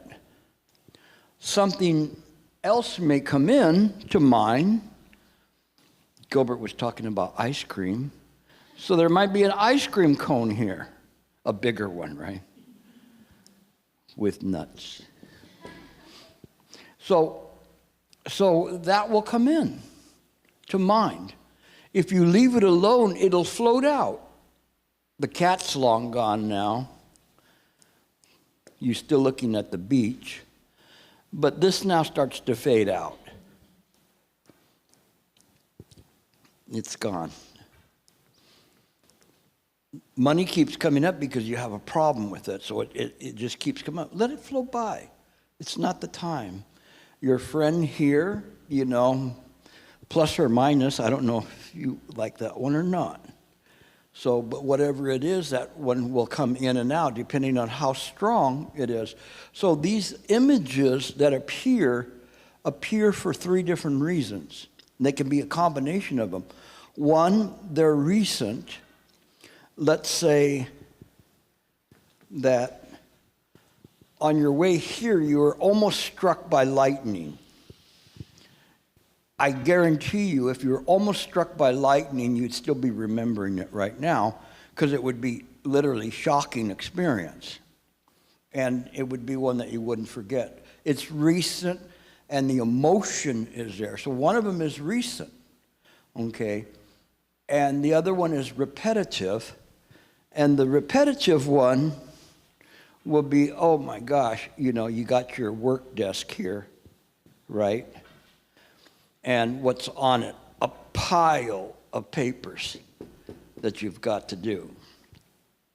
And so, you know, you've seen that. That's coming up because you go to work all the time.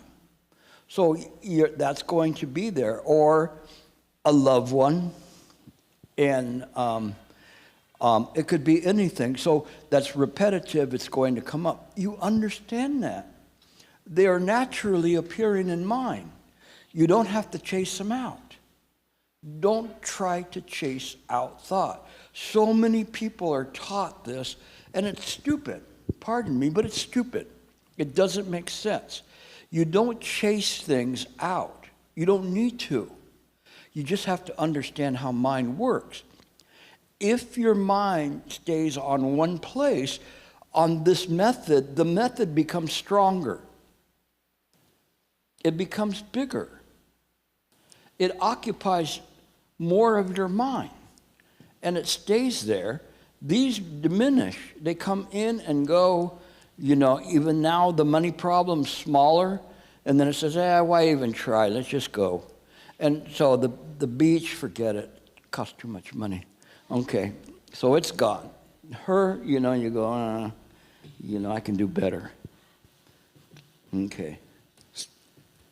Sorry if you liked her. So the method is there. Directly contemplating the method, it does it. All these other things just float by, like phantoms.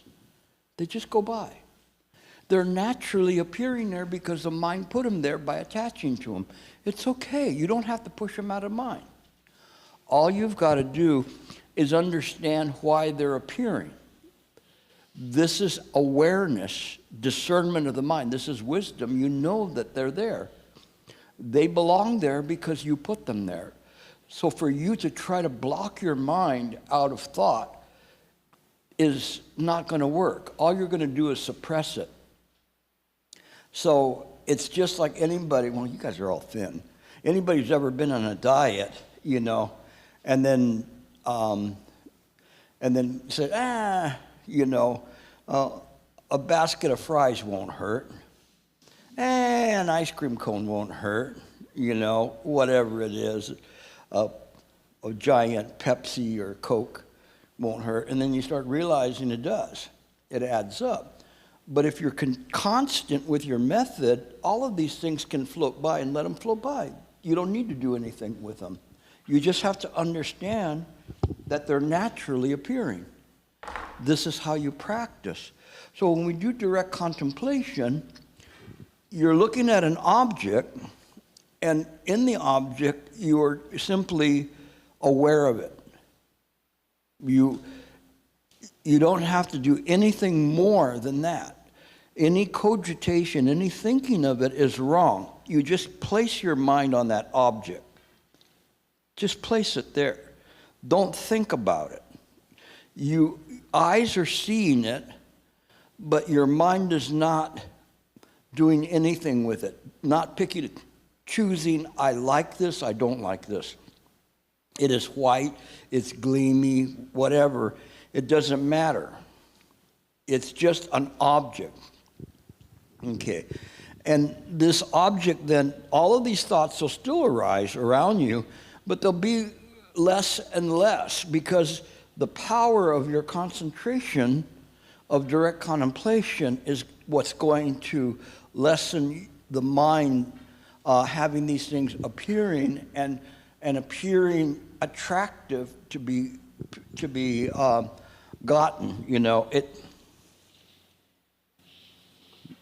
So you're looking at things, you're not going to go with the money problem. The only hard one is if a donut appears. And you go, well, donut or mind? Mind and donut, you know. And you say, no, I just put the method in the giant donut. So as long as you keep the method in the center, the donut will disappear. If you keep it around me, I guarantee you it'll disappear. Okay. So this is how you do direct contemplation. This is why we do direct contemplation and why it works. That's what's important. So you know now what you're doing on the cushion. You are not sitting there applying the method. Mind is applying the method.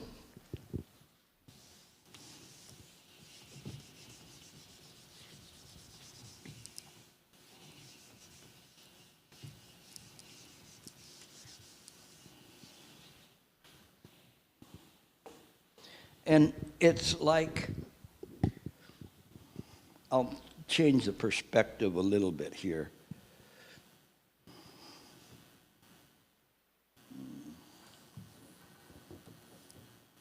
That's not quite right. Hold on.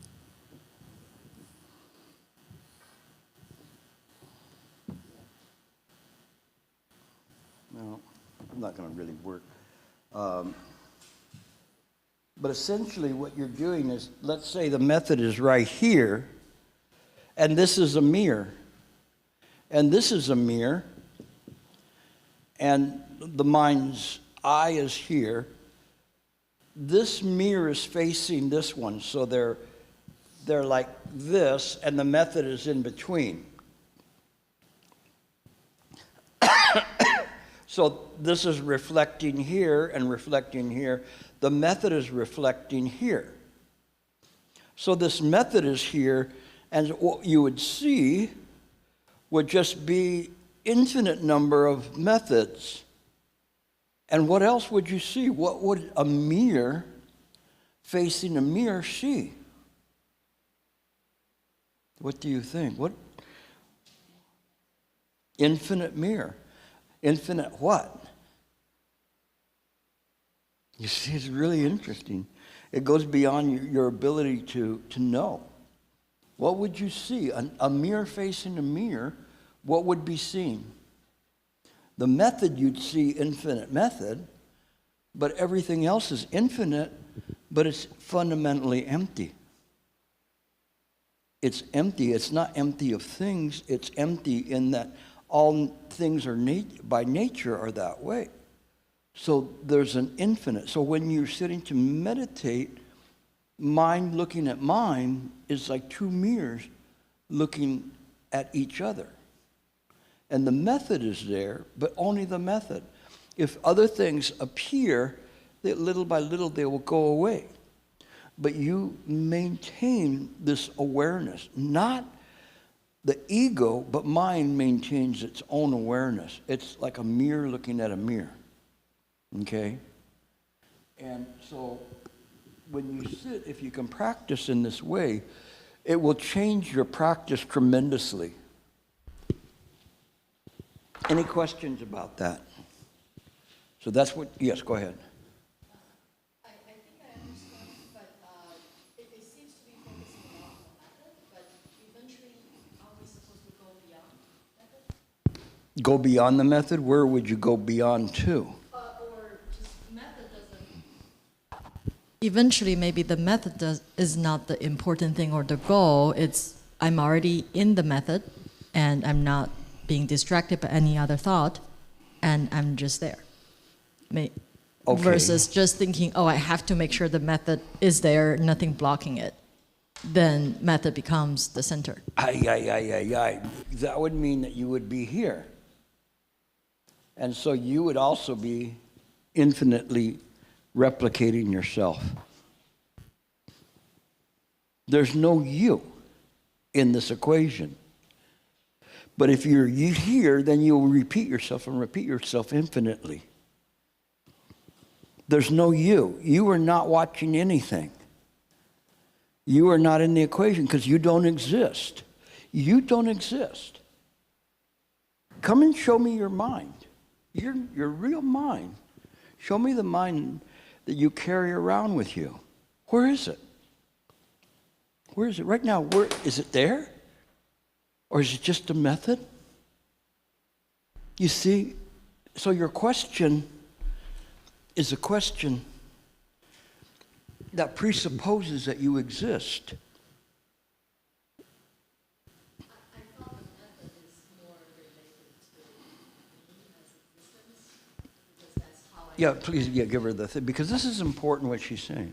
Go ahead, say it So again. I thought the method is part of my practice of meditation, so that's attached to me. I agree there's no me in a sense, but if I keep focusing on method by definition is how I do meditation. Isn't that attaching that back to myself? The thing is, I never told you that. You assumed that or were taught that by somebody else.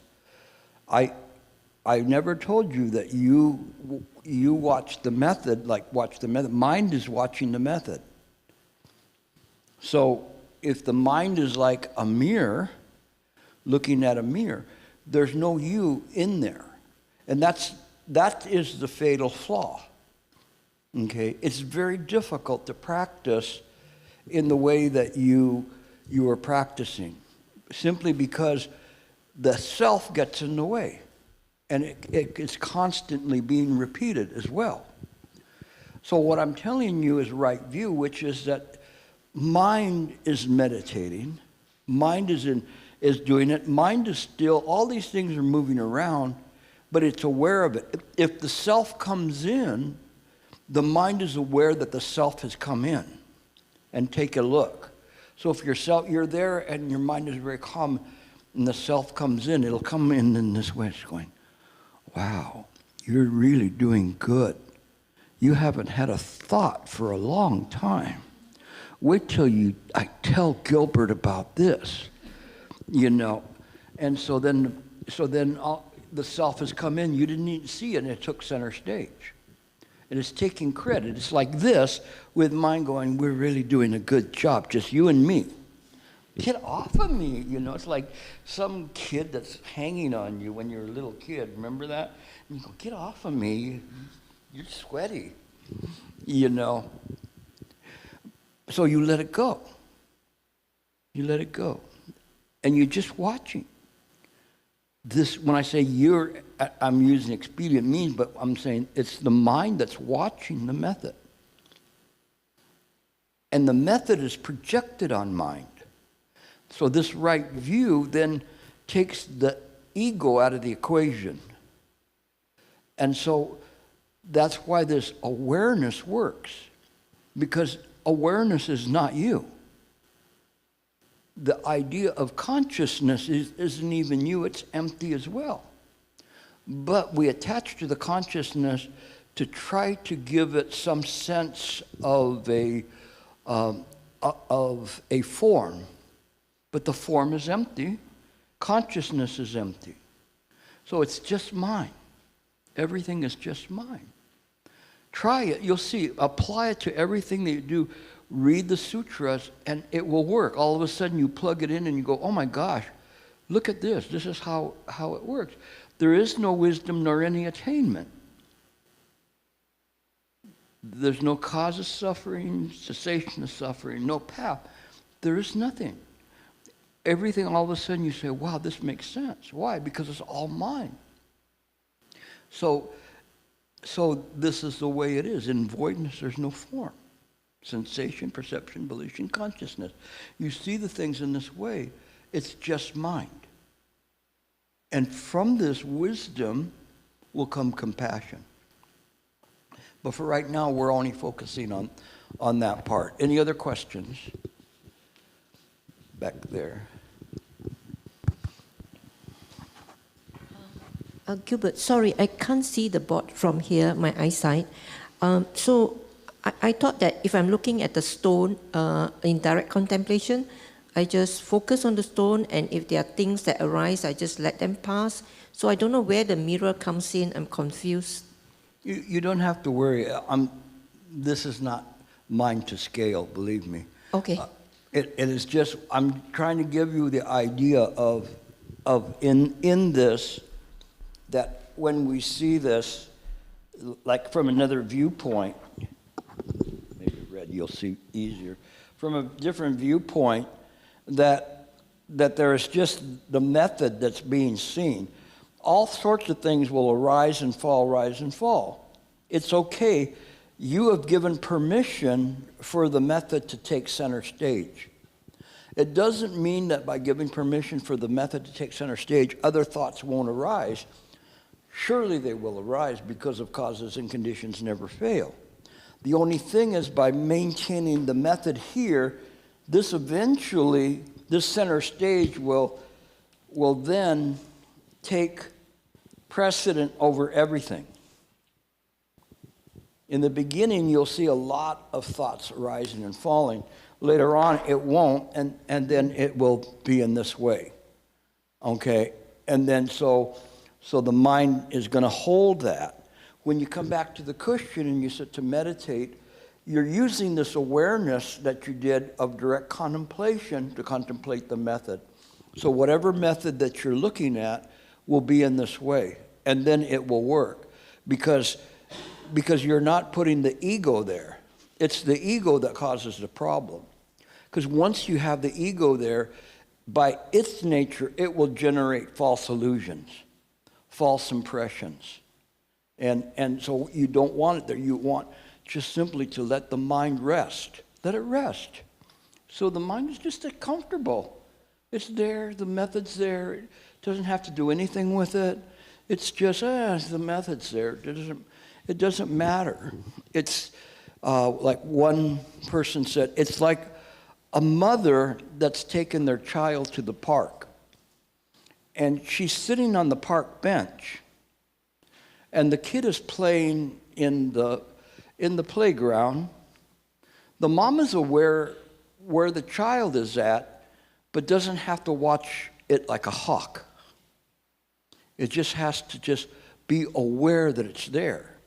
But if something would happen, let's say some guy would come close, the mind would know that and would protect the method, would protect the child.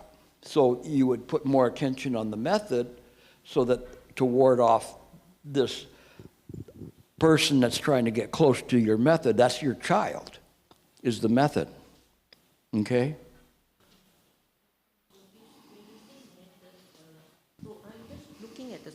Just looking at the stone, but now am I supposed to do the huato and look at the stone at the same time and be relaxed like the mother doing the huato and then looking at the stone, or don't do huato, You just said look at the stone. Stone. Let's say I look at a stone, a rock. Oh, you're looking at a stone. Okay. So if I just look at the rock, a direct contemplation, I don't do huato at the same time? No, you don't. You don't bring up your method. Your method is just looking at the rock. At the rock. You don't Okay. bring up your method at that time. Okay, got it. Okay. All right, now I understand what you're saying. Okay, so you're talking about a stone outside. You're way far ahead of me. So okay, that's fine. Any other questions? Yeah. Yeah, I think part of Bella's confusion was you pick an object to look at, but don't. Sorry. You pick an object to look at, but you don't judge it. You just see the colors and the shape.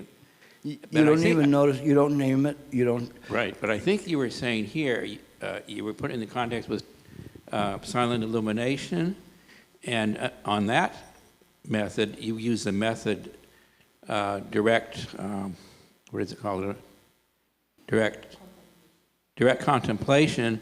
So you're judging the whole, everything in your view, or you're not judging anything, like you're taking silent illumination a little step up and doing just what you say with direct contemplation. So things come by. It's like this. That's what it. So let's say you're sitting there doing silent illumination. So I'll be sitting next to you doing silent illumination. I'm looking here, and my eyes may be down or open or closed, but I am aware of what's here. I know I'm seeing the backs of the heads of everybody, but if a giraffe came through that door, a green spotted giraffe, I would know it doesn't belong. My mind would be aware and say, that wasn't there a moment ago. That doesn't fit here. What doesn't fit in this picture? And so it's aware. So this method that we're using of direct contemplation in using silent illumination is it's illuminating everything and sees everything as it is and what should be here. It's precisely seeing everything. So if your work desk would show up here, that doesn't belong. If your dog shows up here, it doesn't belong. Forget about the cat, it's already gone. So anyway, when you see the things, you see them as they are, everything as it is. You don't have to say, oh, you know, that guy needs a haircut, this lady is this way or whatever. You don't do anything. Everything is just perfectly in its place. Okay. And the giraffe is in your head, in your mind, not an actual giraffe. You wouldn't expect. Well, it's a thought. Is what you're saying. A thought would come in Right. that's different than this room. Right. Okay. Okay. But as you're within silent illumination, these thoughts could come into your mind. I use the green spotted giraffe because what are the chances of a green spotted giraffe coming in? Not that great. So you know right away that it's not there. But if your desk shows up here, you might go, that might fit. That actually happened to me once in a retreat, and my desk showed up in the back of the room.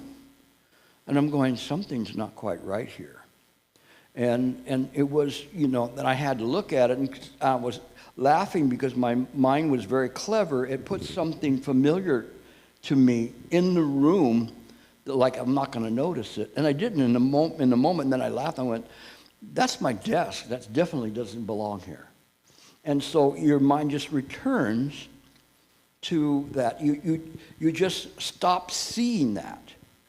You just stop seeing that, and you're back there. If you're having problems, you open your eyes, and you'll see that the green spotted giraffe is not going to be there. And if it is, you've been drinking too much. What about the guy that needs a haircut? I assume that you just don't judge. Right? Yeah, you don't do anything. It doesn't matter. You know, let him cut his own hair. He is natural to the room, right? It's all right. It's perfectly all right, because what you're seeing is things as they are. You're not seeing an illusion that comes through the door, or some illusion that appears. So that's what happens in silent illumination. How many of you use silent illumination? Raise your hand. Only 2 of you? Okay. You have to teach him silent elimination. So he was watching the green spotted giraffe. But the thing is that, so it's this way, okay?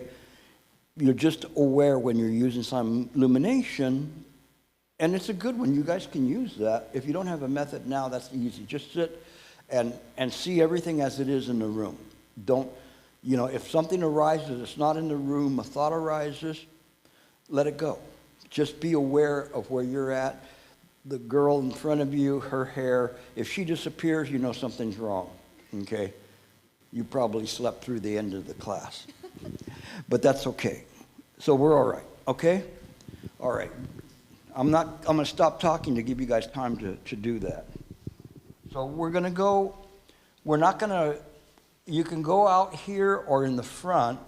You'll hear a bell for you to come back in, okay? But you don't go to the park. We don't have enough time. So go ahead and get your shoes.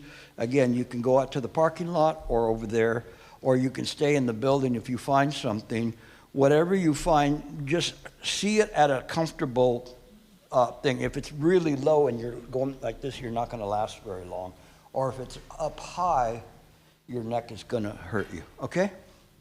Go and do it.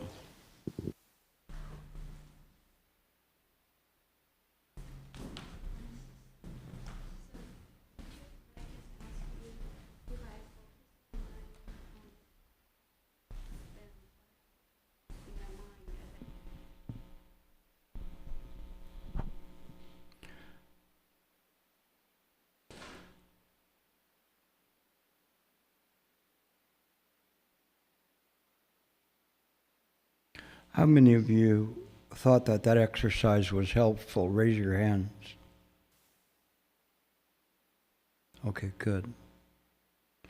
It's an interesting exercise because it quiets the mind very quickly. If you do it right, it really can quiet the mind to a point where you don't experience it. I'd been trying to explain how to practice meditation by contemplation, and one of students at one retreat said, "It sounds like you're talking about direct contemplation that we do outside." And I went, "Bingo! That's it. That's the way I can explain it to people and show them how to do it. Is this direct contemplation? Then is simply looking at from mind to mind." And it was something that I'm very happy that he came up with it. Eventually I probably would have gotten there, but I think it really helped because when you practice this direct contemplation and you go back to sitting on the cushion, and then you understand what you're doing with the method. So let's say a lot of you are watching your breath or counting the breath. As you're doing that, you just place the method. It's easy because counting the breath or watching the breath, you are just simply placing the method there in front of you.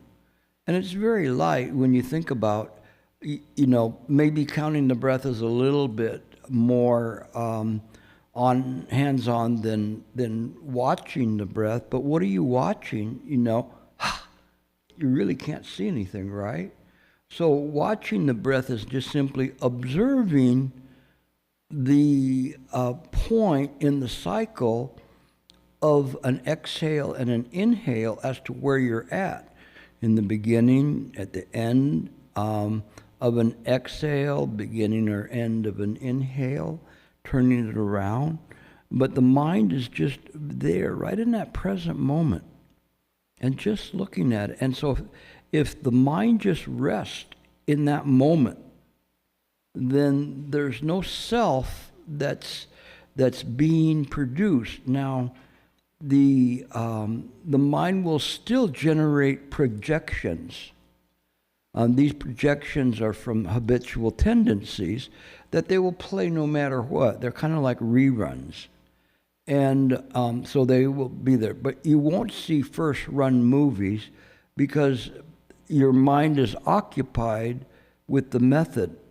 But the reruns will be coming up, work and pets and family and food and whatever will still keep coming up because they have generated sufficient amount of mind energy to keep coming through. When one doesn't pay attention to them, it's like an echo. So if you're at a canyon and you go, Gilbert, Gilbert, Gilbert, Gilbert, Gilbert, Gilbert, Gilbert, Gilbert. If I don't say Gilbert, it won't come up. If you don't attach to the ego won't come up. It will naturally dissipate. And the same thing with all the arising thoughts in your mind will naturally go away. All you have to do is not pay attention to them. The moment that you pay attention to a thought, you've just given it more energy. And so when you give it more energy, it will come back. And so you have to know how to do that. And you can use this in your daily life with other people.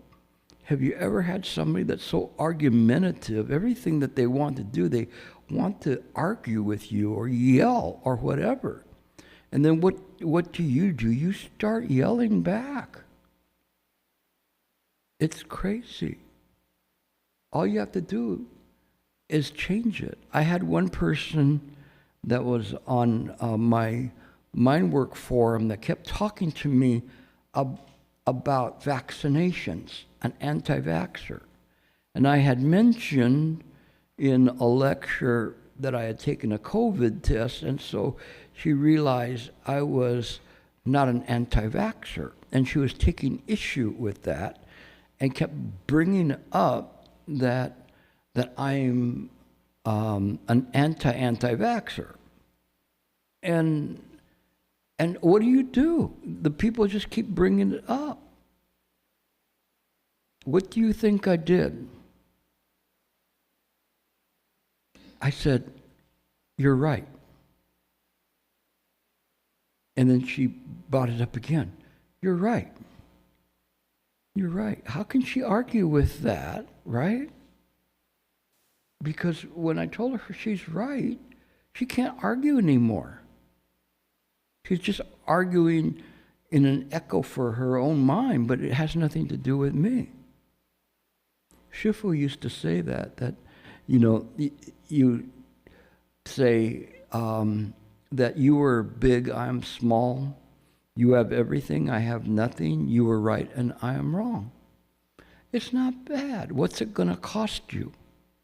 The cost of your ego, right? I'm not going to let her say that. I'm not even like anti-vaxxer. It's like I'm in that way pro-choice. So it's funny because people sometimes they just want to fight. And even in your head you want to fight with yourself. Have you ever gone to a retreat and got tired of listening to yourself? Then you will know. It's like horrible. Shut up. Where are you coming from? Enough. You're so bad. You're telling yourself to shut up. It's so foolishness. But it happens. Sometimes you just get tired of that.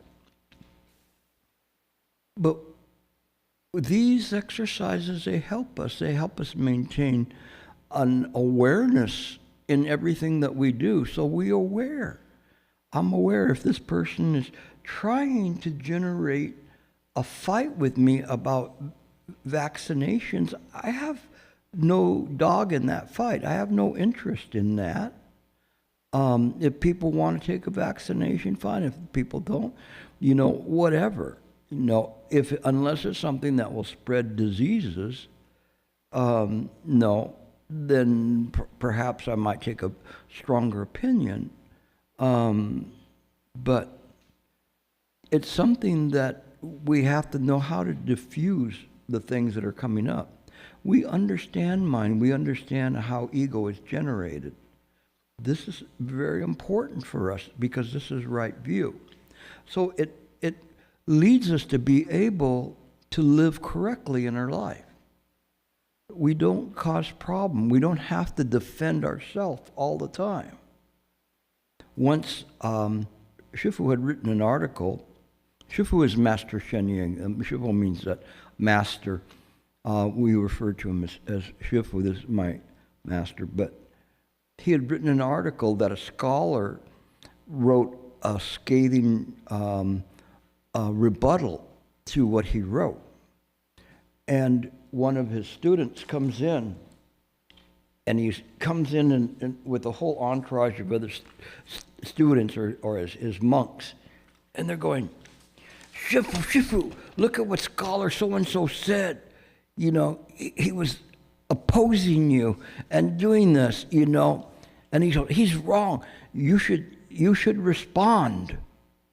And Shifu was at his desk, and he just looked at him, you know, kind of took off his glasses, looks at him and says, no, I'm not going to do that. And they're going, but Shifu, what he says makes you look bad.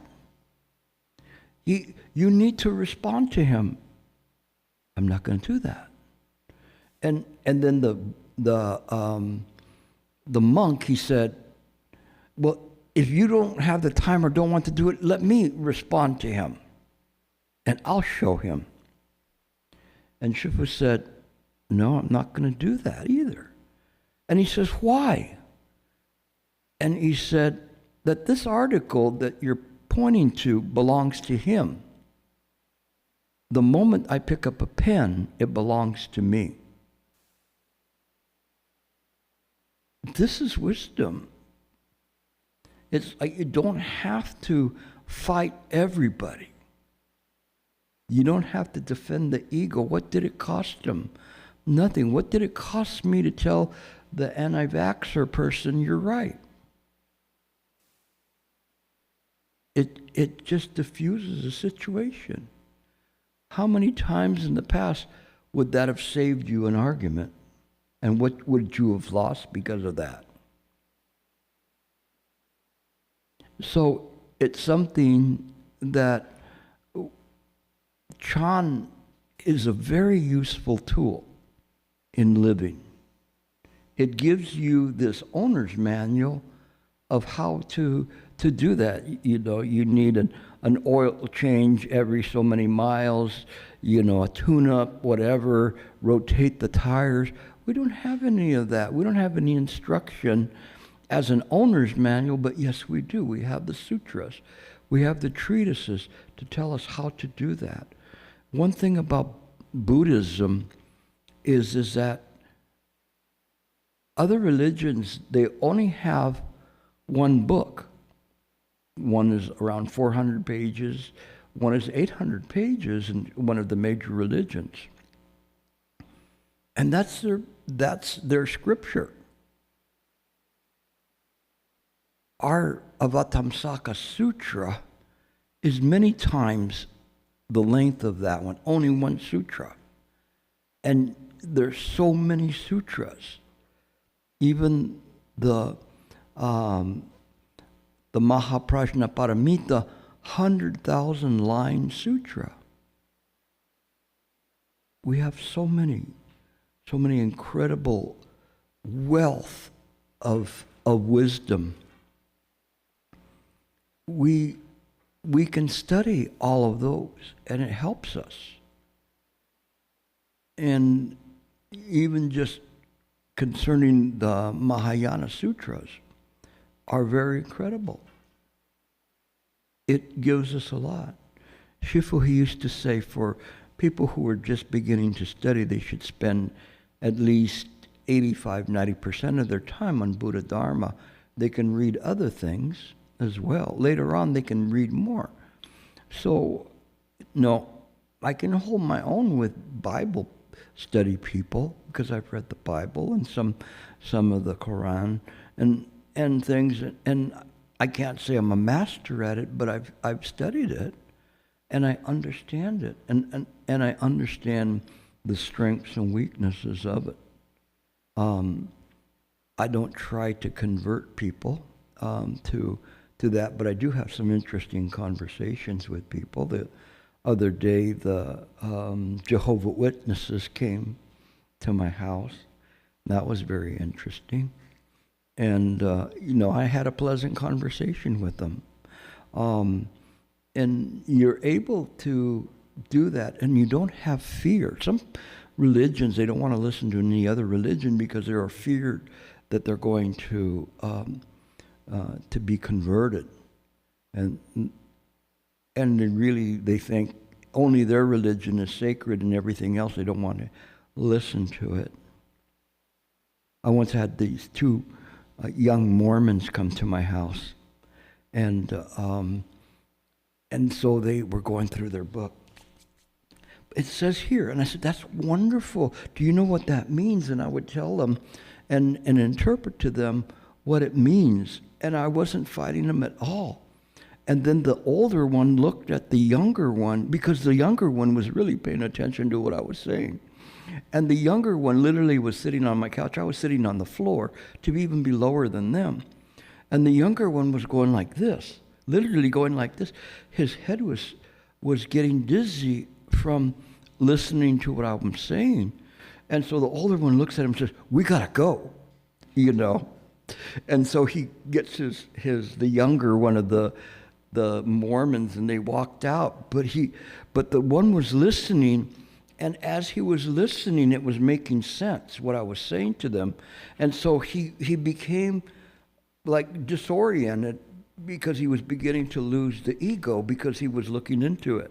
He would have made a great Buddhist because he had a natural ability to do that. It was penetrating through. And yet I never disagreed with him one bit. So we, as Buddhists, we have to know what we're studying. We have to know what we're practicing. This is very, very important. That's why I spend the time to teach you and to present this to you so you have right view, so you understand this. This is a precious opportunity for you to get right view.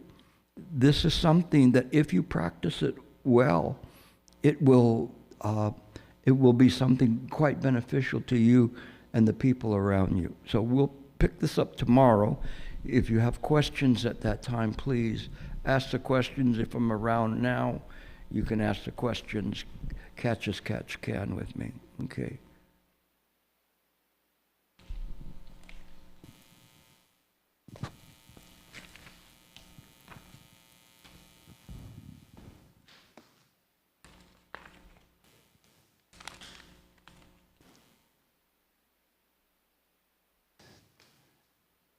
Okay, everyone please stand up.